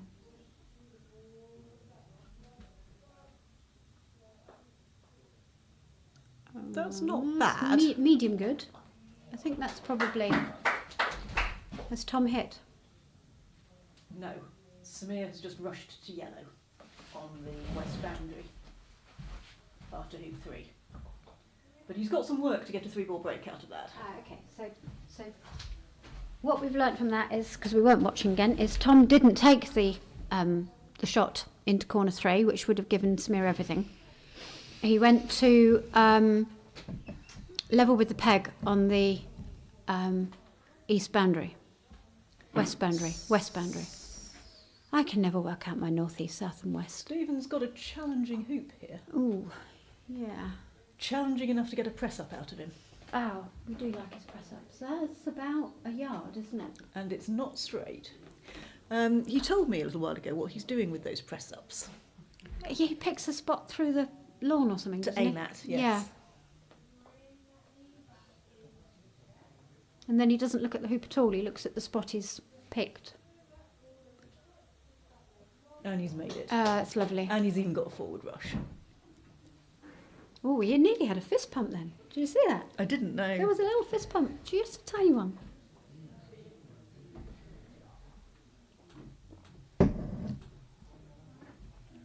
I'm not sure why he didn't. Okay, He's going to rush. he's confident that he's going to get blue. a rush on blue to red, because red's not a great pioneer. So there's still work to do here. Samir has just had a sweaty hoop 4 that must have been at least a yard, if not more, but he's thumped that through to the boundary. Was that off his ball or? Off yellow. Oh, off Tom's ball. Okay, so he's done well. Yes. So that He's was, now got a 2-yarder to carry on. So. yeah. Um, And black is still not that far off the west boundary, so he's still got work to do here.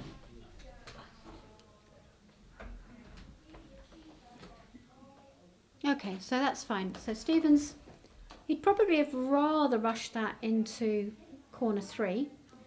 But from where he's rushed it to, he can do a little split, getting behind red, so that's fine. He'll just want to put blue into the lawn. He won't really care where it goes.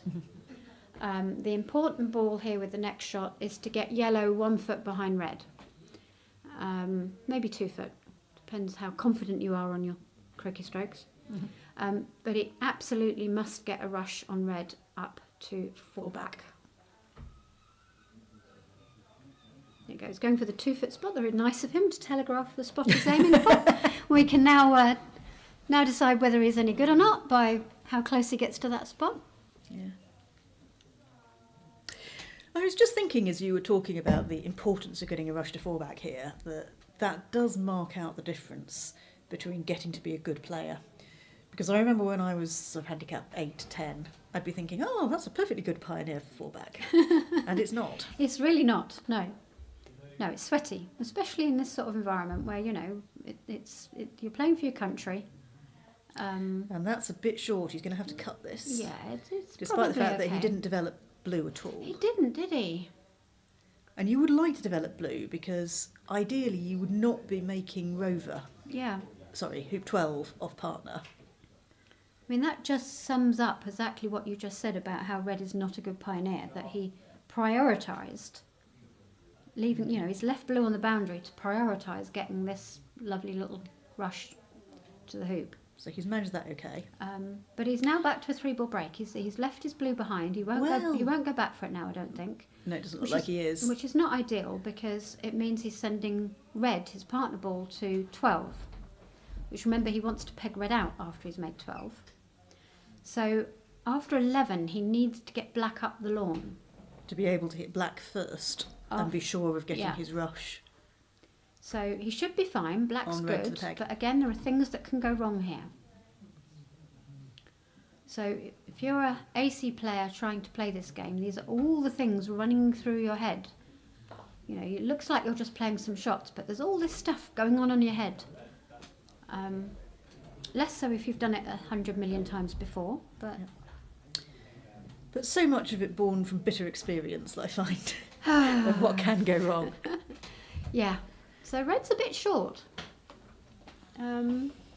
Red's 4 yards from 12. It's not ideal. And black's, well, He's got a decent chance of getting a forward rush out of that. He may not go for it now. That's a little bit short, that That's hoop 10 run. inches a foot. I don't think I'd be going for the forward rush. You do not want to get hampered. There we go.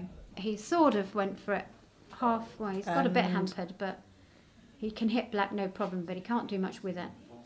I think he's getting a ref. Yeah. So he really just needs to hit black 3 or 4 yards, enough to make the next shot a bit easier.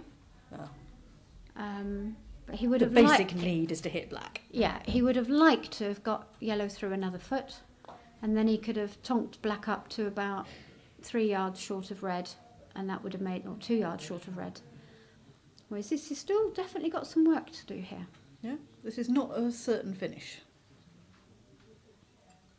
I'd say he's It's a probable finish. I'd say he's 99% to hit black from this position, looking at what he's got in front of him. It's what he can do with it that's really critical here. Okay, and you see he He's managed hasn't to move that a couple of yards. he hasn't got it past the peg, and actually the peg might be in the way here. So he is sending black beyond Rover to have something to hit after Rover before he has to hit red. Okay, so that's nice. He's just got to hit red okay now. Yeah, you'd like to be a bit closer to red, but Yeah. I'd rather be further away from red and on the right side of it And than level with red. That's he's a hit nice that shot. nicely.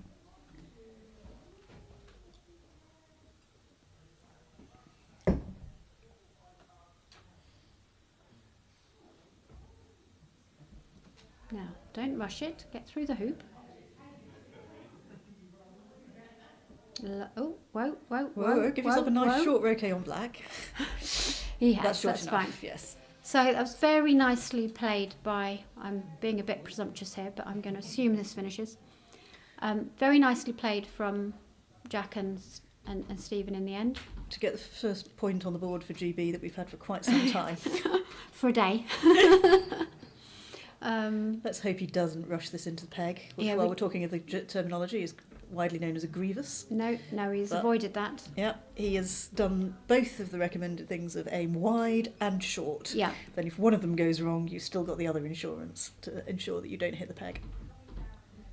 So I remember playing one of our colleagues from one of the European countries which don't play that much AC, and I was having a TP, and I did hit my partner ball, having had the TP, onto the peg, and my opponent didn't realise and came up and congratulated me, and I had to, while seething about my stupidity, had to explain the rules, and I hadn't yet won the game. Go. But he was very kind to me. He missed the next shot and let me finish. Mhm. But yeah.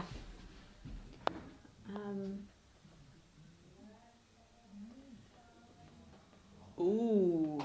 Uh-oh. Samir is on his 3-ball break, and I think he might have just rushed black into a worse than death position. I don't know whether there's anything protruding through the hoop.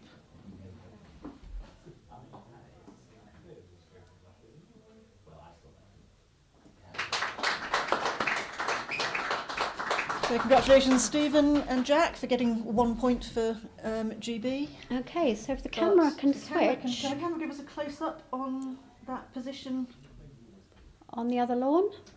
that Samir's in? So, Where he's looking at it, it hasn't just broken the non-playing surface. what ball's he playing? He's Blue. playing blue. Oh, he might already have run 2 back, and this might be the problem that he can't get. He can't get a ball to fall final back. fallback. So how on earth did he end up with black there? That's where he just hit it to from Ah. near the Oh, so south he boundary. from So I okay. think he must have run 2 back. Okay, so there's going to be some stopping and more opportunity for Tom to hit things, I would guess.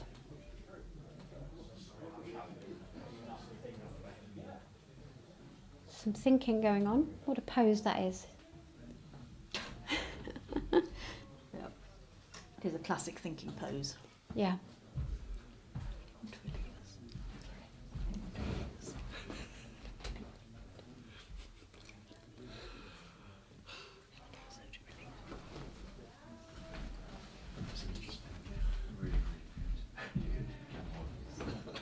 You're keeping me on, are you? You sure you're going to fool me?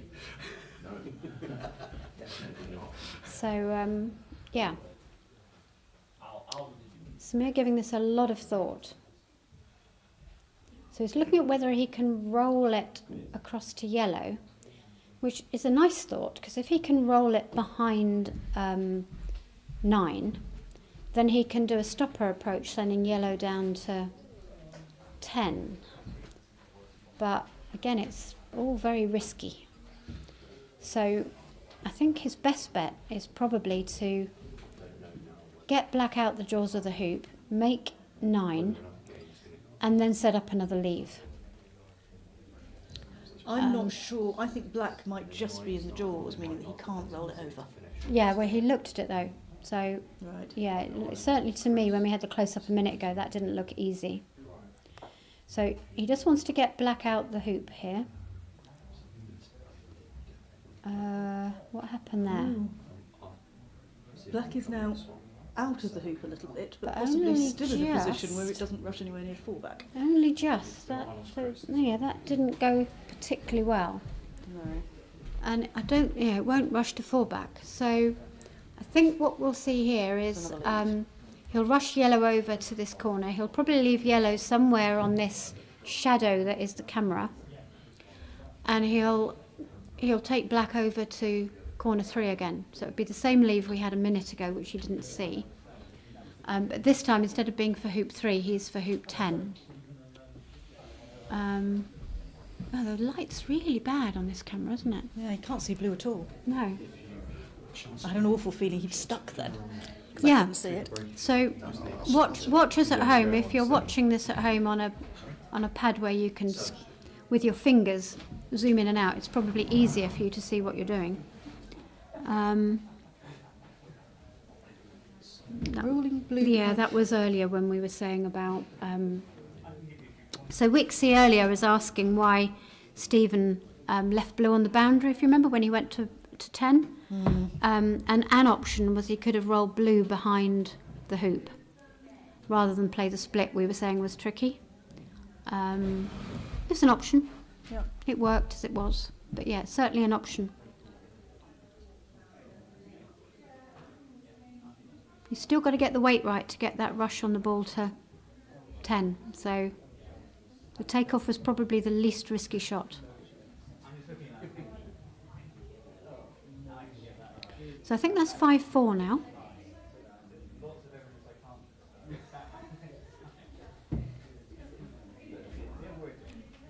So Samir can probably get this black somewhere over near the hut somewhere. Yeah. And then try and roll them both down. Yeah, he'll probably go for the approach. He may not bother approaching. That 10. looks like he can rush it closer to fallback. It does, doesn't it? Either that or he underhit it. Sorry. Yeah. It's always hard to know what's deliberate and what's not. So, No. yeah, over near the hut, He as we underhit it. thought. Yeah. So I'm not sure he'll even try and approach 10 here. I think he'll just go for putting blue and black on whatever blades of grass he chooses to put them on. He won't. He needs to be. to put them on blades of grass from Well, that far away. I'm going to say exactly. That's why he needs to be careful, because he mustn't leave a wire.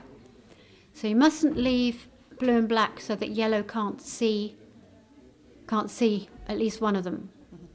And so any sort of if he puts black open approaching the hoop, he can have a punt at the hoop. But if he puts black wired, going for any sort of dodgy hoop at all is a really bad idea. He has gone for the hoop approach because he's put it to the left.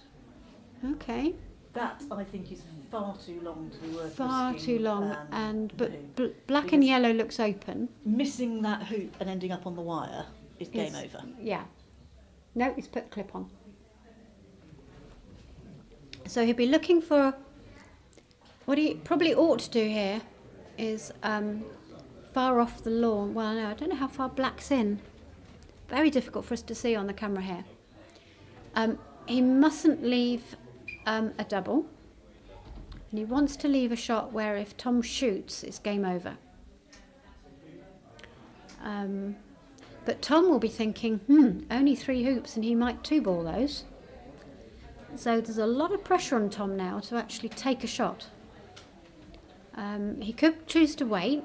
Tom's by the lawn looking at it. Yeah, he could choose to wait.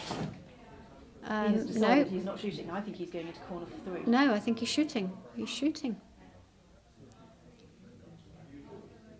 That's a shooting. No, he was shooting at the peg. And he has actually And he run. wicked off. He's Did actually he run hoop? He ran Who 11, 10. That actually helps Samir out, because Samir can now. That that lovely glass of wine you got me earlier is now mostly over my lap. I got so excited, folks, that I spilt the last dregs of, oh, what a waste of nice wine. Oh dear, and I'm going to have to wash my trousers now tonight. Oh dear. Well, tonight needed to be washing night anyway. It given that did, we probably, don't yeah. get a full allocation of 4 shirts for Yeah. the 4 days of croquet. Ah, well, I got an extra one. But one of them is the one that I accidentally picked up that was one of yours that you'd spilt coffee all over. Do you want to do a swap? No, that's fine. It's been mine for 18 months now. I think I can live with it. So, long story short, we were sharing a house in Sarasota when we played the Solomon 20 months ago. And we've got the same size shirts and they got mixed up in the wash. And I ended up with the one that had had coffee spilt all over it. I very much doubt it was coffee because I don't drink coffee. But Well, tea whatever, probably it produces was just as probably much of tea. a stain. Yeah. Sorry, I don't think I knew that. I'm No, sure well, I would have wanted to swap if I'd known. when I got home and realised, I thought, I've got the one that was spilt on. But I didn't worry about it. Where's it spilled? Right down the front. It's only quite faded. You only see it in certain light. Okay. Have you been wearing it this week? No, I'll be wearing it probably tomorrow. Right. Because I'll look on the out for it. assumption that we're going to win, I don't want to be wearing it for the photos when we win. See the positivity there? However, we got distracted by coffee stains into missing what Samir has just done. I assume he has just rushed black beyond beyond hoop 10 in order to be able to stop it over to Oh, lovely. hoop 11. He's forgotten his Kind of clip 10. in the excitement, but we won't argue with that. Because as Debbie was saying, it was a gift having yellow Yeah. on the boundary there because he could just power through, Yeah. fall back to the boundary. So, but that was that will have been a tense hoop because that was what, 2.5 Wow. feet, 2 feet, Yeah. enough you can miss it. Yeah. And black is at penult, is it? Yes, black's a nice pioneer at penalty. Okay, He so played a good approach shot. Getting both blue and black where he wanted them. Because it may have been a 2.5 foot hoop, but you don't want to risk going too close when you're coming across the line of the hoop. no, quite, Because a few inches out can make the angle. yeah. As I was saying earlier, I think with these hoops, longer and straight is preferable to Yeah. shorter and angled. See, I don't know if I'd have gone for that in this position. I think I would have settled for a tighter hoop 10 and having to play some sort of rush to get black to 11. Mhm. But he's gone for the one shot, And pulled gives it off well. and done well. So, so assuming this finishes, this is a lesson Whoa, for whoa, whoa, every. whoa, whoa, I whoa. know. Shall I stop talking? Yes, I'm going to let's stop just talking. watch. Ooh, that wasn't great. That was me. Sorry. Must not open big mouse.